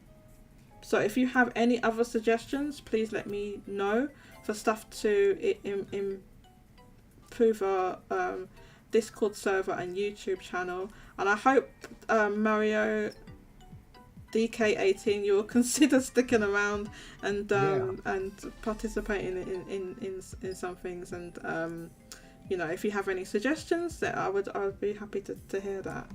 So that's basically, I just want people to know that this isn't like, I'm not just leaving the Discord server and it's like, oh, it's not that great, and I'm not doing, I'm actually doing stuff, and I have thought of all this stuff. It's just going to take me a long time because I'm new to all of this, and I quite frankly, I just don't know how to do a lot of it. So I need to like research and figure it out.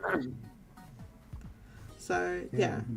So that's our roadmap. You're doing a great job from what I can tell so far. Thank you. Well, I thought you were already an expert. No, I started this channel, like, you can see, I think you can see the date. I started it at the beginning of this year. We started it, and then yeah, now I've been doing it by myself for a few weeks since Genki had to stop being a regular host. It's just me.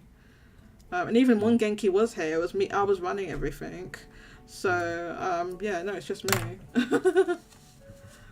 So yeah, that's it. Japanese, right, Genki? Genki's half Japanese. Oh, He's Japanese? half. So he from what I know, he grew up in the UK. So that's why he has a London accent. He grew up in the UK, and around 6 years ago or something, he moved to Japan. So he lives and works there now. So yeah, he's fluent in Japanese. And sorry? Is he fluent in Japanese? He says he's not. He says he's not, but he must be pretty much fluent. Yeah. He must be pretty much fluent. He says he's not because I think he doesn't want to say, "Oh yeah, I know everything," but I think he's pretty much fluent, you know, but not. He doesn't speak exactly like a native. I guess that's what he means. But he's pretty much fluent and he can read and write Japanese. Yeah. So As long as because that's good to have like someone who's actually like at least in the region or in Japan.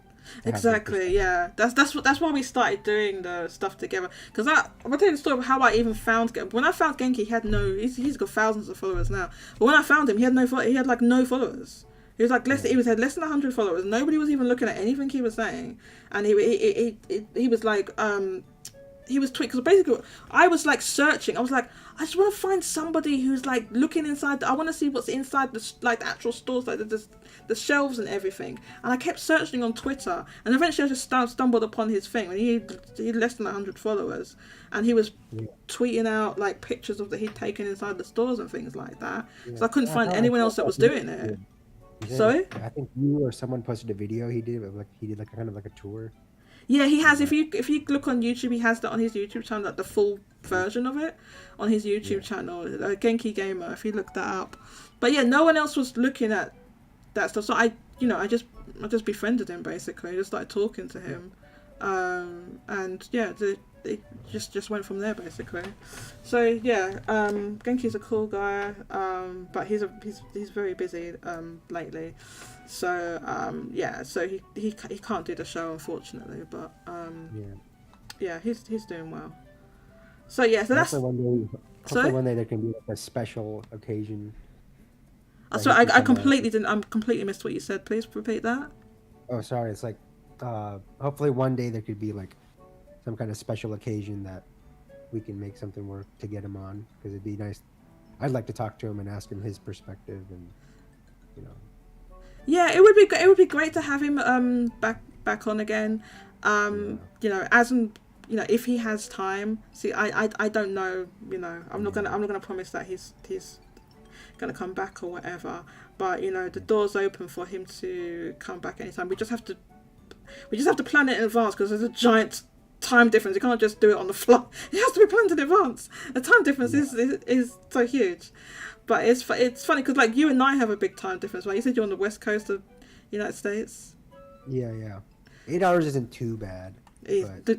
No, that's a lot. Because so every Saturday I play Dungeons and Dragons, right? And I have done since 2020 with the same campaign.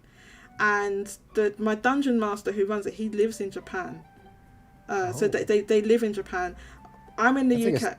Sorry? Is that like 6 from you or 10? Or it's like 9 hours difference. It's 9 hours. Because I think Japan is like 15 or 16 from me, depending on the yeah, it's 9 hours ahead of me. Yeah. 9 hours ahead. I think it's changed. I think because of daylight it's changed. Because of the stupid time. They moved the clock back. I don't know why they stopped doing it. I don't care about telling me about cows in Scotland. Then you have to change the clocks because the farmers and the cows in Scotland. The cows don't know what time it is. Why do you need to change the time? They don't know what time it is. That's the reason. That's the reason why they say they need to change it. Because the farmers in Scotland with cows. It's dumb. So the UK has daylight saving times too? Yes. It's dumb. I didn't know that. That's as we do, we're on British summertime now. I was on GMT before.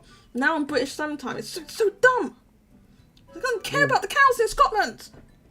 I mean, England isn't even that wide of a country, right? It's like. I think you mean the UK, but yeah, no, it's not.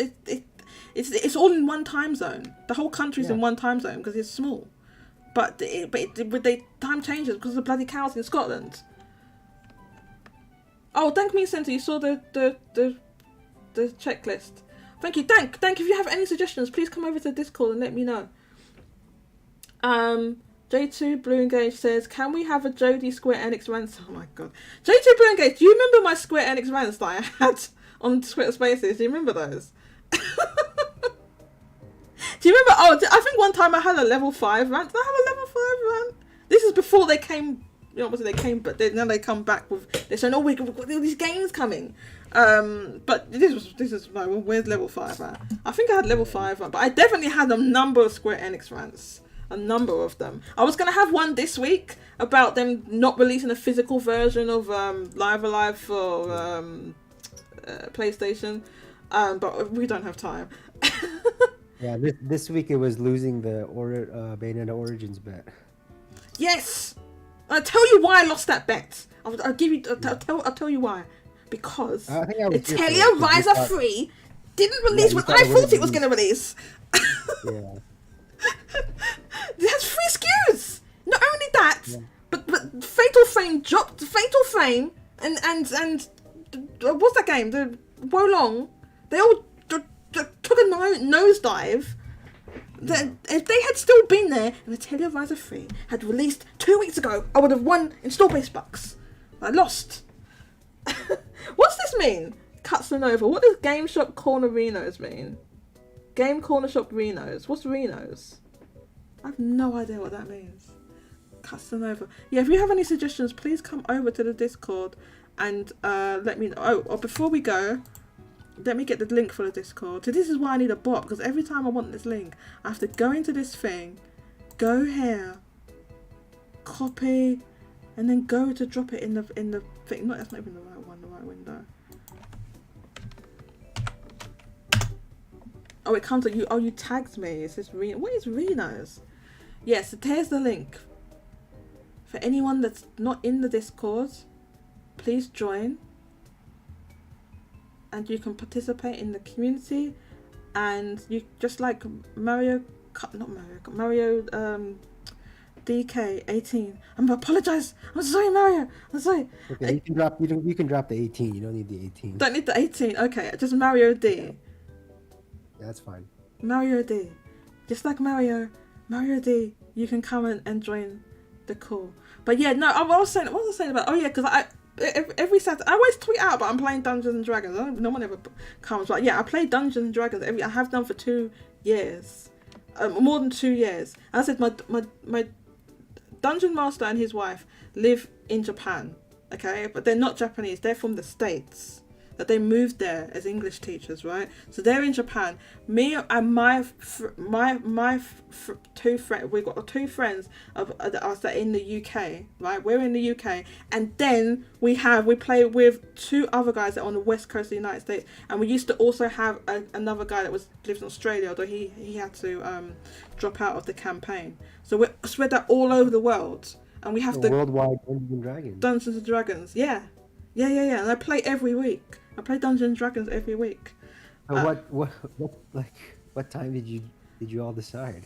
So the time that we have is like the most convenient for us in the UK and completely inconvenient for everyone else, right? So Yeah. they play at Saturday night Japan time. So it's like 11. It's like 11, 10. I think it's 10 when they start for them when they start in Japan. Right? That's like when the directs air. It's like 11 their time. Yeah. 11 p.m. their time. So it's like 10, 11 for them, and then for us, depending on whether it's. You're like 2 or 3 or 1. Like it's like afternoon. It's not too bad for you, right? So for us, it's like. It used to be 1 p.m, but now we've gone forward. It's 2 p.m. Right, Yeah. but for the poor guys that are on the west coast, Yeah. and they're on daylight savings, it's like May. He's mainly a Pokemon Go streamer. Yeah. My friend Rob, and that didn't even drop us a link. Oh no, maybe that doesn't work. It's not a link. Maybe because it doesn't have the HTTP. Oh, for the love of God, do I have to do that? All right, give me a second. I have to bloody find it now. Why do I need to do that? It's too much work. Yeah, that's weird. I guess it. Oh, it's twitch.tv. That's why. Oh, for the love of God. Oh. I knew I got something wrong. Do you remember? Does anyone remember when Twitch TV used to be Justin TV? Does anyone remember that? I wasn't there, but I remember like when people talked about it. Oh my God, that place you could watch. Oh my God, they had a lot of stuff on there. It was like illegal. You could watch live TV. That's why. Oh my God, that's had the story of how I watched the Lost finale live, and then like all of us were like, the ending was like, what did we just watch? I've wasted 6 years of my life watching this. What was that ending? The Lost. And I watched that live. That's why I never got into it. Oh my God, Lost is such a good show. Apart from the last, Yeah. 2 hours of the whole show is trash. Same reason I never got into Game of Thrones. But yeah, people say I used to watch Game of Thrones and I hadn't seen it from the second season. Then people said Yeah, that it went yeah. downhill in the last 2 seasons or something. Actually, yeah, that's where I stopped around 2, and I was gonna get back into it. And then I heard last season was just rushed and awful. Yeah, that's same. That's what I heard. So yeah, I'm not what I so Rob streams Pokemon Go every day, but if you look at the archive, you'll see the D&D streams that we do every Saturday. So you look there, it looks all Pokemon Go. It's not all Pokemon Go. He just mainly does that. He's a Pogo streamer. So yeah, so that's that. So I am now going to end the show. I'm not gonna say thank you to everyone again because I already did all that. But yeah, thanks. I can't stop myself saying Mario Kart. I don't know because the K's throwing me off. The K. Don't worry, it's okay. Don't worry about it. Thank you so much to Mario. It was fantastic talking to you. Do I have both of these windows open on the Streamlabs? Oh dear. I have everything open at the same time. What do I do? Okay, so I'm going to do this. Watch this. Hang on. Where is it? Wait, where's the end thing? Look. I'm going to be professional. Professional ending. That's why I put this eShop music on like half an hour ago for ending. But I've been live for over 4. This is the longest show I've ever done. I've only been able. No, it's okay. I've only been able to keep going with through the power of Monster Energy. Yeah. Otherwise, I would have fallen asleep. Trust me. But thank you so much, everyone. Take care. See you next time. Bye.